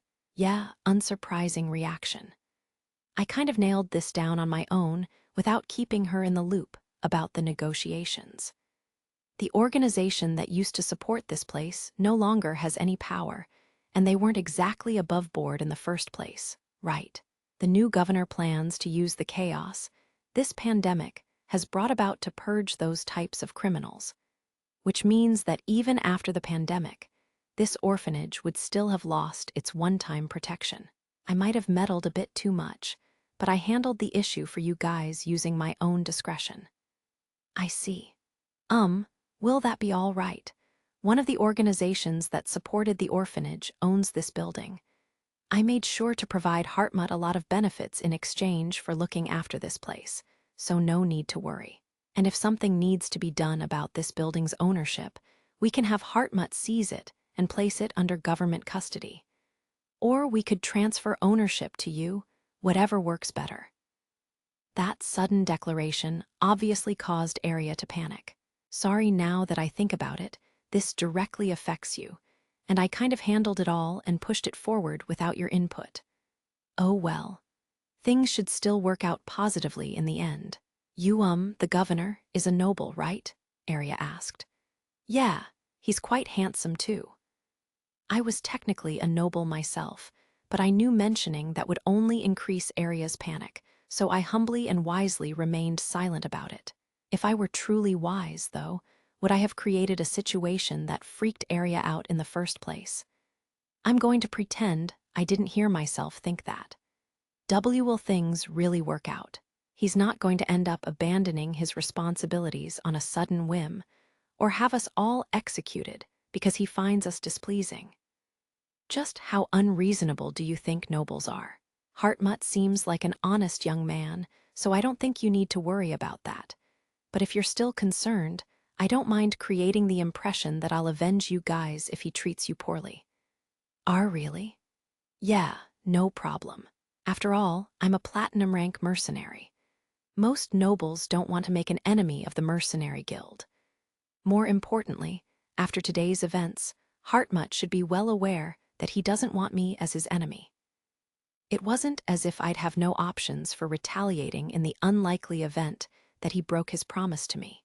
I could attack him socially by telling the Mercenary Guild and nobles I was familiar with, or even the royal family, that Hartmut was untrustworthy. Or I could always challenge him directly to a duel between nobles. If I managed to turn that into a ship duel, there was no way I'd lose. But I was also confident that I could win with my swords. In any case, if he took me lightly, I'd kill him. I see, Arya's head drooped. You've done so much for us, and we have no way to repay you. Repay me, eh? Arya's looks are decent, and her figure isn't bad at all. She was an attractive young lady, so I wouldn't be totally against spending a night with her. She was a mature adult too, so she should understand that doing so wouldn't mean anything, allowing me to simply enjoy myself. But it was clear as day to me that, if I pursued such a thing, my cute crew members would frown on my actions. I might even make a bad impression on Heinz and Sieg. For all I knew, Arya might even be in a relationship with one of them already. All in all, it was best not to cross that line. Considering it despite knowing that it would be a bad idea was just male nature, so please forgive my weakness. It's fine. Tina will pay me back in your stead. Tina. Mr. Hero, are you and Tina? If you're asking what our relationship is, then yeah, what you're thinking isn't far off the mark. It's what you'd call an intimate relationship between a man and a woman. You have an intimate relationship with Tina. UMDO, you have certain proclivities. Is that why you brought Linda aboard your ship? I couldn't help but notice that Arya shifted her position slightly, as if protecting the other children from my gaze. Okay, I need to calmly explain. Calmly. No, I am intimate with Tina and her little sister Wiska too, but I'm not a pedophile. It took a long time before I was willing to lay hands on those two, because I'm a normal guy, you see. A woman I loved just happened to have that body type. I swear I've never looked at Linda in the way you mean. Now that I think about it, aside from you, all your ship's crew members are female. Silence fell. I felt as though Arya's impression of me had suddenly degraded from kind mercenary to unbelievable womanizer. She wasn't wrong, but I still couldn't accept it. I don't think I can say anything that will help here, so let's change the subject. Agreed. Despite agreeing, Arya was still looking at me in disgust. How sad. This unfortunate development notwithstanding, the dinner party itself was a success, and the kids loved it. As Arya said, the party seemed to serve as a good change of pace for them, and their faces seemed a lot brighter. It wasn't like I was trying to farm positive karma to make up for my deeds, but the kids' smiles did hit especially hard given bloody scenes that had unfolded earlier that day. At any rate, I was glad they could enjoy themselves. Master? Yeah, I see them. Roughly an hour after the dinner party, I was hidden on the orphanage's roof, surveying the area below when May called me. I adjusted my ninja armor's sensors to focus on the suspicious people now approaching the orphanage. Several small groups were all approaching the building. From how they were moving, they likely meant to surround it. Your orders, Master. Should we take the initiative? We don't need to keep them alive this time. I'll go first. I'd like to make full use of my ninja armor's capabilities at least once. Understood. I'll offer support as the situation demands. I'll leave that to you and do my best not to screw up. Oh yeah, request a cleanup team dispatch. Ending the call with May, I moved toward one of the groups ringing the orphanage. I leaped from one rooftop to another, then fired a hook shot into a wall to slow my descent and land in silence directly above the enemy. There were 5 people in the group. They looked similar to the thugs we'd taken down earlier that day. They were equipped with laser pistols and rifles, as well as what looked like spiked bats and large knives. They seemed the type of hoodlums who'd say things like, "I'll kill you if you look down on me," or "I'll teach you a lesson." I never thought there'd be a day where I engaged in a stealth mission in real life.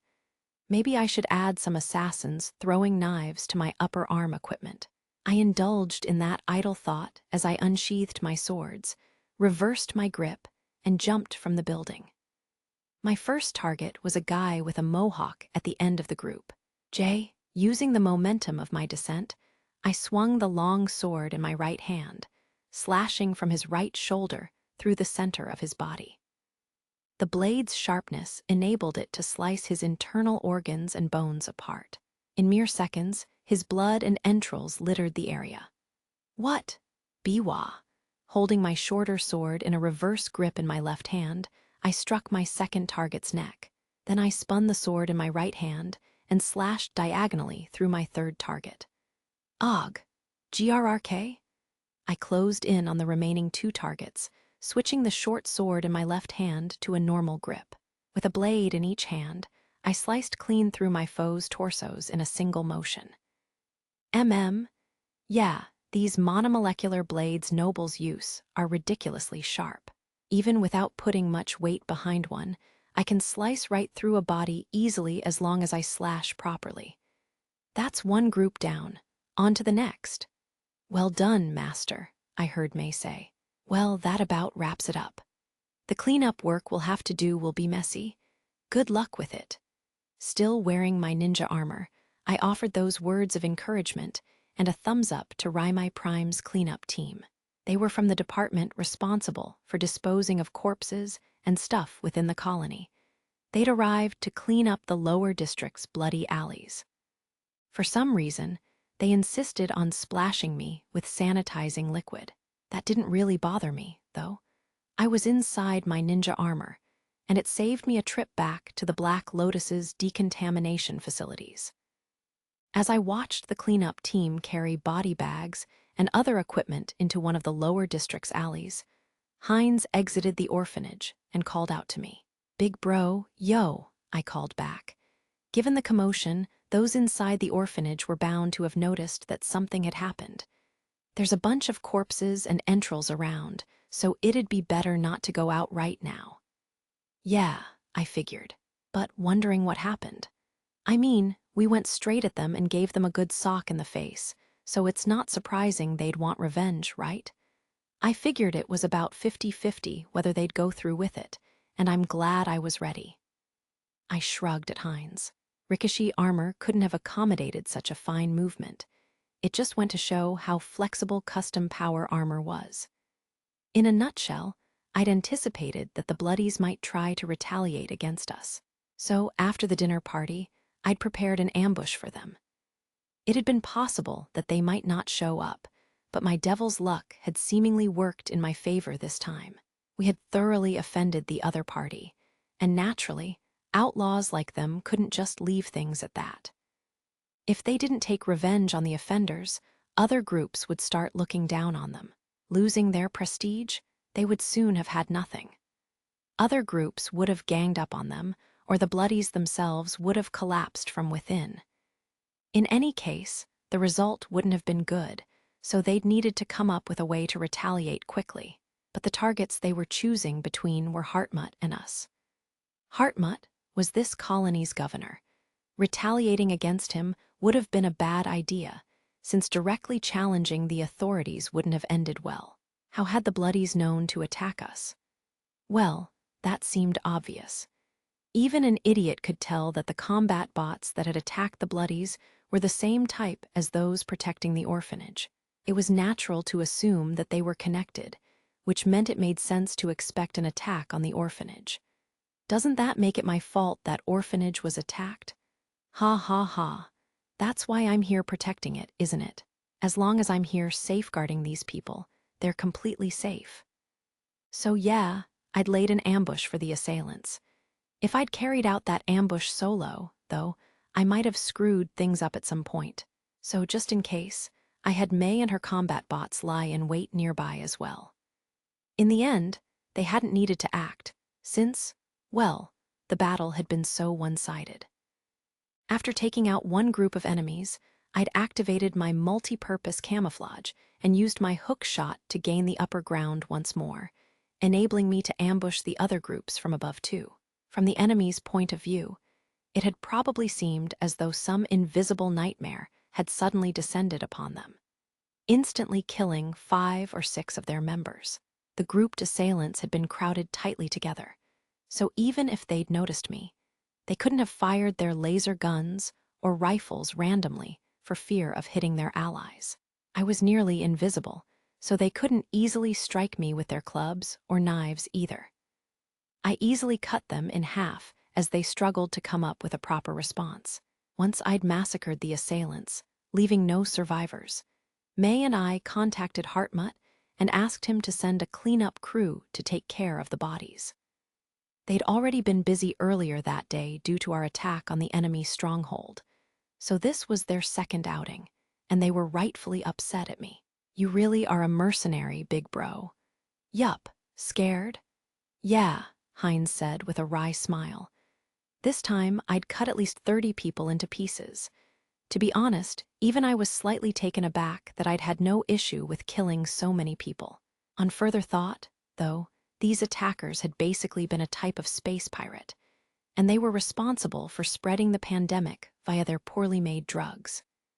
Even if I'd captured the injured alive, all that awaited them would have been manual labor until they died or in existence as lab rats. In my opinion, giving them a swift death had been a form of mercy. I'm a mercenary, so I can't help being disappointed that I can't earn any ener from killing them. Still, we've probably wiped out most of their forces now. That means we shouldn't have to worry about attacks for a while, right? At the very least, there won't be any more poorly thought-out attacks without a solid plan. If they continued to waste their pawns by having them charge in with no goal, the organization wouldn't last long. It was also possible that the losses they'd suffered today would have constituted a serious enough injury to the organization that it was on its last legs and bleeding out. If that was the case, they'd have few remaining options. They could either go into hiding, run away, or go down fighting. Surrender wasn't likely an option, since even if they did surrender, nothing good would come of it. Again, they'd either be forced into manual labor or turned into guinea pigs. "We'll be done in this colony soon. Hey, I wanted to ask, do you know anything about Tina? What she did here, what happened, and how she left?" I asked. "I'm familiar with the name, but I don't know much," Hines replied. "I think she got into a fight with the Das family, but I'm not really sure." Das family? That group mostly consisted of dwarves. They made a living secretly dealing illegal arms and tech. From what I heard, the pandemic got most of their upper ranks, so they've pretty much fallen apart. "I see. Thanks for letting me know." That information was enough to give me a sense of what happened. I wasn't sure how Tina had been involved with this so-called Das family and their illegal dealings. But it wasn't hard to imagine that she ran into problems trying to leave this colony. If the group had mostly fallen apart, though, maybe Tina could meet up with Arya face to face here. No, that could still be too dangerous. It might be better to have Arya come aboard the ship to see Tina. Once things calm down here, maybe I should invite you, Sieg, and Arya to visit my ship, I suggested. "Huh. Having Tina come down here to visit you guys at the colony would probably be a bad call, but I do want to give her a chance to meet face-to-face with Arya. But I can't have Arya come visit my ship by herself, can I?" "Oh, that makes sense.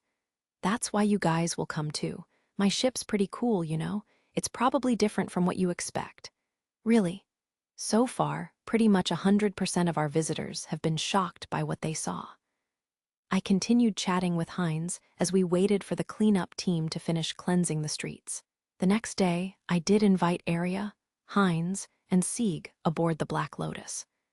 We couldn't just leave the kids unattended, so I sent May and some extra combat bots to the orphanage as reinforcements. "I am perfectly capable of looking after children," May assured me. "After all, I am a maid." That was what she claimed, but I wasn't sure how fully I should believe her. Then again, the last time she'd been to the orphanage, the kids had seemed to like her. Maybe it would be fine. It probably would be. After all, May was the perfect maid. "Wow," said Arya. "Whoa," said Hines. "Hun," Sieg grunted. We'd entered the Black Lotus, and upon reaching the lounge, the 3 visitors gasped in surprise. We had entered through the accommodation ladder, and after going through decontamination and heading into the ship's entry passageway, they'd already made comments like, "Better lighting than I expected," and "The floor and walls are spotless." Upon entering the large, well-lit lounge, they were finally no longer able to contain their surprise. Most people seem to think of mercenary ships as dark, dirty places with metal parts jutting out of the floor, walls, and ceiling, I remarked. I wasn't expecting something this spacious and clean, at the very least, Hines admitted. It's like a luxury hotel. Huh, what's going on with that wall over there? Sieg asked. Hines was completely blown away, while sharp-eyed Sieg had pointed with interest at the terrarium by the wall. As for Arya, Tina. Arya, it's been a long time, Tina said. Having spotted Tina, Arya ran over to the dwarf. They probably have a lot to catch up on, so I'll leave them be. Arya seemed familiar with Wiska as well, and Linda joined their group too. It did indeed look as though the four had tons to talk about. Let's head over to the cafeteria, I said. All right, Hines said. Okay, Sieg agreed.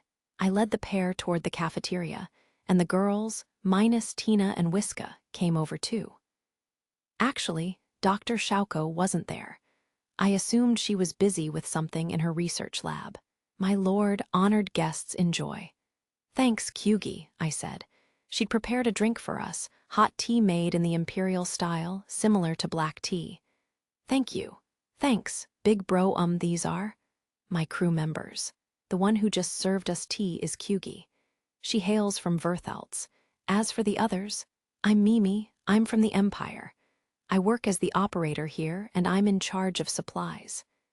Elma, I'm also from the Empire, and I'm a pilot.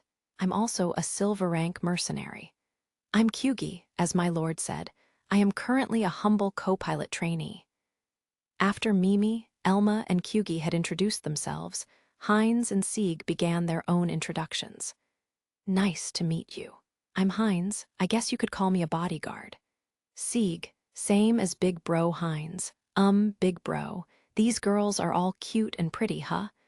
Jealous. To be honest, I don't think I deserve them either. I was being completely honest. Did someone like me really deserve to be surrounded by this many women? That was a question I asked myself often. Really. I didn't expect a humble response like that, Sieg said. The role takes a certain level of ability, and I think you need to continually improve yourself every day to live up to it. I can't just rest on my laurels and slack off, I said. Ha, it's not easy being the head of a harem, Sieg agreed. Yeah. Frankly, I end up relying on my crew for a lot of things, so I can't really afford to get cocky. I seriously believed I had a responsibility to live up to the expectations of these girls who cared about me. But there was a limit to what I could do on my own, naturally. It took all of us working together to form this team we had. He might say that, but when there's no work to do, he slacks off all day, Elma said. Master Hero never takes a day off from his routine, Mimi put in. Besides, none of us can talk when it comes to slacking off while there's no work. My lord works very hard, Kyugi agreed. And however durable a string is, if it is constantly tense, it is easily cut. I believe your current lifestyle is well balanced, my lord. You guys spoil him way too much, Elma said. Just what is this? What are you showing me? What's this feeling rising in my chest? Having seen how lovey-dovey the girls were with me, Sieg seemed to be turning to the dark side. At this rate, something awful would befall Sieg as the flames of jealousy scorched him. I decided to change the subject by heading to the hangar to show these guys the Krishna. I had my crew members go check on Arya and Tina, so now it was just us three men. As we entered the hangar containing the Krishna, Sieg asked me a question with no clear subject. Give it to me straight, big bro. Give you what? I cocked my head in confusion. At first, I had no idea what he was referring to. Do you really wrestle with those girls? Yeah, I think I'm going crazy from envy. I wasn't lying when I said it hasn't been easy. No, I didn't think you were still. How'd you do it? Ah, well, I guess I had good timing. And I had the ability. Whether we were talking about Mimi, Elma, Tina, Wiska, or Dr. Schauko, who Heinz and Sieg hadn't met yet, I felt that both timing and money had been important factors in their joining my crew. Well, it wasn't as if I was only connected to them financially, but my relationships with all of them had started with money. Kyugi was the only exception. When the opportunity comes, you need to be determined enough to put everything on the line, both in the monetary sense and in terms of your life itself. That's rough. It's true, whether you're saving a girl from thugs in an alleyway and helping her acquire shelter and a right to travel freely certificate, taking on a multimillionaire debt to the Imperial fleet in her stead, saving her from space pirates, assassins hired by her competitors, or biological weapons, purchasing her a ship worth tens of millions of ener, or adding equally costly facilities to a ship for her. That'd be impossible, however many times we relived our lives. Even if we kept our noses clean, we'd never earn enough money for all that. I've also been dragged into a succession conflict between nobles and needed to defeat an assassin with a space fleet, plus charged into an invading fleet from the Belbellum Federation by myself, as well as a swarm of tens of thousands of crystal life forms, not to mention used nothing but swords to fight biological weapons capable of taking down squads of Imperial Marines in a single blow. I've got a lot more stories on top of all those. That's more than enough. You serious? Asked Sieg. Yeah. If you don't believe me, feel free to ask Mimi or Elma. Heinz, who'd been quietly listening to Sieg and I talk, interjected with a wry smile. Money aside, I don't have enough lives for all that. If you survived that many impossible fights, it explains why you treated destroying the Bloodies base the same way you'd treat going out for a walk. Actually, despite all I'd been through, laser weapons were still scary. My ninja armor's plating was pretty thin, so if I were hit by multiple blasts while my shields were down, I'd really be in serious danger. It's not that I enjoyed killing them. It's just, if they're the same type as space pirates, I don't think anything of their lives. I have no mercy to spare for people who actively try to kill me. That's blunt, Sieg said. That's just what being a mercenary is. We're here, by the way. This is my lovely Krishna. Oh, it's big, Sieg said. It's technically small by combat ship standards. Heinz seemed impressed, and Sieg looked excited. I showed the pair the vessel's exterior and interior. And since we were here, I also gave them a tour of the hangar and the storage area containing the gear we used for face-to-face combat. Being able to arrange your favorite weapons like this, so that you can use them whenever the situation calls for it, really speaks to what it means to be a man, I remarked. You feel me? Yeah, Heinz said. I totally do. Ah, man, I want to have a weapons locker like this someday too, Sieg said. The storage area, which boiled down to my hobby collection of face-to-face combat weapons, received high praise from the pair. I let them try on some power armor, which thrilled them. I also allowed them to try out some of the weapons in the section of the hangar that we'd converted into a shooting range. After shooting these for real, I see why a high-quality weapon is so important, Heinz said. Right. If you want to do a good job, then you need quality weapons. The level of weapon you have is a bit too high for what we do, Sieg replied. The lower district was a wild place where killing and being killed were both standard. But that didn't mean people there fought each other using military-grade weapons like those I had on hand. When someone was killed, the cleanup crew and police ultimately got involved. Therefore, people usually exchanged fire with laser guns set to just below lethal, so a hit caused only in heavy injuries. As we discussed the weapons situation among outlaws, my terminal began to ring. I took the device out of my chest pocket to check it. Hartmut was calling me. Sorry, I have a call. I excused myself from the weapons locker, then picked up. This is Hero. Did something happen? Sorry, but I'm going to get straight to business. I need you to deploy your ships immediately. Understood. I expect an appropriate reward. I responded immediately, without asking for more details. At this point, I felt like I mostly understood Hartmut's character. Something serious must have taken place if someone who always showed respect, no matter what the circumstances, suddenly skipped the pleasantries and asked directly for assistance. We'll deploy Krishna and Antlion. I trust you'll handle the necessary procedures. Those are a small and medium-sized ship, right? Yes, I'll handle them. The ships under me, under Viscount Magnelli, have also been ordered to deploy.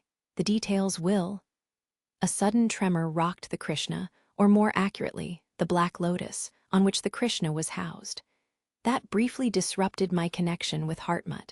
What's going on? Sorry, but I don't have time to talk long, Hartmut said when the connection reestablished itself. I'll handle the colony side of things. Please handle things in space. Got it, but I'm not sure what's going on.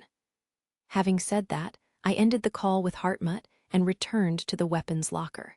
The governor just called me. I need to deploy. The entire ship?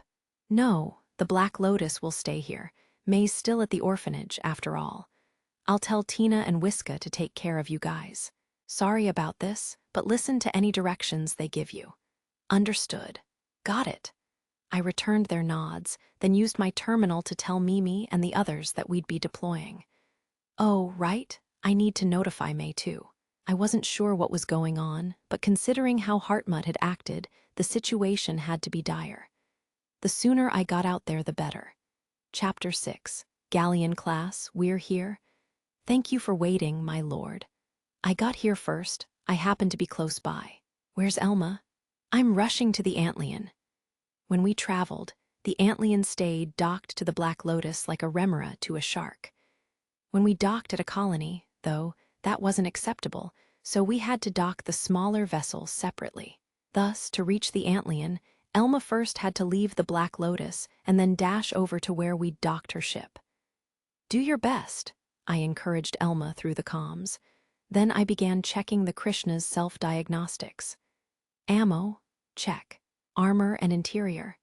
No abnormalities. Weapons systems, check. Life support systems, generators, sensors, all functioning. Thruster movement. No issues. I obviously couldn't turn the thrusters on right now to check that way. It would cause a mess in the hangar, and a loose wrench or spanner could injure the mechanic twins. Let's set out. Hartmut should already have informed the Port Authority. Understood.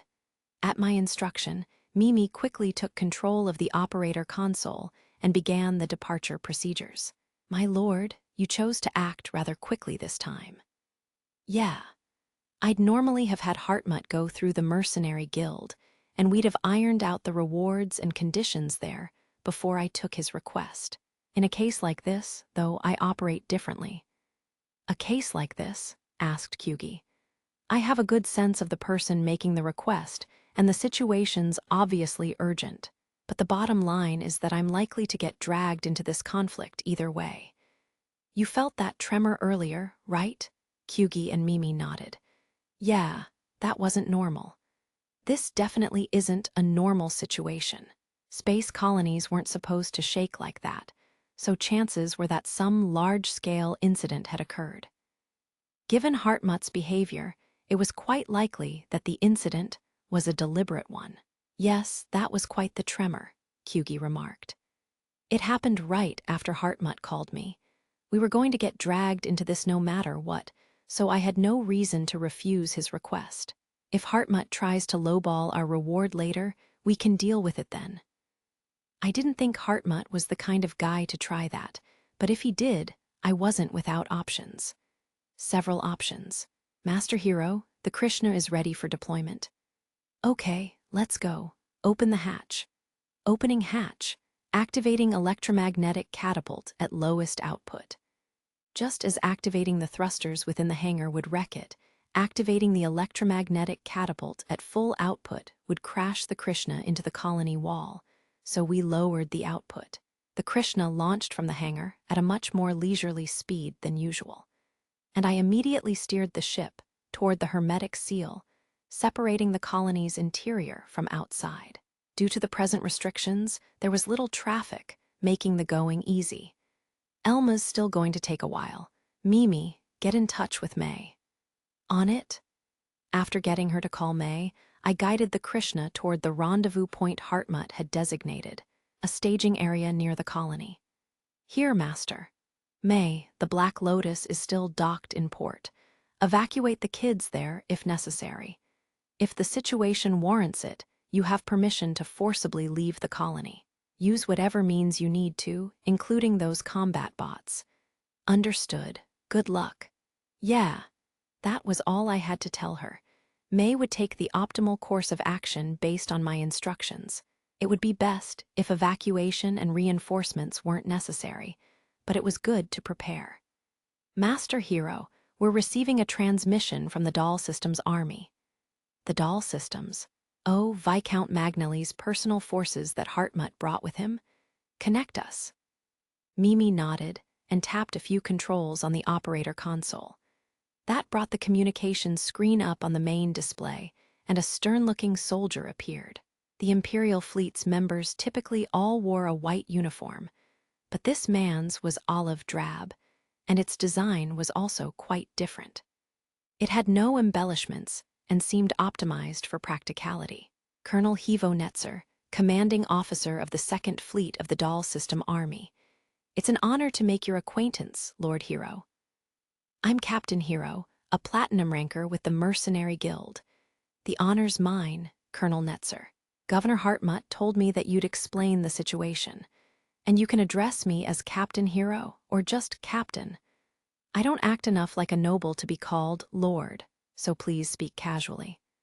I see. I'll do that then, Captain.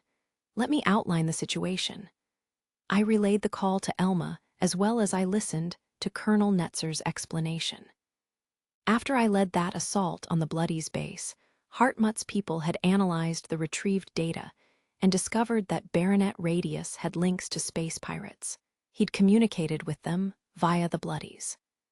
Upon discovering that, Hartmut attempted to relay the information to Viscount Magnelli, but discovered that communications directed out of the system were being blocked.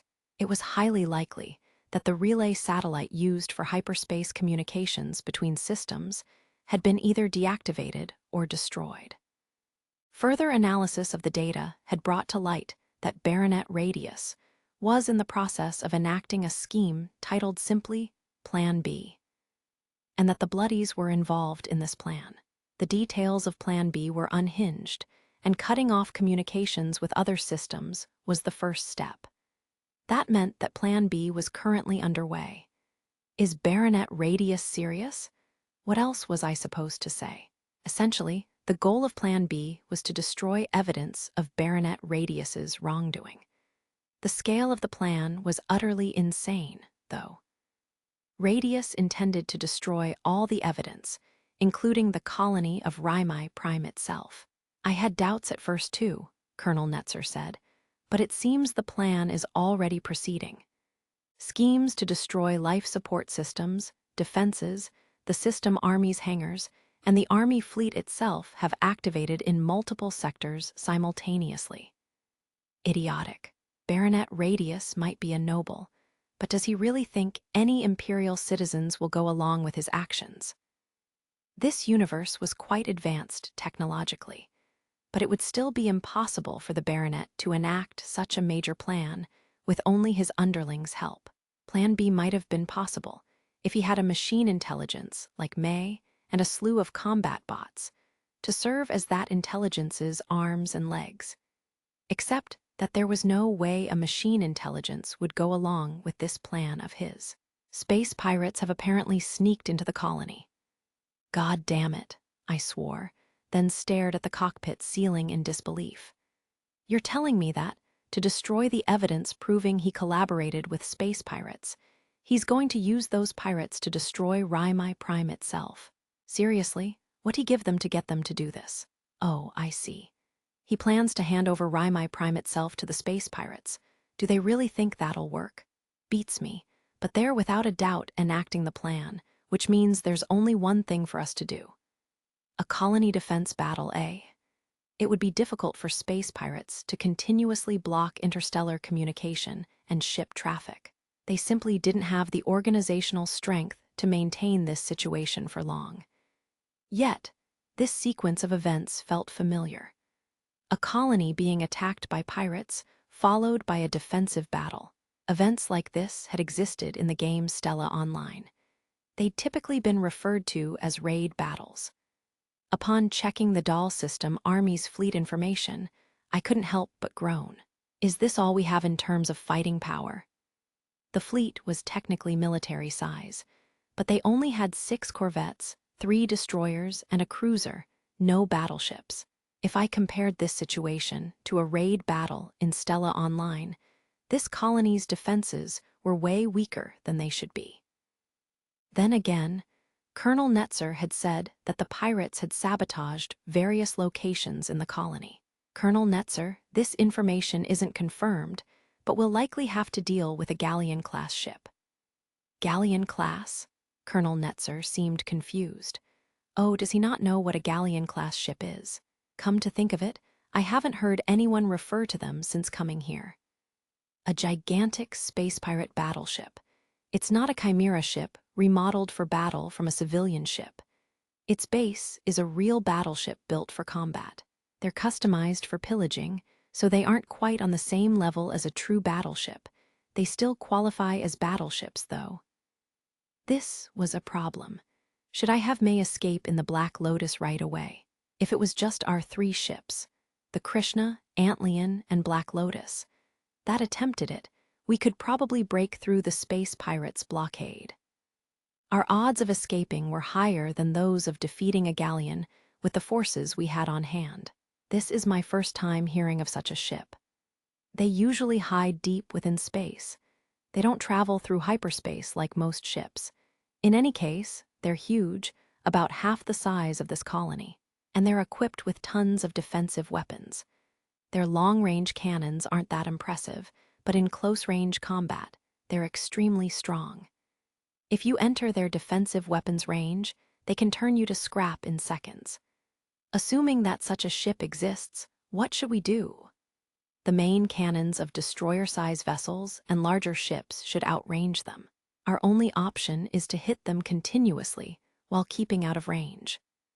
The pirate fleet will likely attack in a swarm, so our corvettes will have to do their best to stay out of the galleon's range as they fight off the attackers. A galleon has a lot of plating.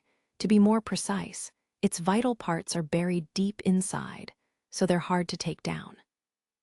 A galleon-class ship served as both a battleship and a base for space pirates, and at least according to Stella Online, they were also a type of colonizing siege ship. The facilities necessary to keep the ship moving were located near the galleon's center. Around that were the pirates' living quarters and supply rooms, which served as a buffer against any damage the ship suffered. A few hits nearby wouldn't cause the battleship any serious functional damage. In game terms, the ship had a lot of HP. It was tough. If we're really going up against a ship like that, we can't allow it to come close to the colony, Colonel Netzer said. Maybe we can.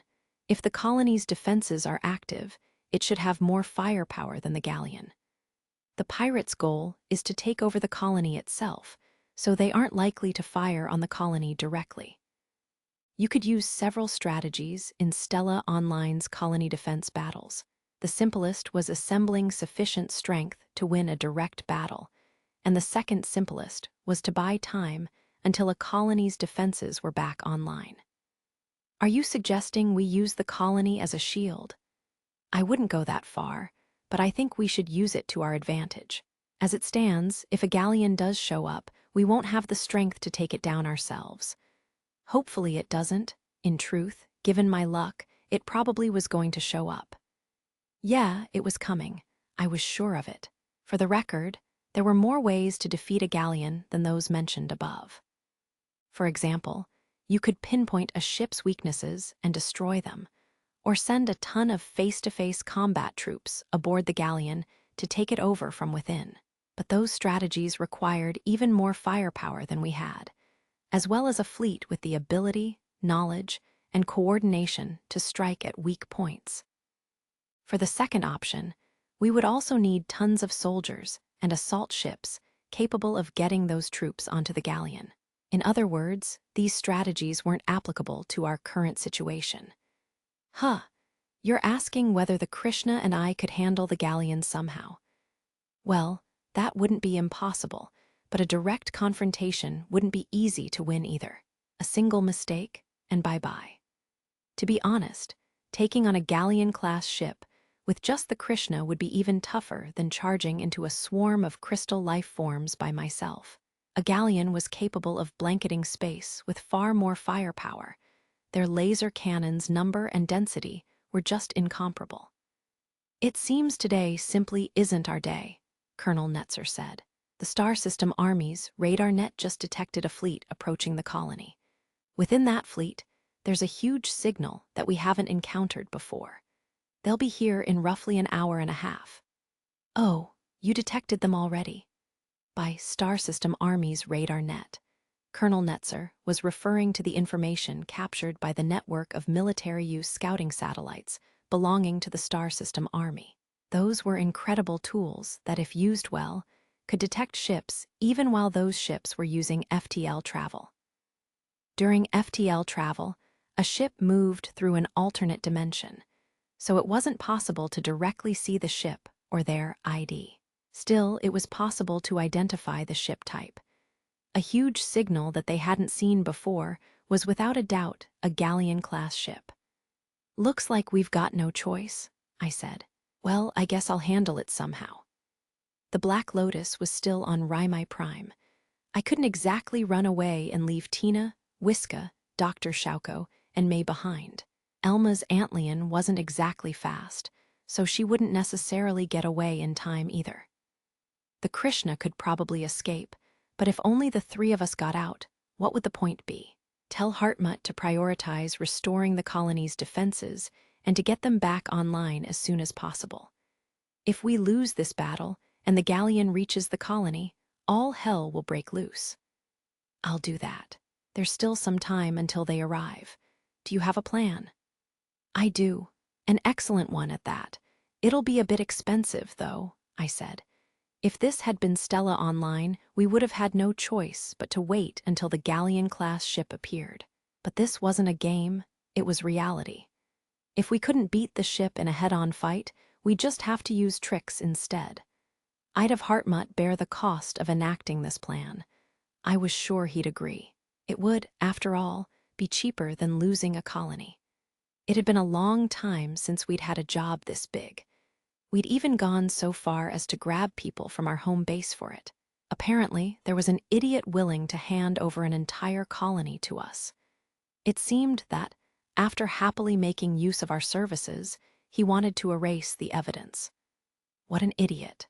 Even if he did that, the evidence wouldn't really disappear. After all, we had plenty more where it came from. He'd remain in the palm of our hand even after this. "We'll arrive soon." "All right." My ship was still in the middle of maintenance, so I was part of the assault squad. I'd heard that this colony's defenses were inoperable, as were the System Army's ships. So we were going to pull up right next to them, storm in, and plunder everything. Supposedly, they had this fancy place they called the Upper District. How arrogant. We were going to steal their lives, their dignity, and everything they had. Hef, I'm hard just thinking about it. After prepping my weapons and heading to the assault pod area, I found the rest of my allies already there. Were they thinking the same things I was? Well, that was just fine. I could use them as shields so I wouldn't be shot myself. "We're entering normal space. Prepare for impact." Boom! A thunderous roar sounded. We must just have left FTL travel for normal space. All right, it was time for us to sound suddenly vanished. No, that wasn't right. An explosion? What was going on? Why had I been flung out into space? With a thunderous boom, a gigantic galleon-class ship, accompanied by a number of pirate ships, warped out near Raimai Prime. They had appeared exactly where I expected, since May had analyzed their trajectory based on the radar readings and calculated their warp-out location. Since I had time before the enemy showed up, and I knew where they'd appear, what do you think I did? I prepared an ambush for them, of course.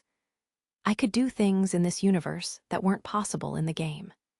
For instance, place remotely activated anti-ship reactive missiles in the spot where the Galleon-class ship was predicted to appear, launch a bunch of heat-seeking missiles at the flip of a switch, and plant a ton of space mines at the target location. The Rimi system Army's fleet was inoperable due to the actions of saboteurs. But that didn't mean we couldn't deploy their weapons and munitions. I made use of everything we had, launching all the firepower I could at the pirate fleet led by the galleon the instant they left warp. The results were evident. Blinding flashes of light burst near the galleon, and the reactive warheads lived up to their reputation, creating a huge ball of fire. The explosion appeared to damage the ship's flank, where its assault pods were located. After the reactive torpedoes exploded, the seeker missiles began to search for targets. Naturally, the closest targets were the Galleon-class ship and the pirate ships accompanying it. Adding to the chaos, those pirate ships that immediately reacted to the missiles and attempted to evade ran into the space mines we'd planted in advance, which blew up several ships at once. Space pirates tended to use unencrypted comms lines that their prey could listen to.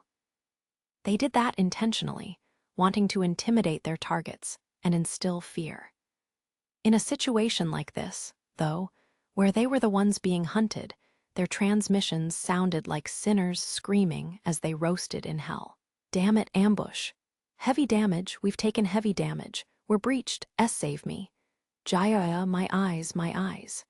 Shouts, screams, and death cries. The sounds of dying pirates came through the comms in vivid detail. Let's get started, I said. Aye, aye, sir. We were mercenaries. We had no mercy to spare for pirates. I activated my thrusters at full throttle and charged among the confused pirates into the safe region we'd prepared, which contained no space mines. A galleon was large and powerful, but had a blind spot on both the port and starboard sides, located on a downward diagonal toward the flank's center. While the pirates were disoriented, we could take the opportunity to safely exploit one of those blind spots and begin clinging to the giant ship. Prepare cannons, fire. Aye, aye, sir. Behind the charging Krishna, the Allied fleet began a cannon bombardment, targeting the medium-sized pirate ships as well as the galleon's defensive armaments. Our ambush had taken down the galleon's shields, which made this an opportunity to deal some damage. But a galleon's front section was really dense. Even if the Doll system army focused their firepower on the galleon head-on, they'd only get the densely packed living quarters and supply storage areas, while vital parts of the ship, for instance, the command center, generator, life support systems, and munition storehouses, would remain safe. Therefore, I had asked the Doll system forces to prioritize taking out the galleon's allies and defensive weapons instead. Colonel Netzer was doing a great job. As for Elma, she was keeping to the rear. She'd be responsible for supporting the Doll system army. The Antlion was rather large and moved relatively less quickly, which made it unsuited for sliding into the galleon's blind spot. Instead, Elma had been tasked with helping the system army protect the colony from the pirates' direct attacks. Hey, a ship just charged in. Take it down. It's fast. Piloting the Krishna, which had reached top speed in the blink of an eye, I weaved through pirate ships as their pilots were still reeling in shock from our surprise attack. I made sure to give them some shots from my large flak cannons as I passed by. Gah, I'm hit, eject, eject. Ah, it seemed some of the pirates I struck were in a bind. Unfortunately, this was war. No, that's not it.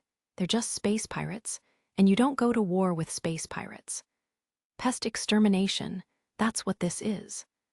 I dove into the galleon's blind spot and fired my 4 heavy laser cannons and flak cannons at full throttle into the ship, tearing away at it. Shoot him down, now. We can't. He's in our blind spot. Why does he know where our blind spot is? How would I know? Hey, Someone get this damn fly off us. The pirates' shields would likely finish recharging soon, but I'd already managed to get inside their range. Unless the pirates pried me off them, I could attack without worrying about their shields blocking me. We can't fire. The bastard's practically attached to the galleon. If we shoot him, we'll hit the galleon too. Some damage is fine. Do it. Oh, they made that choice fast. Apparently the galleon's commander, despite being a space pirate, had impressive decision-making skills. But those pirate ships couldn't get me off the galleon. To avoid damaging its shields, they'd need to get inside shield range, but that would put them in point-blank range of my flak cannons. Whoa, he's turned toward us while still hugging the galleon. This isn't working. We can't get close. Sneaking inside the galleon's shields meant I could use them as a shield against the pirates myself, forcing them into close-range combat. Throughout all this, I continued shooting my heavy laser cannons into the galleon's body, digging toward the ship's vital parts. I always used the exact same strategy against large ships. Of course I did. I couldn't exactly fight them head-on while I was busy weaving through their defensive laser fire. If I could, large ships and even medium ships wouldn't exist. Why the hell are you guys hesitating? Ram into him, crush him.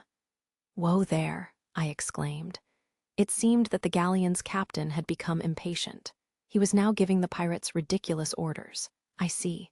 Ram and crush me. That could work, actually, if they can hit me, that is. Dumbass, why are you ramming into the galleon?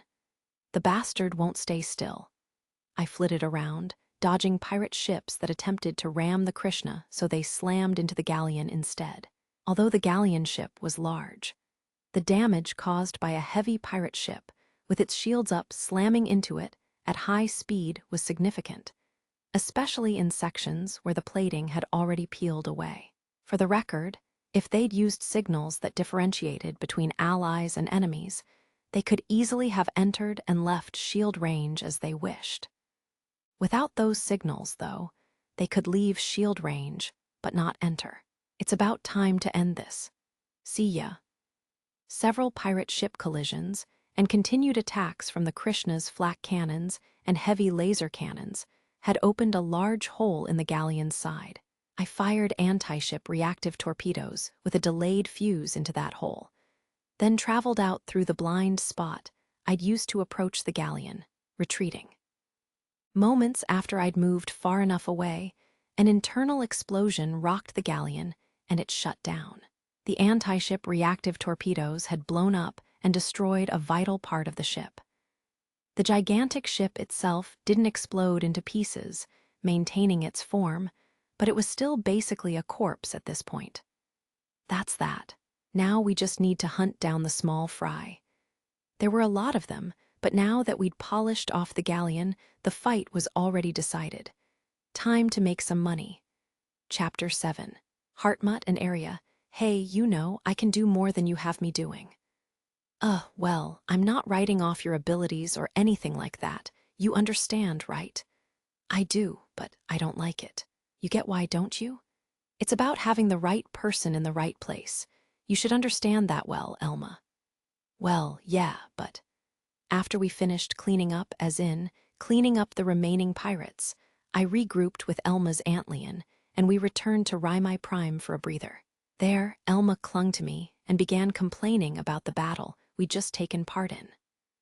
Rather than being legitimately upset that I'd relegated her to a standby support role, she was probably more bothered that I'd chosen to take on danger alone, without her. She should understand that I made the appropriate decision based on the circumstances, but she still wasn't happy about it. If our roles were reversed, I would probably have ordered you to stay back on standby as well, she admitted. But I understand how you feel. Still, in the end, the Antlion got to make a pretty big impact, right? True, that did make me feel better. The Antlion was equipped with a gravity jammer, a specialized device that could impede the activation of other ships' FTL drives, which effectively prevented the pirate ships from escaping. After they lost their galleon, the pirates had immediately tried to flee, which was where the gravity jammer had come in. Pandemonium had broken out when the pirates' FTL drives had suddenly stopped working. At that point, the situation became a completely one-sided battle. The colony defenses had also started coming back online, which really turned things into a turkey shoot. That said, if we hadn't had the gravity jammer, a lot of pirates would likely have escaped, so the Antlion had essentially been the MVP of the cleanup mission. Well, it's not like complaining to you will change anything. So, have you reported to our employer yet? Not yet. I'll call him now. Aria and the evacuated kids were still in the lounge, so I closed the cafeteria door to prevent our voices from leaking into the lounge as I connected with Hartmut. "Sup, big bro?" Somehow we managed. "Yes, we could see you from here. I must say, you put on quite a show," Hartmut told me, his cheek twitching. Not surprising, since we'd used a significant quantity of the ammo and space mines stored on Raimai Prime, probably as much as mobilizing the entire system Army fleet would have consumed. That had definitely cost a pretty penny. Then again, it was also possible that Hartmut just reacted that way because I'd called him while Elma was still draped over me. "Sorry, but I can't do anything about this princess. It depends on her mood, so forgive me." "We didn't really have a choice," I told him. "If we hadn't done that, the galleon would have docked at the colony, and a ton of pirates would have flooded out and caused a huge mess. Compared to that, the expenditure was nothing, right?" "That may be, but," Hartmut sighed, "there's no point complaining about it, I suppose. I wonder whether my father also has to deal with issues like this every day." The new governor began rubbing his abdomen. Had this been so stressful that it gave stomach pain even to a noble who'd undergone full-body physical enhancements? If so, I still wasn't going to apologize. "So, were you able to take care of the rats who managed to sneak into the colony?" "We likely haven't found them all yet. However, we have restored most of the facilities they sabotaged." "Need help?" "No." "All right, then." "Oh, yeah, that person I mentioned earlier who looks after the orphanage kids happens to be aboard my ship at the moment. Should I introduce you?" All right. I have time. I've looked into her, as well as the orphanage in question. I do have some interest. If she's fine with it, then proceed with the meeting." "Okay, let me go call her." Leaving Elma there, I opened the cafeteria door and called out to Aria. "Aria, sorry, but do you mind coming in here for a second?" Aria had been chatting with Heinz, Sieg, and the mechanic twins, but now she looked over at me and cocked her head in puzzlement. "What's the matter?" "I'm on a call with the governor. I thought it'd be a good opportunity for you two to get acquainted." "Huh, I'm not exactly properly clothed." Aria's hands moved rapidly all across her body. "Is she deciding whether that outfit works or something?" "It's fine. It's not like you need to wear a dress." "Come on, the governor's waiting. Hurry up." "No, I can't. I just can't." Slipping behind the girl as she waved her hands around in a tizzy, I pushed her into the cafeteria. "Do your best, big sis," Sieg said. "Take care," Heinz said. "Good luck," said Tina. "Will she be okay?" Wiska asked. "Doesn't look like it," Linda said. It seemed that none of them was going to stop me. I supposed that nobody really wanted to meet the governor, even though he was handsome. "Sorry for keeping you waiting." "No worries. I was chatting with Miss Elma. And this is Aria, the one I mentioned who's been looking after the orphans." "Aria, what a lovely day it is today," she babbled. This wasn't good. Aria was so nervous that she had completely lost it. If this were a manga, her eyes would have been spinning circles right now. She probably couldn't hold a proper conversation at the moment. "She seems pretty flustered to be in your presence, Governor." "I am a Viscount's eldest son, but I haven't officially inherited his title. Technically, from an aristocratic standpoint, I'm of lower standing than an honorary Viscount like Lord Hero. So, lady, there's no need to be so nervous." "Al, although you say that." From the other side of the screen, Hartmut tried to calm Aria too, but it wasn't working. Was this how citizens of the Empire typically interacted with and felt toward nobles? I didn't recall Mimi reacting this way before Chris or Count Dalenwold. I supposed that Mimi wasn't one to be cowed by others. Calm down, Arya. This is Lord Hartmut Magnally, and as you can see, he's very handsome and the very picture of a noble, but he's a man of honor. This isn't a public meeting or anything, and he won't find fault with you, even if you do something a little gauche. It's a bit embarrassing to have Lord Hero call me a man of honor. As he says, though, I have no intention of lecturing you about noble etiquette during a private meeting, so you may rest easy. Perhaps to calm Arya, Hartmut had spoken in a much gentler tone than usual. Thank you. The goal today was simply to get the two acquainted, so after we talked about the orphanage a little and they exchanged contact information, we decided to end the call. Will you excuse me then? You're excused, Miss Arya. Let's set a time to speak again at a later date. Okay. Like a small, frightened animal, Arya scurried out of the cafeteria. Yeah, she's going to struggle later. Now that they've exchanged contact information, she'll start meeting Hartmut directly. Hopefully her stomach holds up. Lord Hero, needs something. It appears that Miss Arya is currently aboard your ship. Hearing Hartmut's serious tone, I immediately grasped his concern about me and Arya and replied before he finished speaking. Her bodyguards are here too. She's just been chatting with my female crew members during her stay. It's not one of those things. I see, she's a very sweet girl. You think, I suppose. Arya's pinkish hair made her stand out, unfortunately, and she did have pleasant facial features. I would have said she was more on the cute side, with a bit of a baby face, than beautiful. Why was Hartmut commenting about her like this anyway? Wait, Hartmut, don't tell me you're... Is she seeing anyone? The status difference between us could be addressed by having another noble family adopt her, or claim her as an illegitimate child. It would be a solvable problem. Several people still owe me favors, he mused aloud. Yo, you're still on the call, I reminded him. I'm going to end it now, okay? Ending call. Yes, that's fine. I have something to take care of now. Excuse me? With a serious expression, Hartmut bowed and hung up. Can we pretend we didn't hear that? Probably not, Elma said.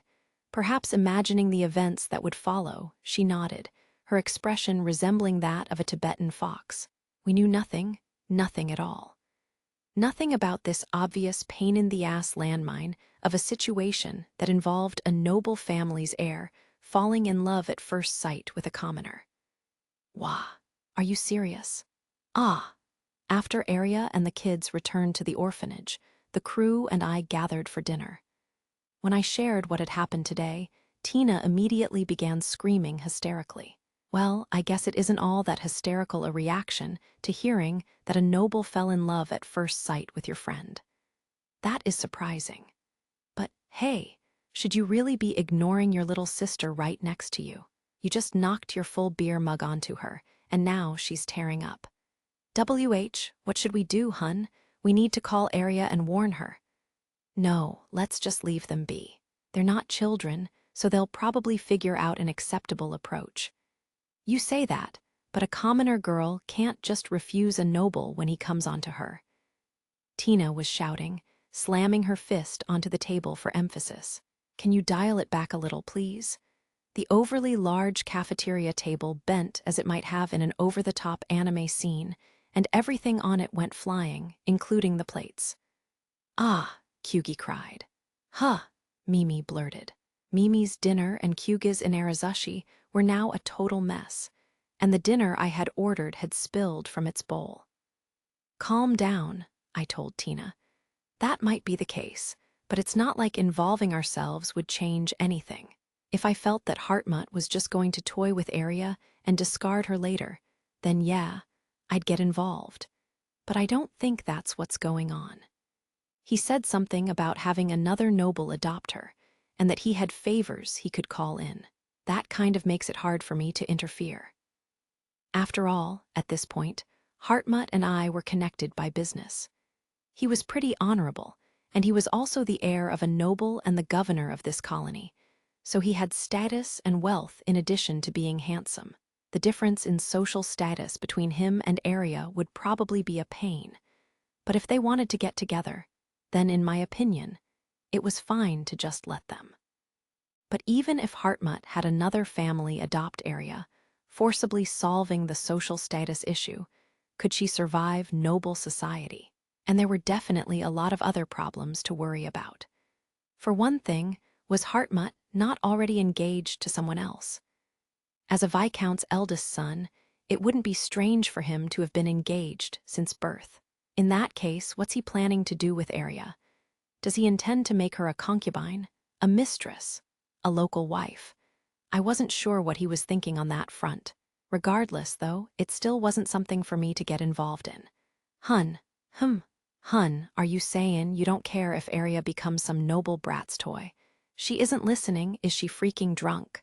How could she be? She's only taken a sip or two today. For some reason, when it comes to Arya, you immediately turn into a buffoon, I admonished Tina. I understand that Arya is important to you, but I'm going to repeat myself. She's an adult. If Hartmut asks her out, it's up to her whether to accept. I understand that you're worried about her, but that's not your place to decide. I'm saying, that is if Ish a noble, even if she wants to say no, she can't. If she embarrasses him, F-whipsh, her head'll be gone. Sure, if she rejected him in public, it would damage his reputation. But if he executed her on top of that, it would only make things worse for him. And I don't think he's the kind of guy to do that in the first place. GRR, you're stickin' to your guns instead of listenin'. You're doing the same thing. Tina seems to go crazy whenever Arya's involved. She becomes, like, unstable. And she's exceedingly mistrustful of nobles. What exactly happened when she was still here on Rymai Prime? I guess Baronet Radius was in charge back then, and he was involved with space pirates, so things were probably pretty bad. Okay. I'll bend then. I just need to talk to Hartmut, right? I'll tell him that Arya is an exemplary, obedient citizen of the Empire, and that if she's approached by the eldest son of a Viscount, like himself, she probably couldn't rebuff him, regardless of how she felt. I'll tell him to tread carefully in that regard. Is that good enough? That noble brat won't give up on Arya if that's all you say to him. At least give him a chance. I don't know him that well, but you can't do anything to change someone's feelings, right? Offering that kind of advice is about all an outsider can do. If we tried to get in his way, we might just fire him up and make matters worse. Tina paused, then sat back down and stopped talking. My words seemed to have convinced her. Looking around, I realized that the rest of the crew had fled our table and were watching from a distance. Damn it, don't just run away and leave me behind. I would have done the same in their shoes, though, so I couldn't really blame them. I heard a sob. Beware, Tina wailed, then sniffled and sobbed again. How come you're crying? As Tina began to weep out of nowhere, I held my head and sent a pleading glance over at Elma and the other girls. They simply shook their heads, made X gestures with their hands, or dropped their eyes. Are you guys saying it's my responsibility to deal with this? Well, I guess I was the one who made her cry. Wait, was I? Tina, your emotions really have been all over the place ever since we got to this colony. Geez. I sat down next to her, scratching my head, then began rubbing her back. Sorry for being sh-poiled, hun. Wah, she sobbed again. There, don't sweat it. Tina clung to me, still wailing. Due to her childlike appearance, seeing her cry made me feel guilty. Despite her looks, though, she was a heavy drinker, and the liquor she chugged like a sports drink would have caught fire if you lit it. Don't cry, I'm not mad at you. That only made her cry even more. I figured I had to just shut up and rub her back until she got it out of her system. You've had a tough day. Tina had cried herself to exhaustion, or, well, she had at least cried until her eyes got puffy. Then she returned to her room, and she didn't come out. I left her to Whiska and went back to the cafeteria, where Elma and the others were waiting for me. Being a lady killer isn't easy, Linda commented. Since when am I a lady killer? Man, I'm starving. I shrugged at Linda, then began stuffing my mouth with my now-cold dinner. Even a meal prepared by our steel chef didn't taste great after being left out so long. I was still going to eat it, though. I wasn't one to waste food. Is it actually possible for Arya to become some young noble lad's wife? Linda asked. Young noble lad, he's older than you know. I think it'll work out one way or another, but Lady Elma might know better, being the daughter of a viscount. Really? You're asking me?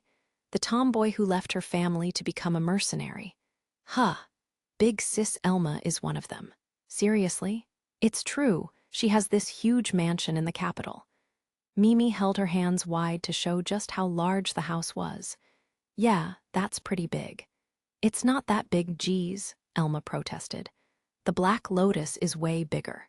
Anyway, you were asking whether a relationship was feasible with those two, right? I don't think it'd really be a problem. Some people would probably poke at Arya's lineage, but as long as Hartmut arranged for her to be seen as some noble's bastard child, taking her as a concubine shouldn't be an issue. The family that backed the bastard story might run into problems, but if doing so repaid whatever favor they owed Hartmut, and if they gained some perks on the side, plenty of nobles wouldn't mind taking the hit to their reputation. Bastard child. That refers to a child fathered by a high-ranking individual with someone other than their official spouse. So they'll pretend that Big Sis Arya is actually the illegitimate child of some noble somewhere. Yup. Either that, or they'll just have a noble adopt her. As Elma had said, given Arya's age, the fact that whatever noble family claimed her had taken so long to do so might mean severe social damage, both inside and outside the family. That said, Hartmut might know a way to handle things smoothly that we weren't aware of. I see. So, what's a concubine? Linda asked. You can think of it as a second or third wife a noble takes in addition to his legal wife. To use us as an example, you could think of Mimi as Hero's legal wife, while I, Kyugi, Tina, Whiska, Dr. Shauko, and May would be concubines, Elma explained. I exercised my right to remain silent. Nothing good would come of me opening my mouth at this point. I personally believed I treated all my crew members equally. They were all different, but good in their own ways. I see. That hurts, Linda. Okay, fine, I'm the lowest tier of trash, but I'm not apologizing. Now that things have come to this, if I want to make everyone happy, I believe my only option is to continue as the jovial mercenary I am. I am not overly familiar with the Empire's customs, but could Lady Arya adapt to such a change? Kyugi asked. It'd probably work out. As a last resort, they could always just directly input know-how about being a noble into her brain. There'd be plenty of solutions. Technology capable of extracting information directly from people's minds existed, so there was probably technology that could implant information too. The Graken Empire even had the expertise to perform enhancement surgeries that increased the brain's processing speed, so my suggestion should be possible. The way Hero phrased it is a bit extreme, but yeah, Elma said. Several methods of achieving such a goal exist in the Empire, so it might take a little time, but it'd work out one way or another. In the end, as long as they figure out a way to resolve the issue of Arya's lineage, it shouldn't be too hard for those two to pair up. It'll mostly come down to how Arya herself feels. It'll come down to Arya. I wonder how she does feel about this, Linda mused. Yeah, I wonder what she'll do. This kind of situation, a prince falling in love with a commoner girl, is common in holonovels and TV shows. True. And sometimes the male lead is a slightly evil mercenary, Linda said, glancing at me. I wasn't slightly evil, though. Among mercenaries, I was an exemplary white knight with pure, irreproachable morals. Would an exemplary white knight with pure, irreproachable morals misuse a singing crystal to destroy a fleet sent by the Federation? I'm not sure what you're referring to. Even if Hartmut's head over heels for her, he won't immediately act today or tomorrow anyway. There were still the straggler bloodies to deal with, as well as the space pirate saboteurs who hadn't yet been found. Hartmut wouldn't have the time to worry about a personal romantic relationship until after taking out the trash. Here, you. Huh. Oh, no, it should be okay. Yeah, things'll be fine this time around. At this point, I should be free from that jinx that had been cast on me, the one that turned whatever I saw coming into a prophecy. The next day, I went with May to go visit Hartmut. I didn't plan to start a fight or anything. I was just going to talk to him. I really don't like this. If you do not wish to do this, Master, I can inform him in your stead, May offered. No, I don't want to do this, but I'm not breaking the promise I made to Tina. We'd passed through the checkpoint, dividing the upper and lower districts, and headed toward the governor's mansion, where Hartmut was residing. The upper district looked about the same as it had when we'd last visited, but there did seem to be fewer people on the streets. Perhaps the residents were on guard against the saboteurs that had infiltrated.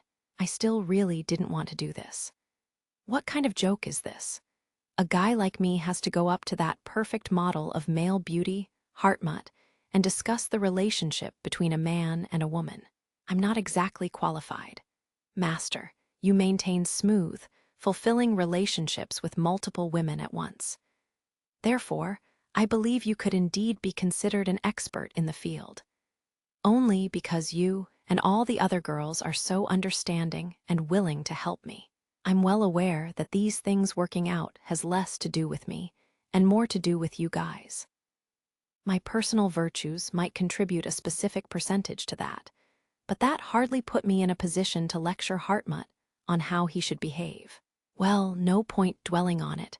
Let's just get this over with. Dragging it out would only extend the mental burden I was experiencing, so nothing good could come of it. Once we arrived at the governor's mansion, guards again checked us over. Once I'd handed over the weapons I was carrying, minus my swords, we headed toward Hartmut's office. An armed guard was once more responsible for escorting us. The threat of space pirate saboteurs had apparently given rise to heavier security. Hartmut was quite the thorough man when he acted. It was good to be careful. One of the pirate's goals was his assassination, after all. Good day, Lord Hero. News should be arriving soon, so take a seat. Tea is on the way. Thanks for the hospitality. Hartmut seemed rather energetic today. I wasn't sure how I'd describe it, but there seemed to be a sparkle in his eye, as if his morale bar was full or something. So, what brings you here today? He asked. If you had information to share, a hollow transmission would have sufficed. I'm just going to be blunt and say it. This has to do with area. Hartmut twitched in response to my words. I'd rather you didn't turn expressionless out of nowhere like that. It's terrifying. Hey, don't jump to conclusions. I'm not about to tell you to keep your hands off her, or say she's my woman, or anything. In fact, I'm on your side here. I see. Provide more details, then. I'm glad to see you're willing to listen to what I have to say now, but you're radiating suffocating pressure. Seriously. All right, first off, I'm sticking my nose into this affair in the first place, because a crew member of mine used to live in this colony. And that crew member is very good friends with Arya. Before you jump to conclusions, the crew member is female. Continue. Okay, so that crew member is worried. You're a Viscount's eldest son and this colony's governor. To a commoner like Arya, that status is significant. After all, you'll be in charge of supporting that orphanage. That's why, if you ask something of her, she might just swallow any grievances and agree to whatever it is, whether she wants to or not. Hartmut closed his eyes as he digested what I'd said, sinking into thought. That may be the case. But in the end, as long as I make Miss Arya happy, is there really a problem? Good question. I feel the same way, dude. Dude.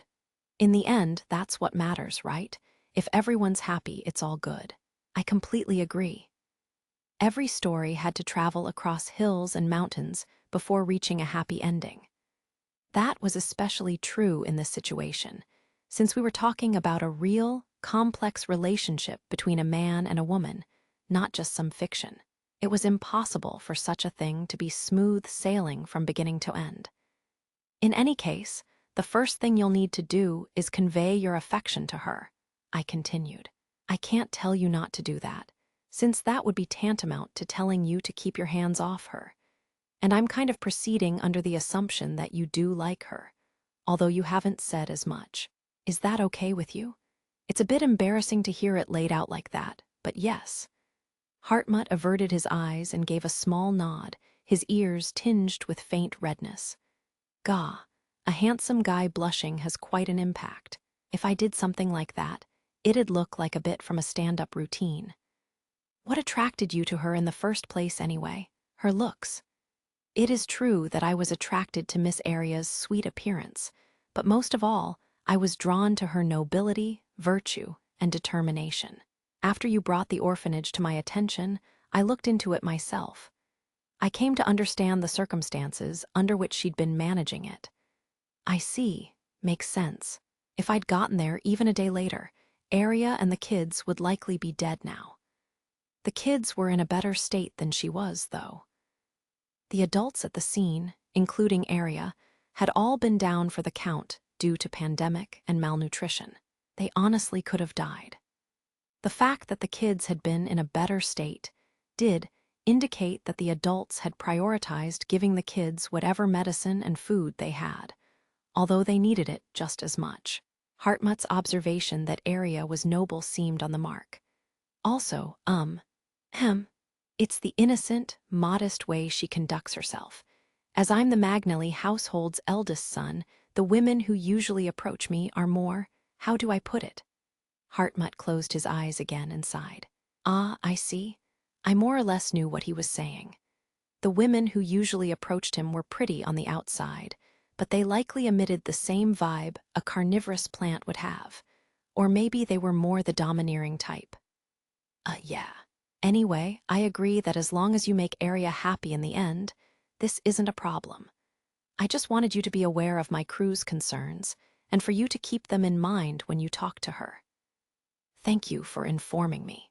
As it was you who brought up these concerns, I promise to keep them in mind. Thanks, and sorry about this. Hartmut definitely hadn't enjoyed me suddenly raising this topic, but he'd still listened seriously to what I had to say. I thought that, more than anything, demonstrated his character. Most people in his shoes would have gotten mad and yelled at me. After drinking the tea the maid poured us, May and I returned to the Black Lotus. I'd informed Hartmut that we'd help exterminate the space pirate saboteurs and remaining bloodies if necessary, but he'd turned us down. As the one now in charge, eliminating them is my duty, he'd said. I am grateful for your offer, but depending on your strength in this situation would be inappropriate. He wasn't wrong. It was indeed his job as governor to handle such problems, and at the end of the day, endangering myself without getting paid didn't benefit me in the slightest. I supposed it was possible that the pressure would awaken or strengthen an ability of mine or something. Still, this wasn't a game, so the risks far outweighed the rewards. Hartmut was right, so I'd left. If he needed my help, he could just go through the Mercenary Guild and enlist my services that way. Oh, welcome back, Master Hero. You're here sooner than I expected. Yeah, we're not going to participate in the cleanup operation. I told Hartmut what I needed to, and the pandemic will more or less be under control soon, so it's about time for us to leave. Hun, how'd it go? Gah! As I chatted with Mimi on a sofa in the lounge, Tina, having heard my voice, had rushed out of the cafeteria and charged into my side. Calm down, I informed Hartmut about your concerns, but he insists he only wants to make Aria happy. He says he wasn't just attracted to her looks, but also her character, so I don't think we have to worry. Let's leave it to the parties involved now. Okay. Thanks, hun. No sweat. I patted Tina's head. These events had been tumultuous for her, but in the end, she fortunately seemed to have accepted the results. At this point, it was about time for us to leave the colony, but first we had to return Linda to Aria's care. Now that I think about it, how has Dr. Schauko been? I feel like I haven't seen her for the last 2 days. She's been cooped up in her research lab. Should we go get her? Nah, no need, as long as she's okay. What's she up to, though? Curious, I decided to head to Dr. Shauko's lab to see for myself. What could she be doing that had kept her from coming out for 2 whole days? Dr. Shauko, what ray you woe? What's the matter? Dr. Shauko's lab was full of mushrooms. It wasn't overrun or anything. The mushrooms were only growing inside controlled lab cases, but there were so many of them, dozens and dozens. What's going on here? With these, I'm trying to see whether I can selectively breed the mushrooms that caused the pandemic and neutralize the threat they pose. It's a lot of trial and error. I came up with a cure that works on humans, but unless we get rid of its source, the disease causing the pandemic will never be eliminated. That's why I'm trying to engineer a mushroom that kills the disease-spreading ones. I see. Think you'll succeed? Maybe. It seems to be going well, but actually deploying this solution would involve contaminating the colony with a different type of mushroom, so I doubt I'd get permission. Of course you won't. Yeah, figures? Ah ha ha, Dr. Shauko said with a silly laugh. Well, I finished designing a purifying nanomachine that targets and removes the disease-carrying fungus from the environment, so we can just use that. Living things are just so hard to control. Yeah, Then doesn't that mean you can end the pandemic? Yes, combining the cure with the purifying nanomachines should resolve it quickly. I've organized the data and samples, so you can handle the rest, thanks. I'm going to shower and go to bed or something.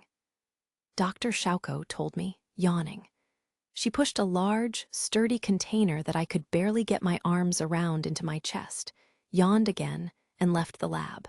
Dr. Shauko may be the most dangerous person on board this ship. Under the weight of the container I held, I shuddered involuntarily. Epilogue THOSE purifying nanomachines Dr. Shauko had developed had an immediate effect.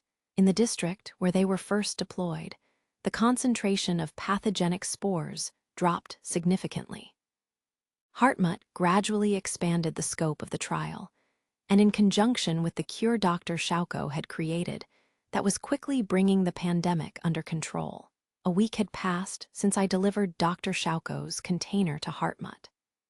In that time, as the colony began to rebuild, I'd visited area and the orphanage kids, checked in with Hartmut with Dr. Shauko in tow to discuss the nanomachines, and negotiated the reward we'd receive for the services we'd rendered.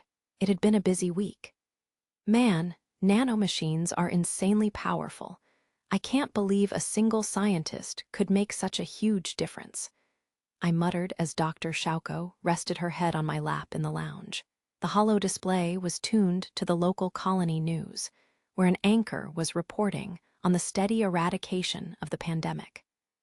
This incident just happened to be within my field of expertise, Dr. Shauko said modestly. Despite her humble words, the pride on her face was unmistakable. In fact, she looked downright smug, not that I blamed her. Given what she'd accomplished, she had every right to feel proud. What you did was still impressive. I mean, I was genuinely amazed. If someone decided to use nanomachines as a weapon, though, wouldn't it be incredibly dangerous? Oh, that. I get that question a lot. Honestly, compared to biological or chemical weapons, nanomachines are much easier to neutralize, so they're not really considered worth the effort of deploying as a weapon. Really? Yeah, they're delicate machines, so an EMP will take them out easily. Shields can also stop them. Plus, to actually kill someone, you'd need a huge number of them.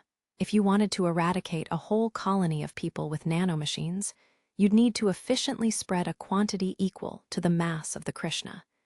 It just wouldn't be cost-effective. It'd be a lot cheaper and easier to just blow up the entire colony with a reactive warhead. Exactly. I suppose nanomachines could be used for assassination, but they really don't make great weapons. I see. Based on what Dr. Shauko said, the gray goo scenario, global extinction due to out-of-control nanomachines, wasn't likely. That revelation was a relief, but also somewhat disillusioning. I'm kind of sleepy. Don't blame me if you wake up with a sore neck because you used my lap as a pillow. I think your lap has just the right amount of firmness, but you're right, I should probably find an actual bed to sleep in. Yeah, why are you reaching your arms out like that? I want you to carry me, Dr. Shauko said with a smirk. Oh, fine, I'll carry you. This doctor was surprisingly fond of being spoiled. We had pretty much wrapped up everything we needed to do here at Raimai Prime. Just one last matter remained. Well then, you know why I summoned you three here today, right? The three young girls sitting together at a corner table in the cafeteria. Well, only one of them was actually a young girl. Each gave me a sheepish look. Lately, they'd become inseparable, always tinkering with machines together. The reason Linda ended up aboard this ship is, well, partly my fault. I take some responsibility for that. Thanks to her, though, we developed a cure for the pandemic this colony was suffering from, and Hartmut rewarded us generously for that cure. Naturally, I intend to give Linda a portion of that reward. I paused, examining Tina, Wiska, and Linda in turn. All three looked downright miserable. It was starting to make me feel like I was some villain. I'll just be blunt, I continued. I have no intention of bringing Linda with us. We have enough hands already, and Linda has people here who can look after her. Right? Well, yeah, that's true, Tina agreed. Aria was still present at the orphanage where Linda had been living. She'd look after the girl. Heinz and Sieg were still around, too. I was sure Hartmut would lend his assistance as well if Aria asked. And, while the sum of money I planned to give Linda wouldn't purchase a right to travel freely certificate, it would provide her with an opportunity to learn whatever she wished to. Frankly, the sum was probably too large for Linda to handle right now. Giving a kid that much money could be a recipe for disaster, and I didn't want that, so I planned to hand it over to Heinz or someone similar to manage on her behalf. Heinz seemed like he'd be trustworthy enough, especially if I made things clear to him by saying something like, "You know what'll happen if you misuse Linda's money, right?" That would keep him in line. If I was going to dump this responsibility on him, though, I'd probably have to think of a way to make it worth his while. Linda looked me straight in the eye. "But I want to leave with you guys." Well, yeah, that's not surprising. I understood why she wanted that. In her position, I'd have felt the same way. It was only natural, considering the situation she'd been raised in. She didn't know who her parents were, and there weren't many job opportunities for a girl raised in an orphanage propped up by syndicate members and gangsters. In a place like the lower district, with no education or money, a girl like Linda had next to no chance of getting ahead. Compared to that existence, even a risky life aboard a ship offered better prospects, despite all that life's dangers, including to Linda's innocence. Not that I would ever touch her. She'd have a chance to gain skills that would offer real future opportunities. Anyone with half a brain could see that, even a child like Linda. It would technically be possible to bring Linda with us. It wouldn't be difficult at all. Her daily living costs would be negligible, considering what we earn. But to be blunt, there's no benefit for us in bringing her along. Absolutely none. In fact, I believe the risks would outweigh the rewards. Linda was still a child. Soon she'd go through puberty, a period during which it was difficult to control one's impulses. Although she was blessed with a rare resistance to the pathogen responsible for the recent pandemic, it wasn't a given that she'd be likewise resistant to other diseases. Besides, vaccines that could handle most illnesses already existed in this universe, and my crew had all been vaccinated with them. That lowered the value of Linda's unique trait. "I've got a lot of self-control, and I'm quick on my feet," Linda protested. "I'm also good with my hands. Not to toot my own horn, but I think I've got guts too. I'm not that smart, but big sis Tina and Wiska say I'm quick on the uptake. I'm sure I'd find a way to be useful. Maybe not immediately, but soon enough." You've got a way with words. Still, I'm not taking you on. There's no room for an energetic newbie on my ship. That said, though Mimi was now a top-notch operator, she'd started out as a completely ordinary girl. Linda might start to shine too after a little polishing. Now that I thought about it, Tina, who was older than Mimi, had still acted far more immature on this trip, so it was kind of hypocritical of me to reject Linda on the basis of age. Still, I felt that Linda was just far too young. I wasn't an old man going around calling everyone young, but Linda was young, a literal child. I attracted all kinds of trouble as it was, so I wasn't about to take on a crew member who would only add to my worries. Well, I guess I can't really expect you to just accept all this, and I don't want you to try stowing away on my ship, so I'll compromise. The three girls gulped and braced themselves. You're currently 12, right, Linda? Stay here in this colony, and do what you can until you reach adulthood at age 15.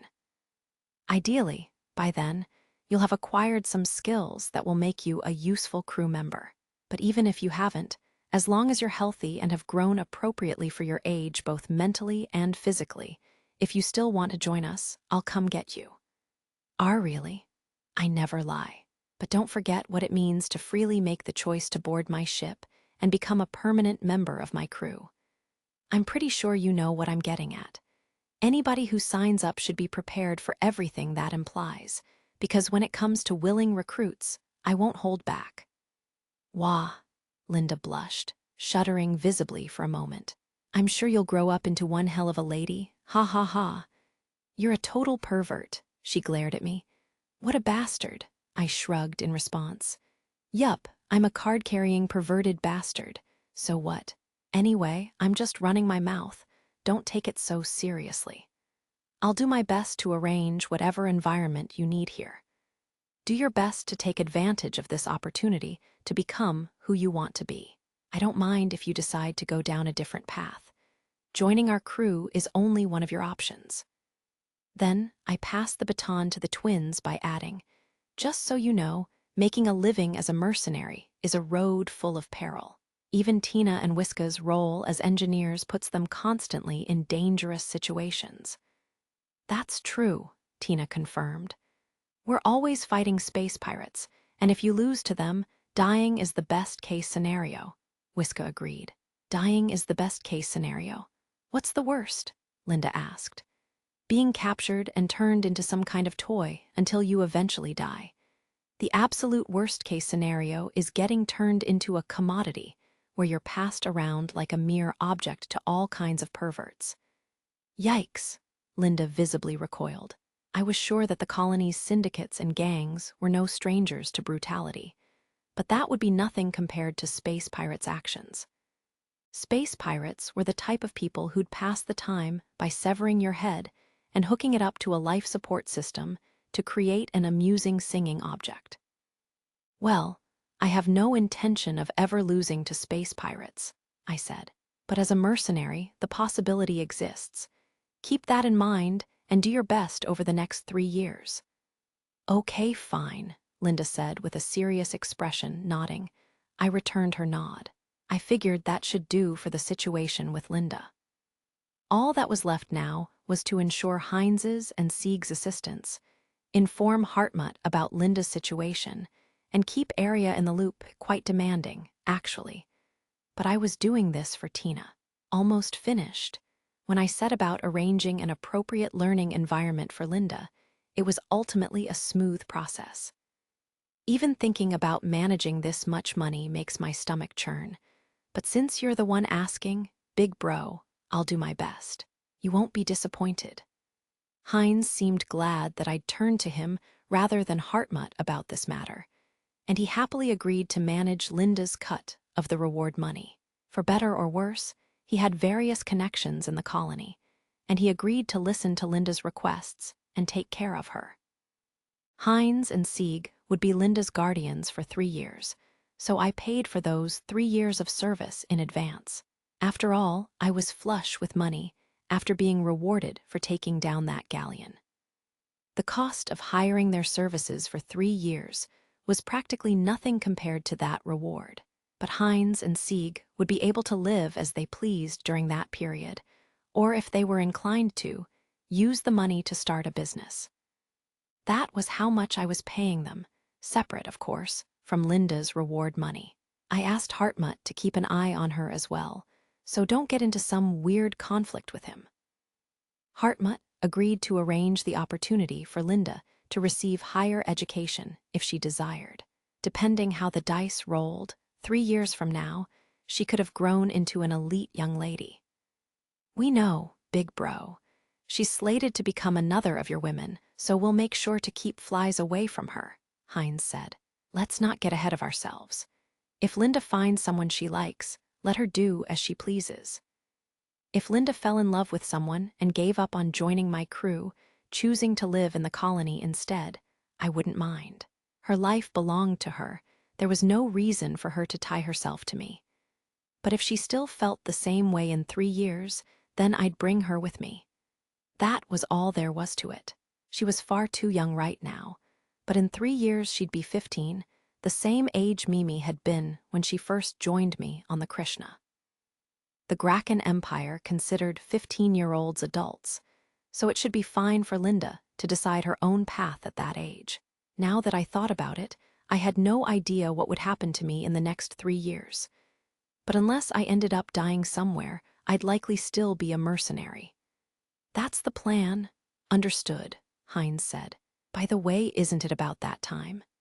Yeah, we're leaving tomorrow. The life of a free wanderer suits me best. I didn't have any particular goal this time, as there were no urgent matters at hand. But Elma may, and I hadn't yet perfected the coordination between the Antlion, Black Lotus, and Krishna when hunting pirates as a group. So, for the time being, our goal would probably be to earn money while improving those skills. That said, in truth, we couldn't really travel around with absolutely no other goals at all.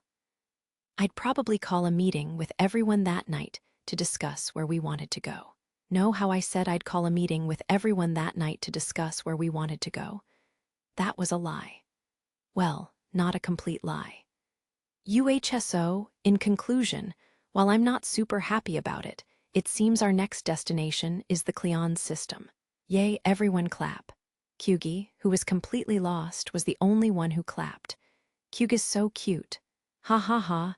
Well, if that's what you've decided, I'll follow you. We haven't been ordered to join the front lines, have we? Elma asked. No way. We've been tasked with hunting pirates targeting supply lines. It's all about framing in the end, Elma remarked. So who are we reporting to? The usual person. Colonel Serena always draws the short straw, doesn't she? Ha ha, Mimi commented with an unusually dry laugh. Tina had a scowl on her face, while Whiska looked worried. As for Dr. Shauko, she had a big smirk, as if she found this situation entertaining. May was expressionless, as usual. Explaining how we'd arrived in this situation would require going back in time a bit. It began to unfold right after I spoke with Heinz. While I was on my way back to the Black Lotus, my terminal rang with an incoming call. In hindsight, perhaps if I'd known, that wouldn't have changed anything. I'd been screwed either way. I couldn't have continued as a mercenary if I cut off all contact with the guild. This is Hero. This is David from the Mercenary Guild's Raimai Prime branch. I'm speaking with Sir Captain Hero, correct? That's me. Getting called directly by the guild was odd. When they had to inform mercenaries of news, they typically sent a message through their custom app. It's unusual to receive voice call from the guild. What's the situation? A top priority request by name has been issued for one Captain Hero. We kindly ask that you review it as soon as possible. A top priority request by name? This request comes from a trustworthy client, right? I wasn't about to blindly head to a rendezvous point only to hear the client say, "Sorry for deceiving you." I doubted I'd earned the ire of any individual wealthy enough to afford to submit a request by name to the Mercenary Guild, but you never knew. I would say that you couldn't find a more trustworthy client in the entire empire. To submit a request by name, a client needed a certain level of credibility. What exactly did credibility entail. The Mercenary Guild based that on the individual having a proven track record, placing weight on reliable payment, the feasibility of requests, the survival rate of the mercenaries who took those requests, and the client's overall social standing. This meant that if the Mercenary Guild viewed someone as trustworthy, they likely were. If a client did end up deceiving the guild after issuing a request by name, it would destroy any credibility they'd built up and ruin the relationship. They could no longer issue requests to the guild, and depending on the situation, the guild might even come after them for revenge. The Imperial Fleet? When it came to the Empire's most trustworthy client, the first to come to mind was the Imperial Fleet. They were the ones who paid out pirate bounties, and they also paid handsomely whenever someone managed to destroy a pirate base. The fleet and guild were so in sync you'd have thought that they were in bed together. Half correct. Hey, I'm not here to answer riddles. Higher up. Crap. I'll pretend I didn't hear that. Higher up? Did he just say higher up? The only person higher up in the chain of command is the frigging Emperor himself. That bastard. Where the hell is he trying to send me? The rendezvous point is the Cleon system, close to the border with the Belbellum Federation. You are to rendezvous at the Imperial Fleet's established supply outpost with a unit of ships convened by the Imperial Fleet. You will work together with that unit to eliminate the space pirates threatening the Empire's supply lines. Running my eyes over the hologram projecting from my terminal, I sighed internally. It was to be expected, but the fleet we would rendezvous with was Colonel Serena's pirate hunting unit. I had more or less guessed that it would be, since we'd be hunting space pirates. What was there to say? We just couldn't get free from her. Wait, I haven't accepted the request yet. If extenuating circumstances prevent you from setting out right away, we can discuss things further. But if not, you'll be accepting this request. It's a highly lucrative offer with exceptional terms. I don't believe this is a bad deal for you, Captain Hero. Well, no, but my resistance wavered the moment I saw the offer. The client would cover the cost of all ammunition and supplies. On top of that, they would pay a 10 million ener fixed fee, plus additional bonuses for every downed enemy ship, and most anything we salvaged would belong to us. If they wanted something specific, that would belong to them, but they would make up for the cost of whatever they claimed in ener. In the event that they needed our services beyond the 30 days the request specified, they would pay an additional 300,000 ener per day. Our job was to deal with the space pirates targeting their supply lines, so we wouldn't be required to fight on the front lines. Depending on the situation there, we might get dragged into whatever fight was going on, but that was an inherent risk when operating in contested territories. I sighed. For now, continue talks under the assumption that we'll accept the mission. I plan to leave this colony tomorrow either way. But keep this in mind. I value my freedom to operate as a mercenary. I'll cave this time, but if they abuse their authority too much, I might just disappear one day. Thank you. I'll inform the other party of your feelings as best I can, the guild employee named David said, ending the transmission. As long as I operated within the Empire, it wouldn't be safe to completely ignore a direct request from the guy in charge. It probably wouldn't turn the Mercenary Guild against me, but I would definitely owe them a huge favor. That in itself was an extremely risky proposition. Essentially, the moment that damn Emperor got involved, I was screwed. I had my own feelings on the matter, but I wasn't an anarchist who detested all authority. In fact, I was kind of a pecking order-friendly guy. In any case, even if I rejected this request and ran away, I'd just be dragged into a different problem somewhere else. I might as well accept the low-risk, high-reward option that would potentially earn me some favors. So our next job is hunting self-proclaimed space pirates on the front lines. I sighed as I looked up at the ceiling of the Raimai Prime colony. Those space pirates were probably going to be well-trained fighters, equipped with ships and weapons from either the Belbellum Federation or their allies.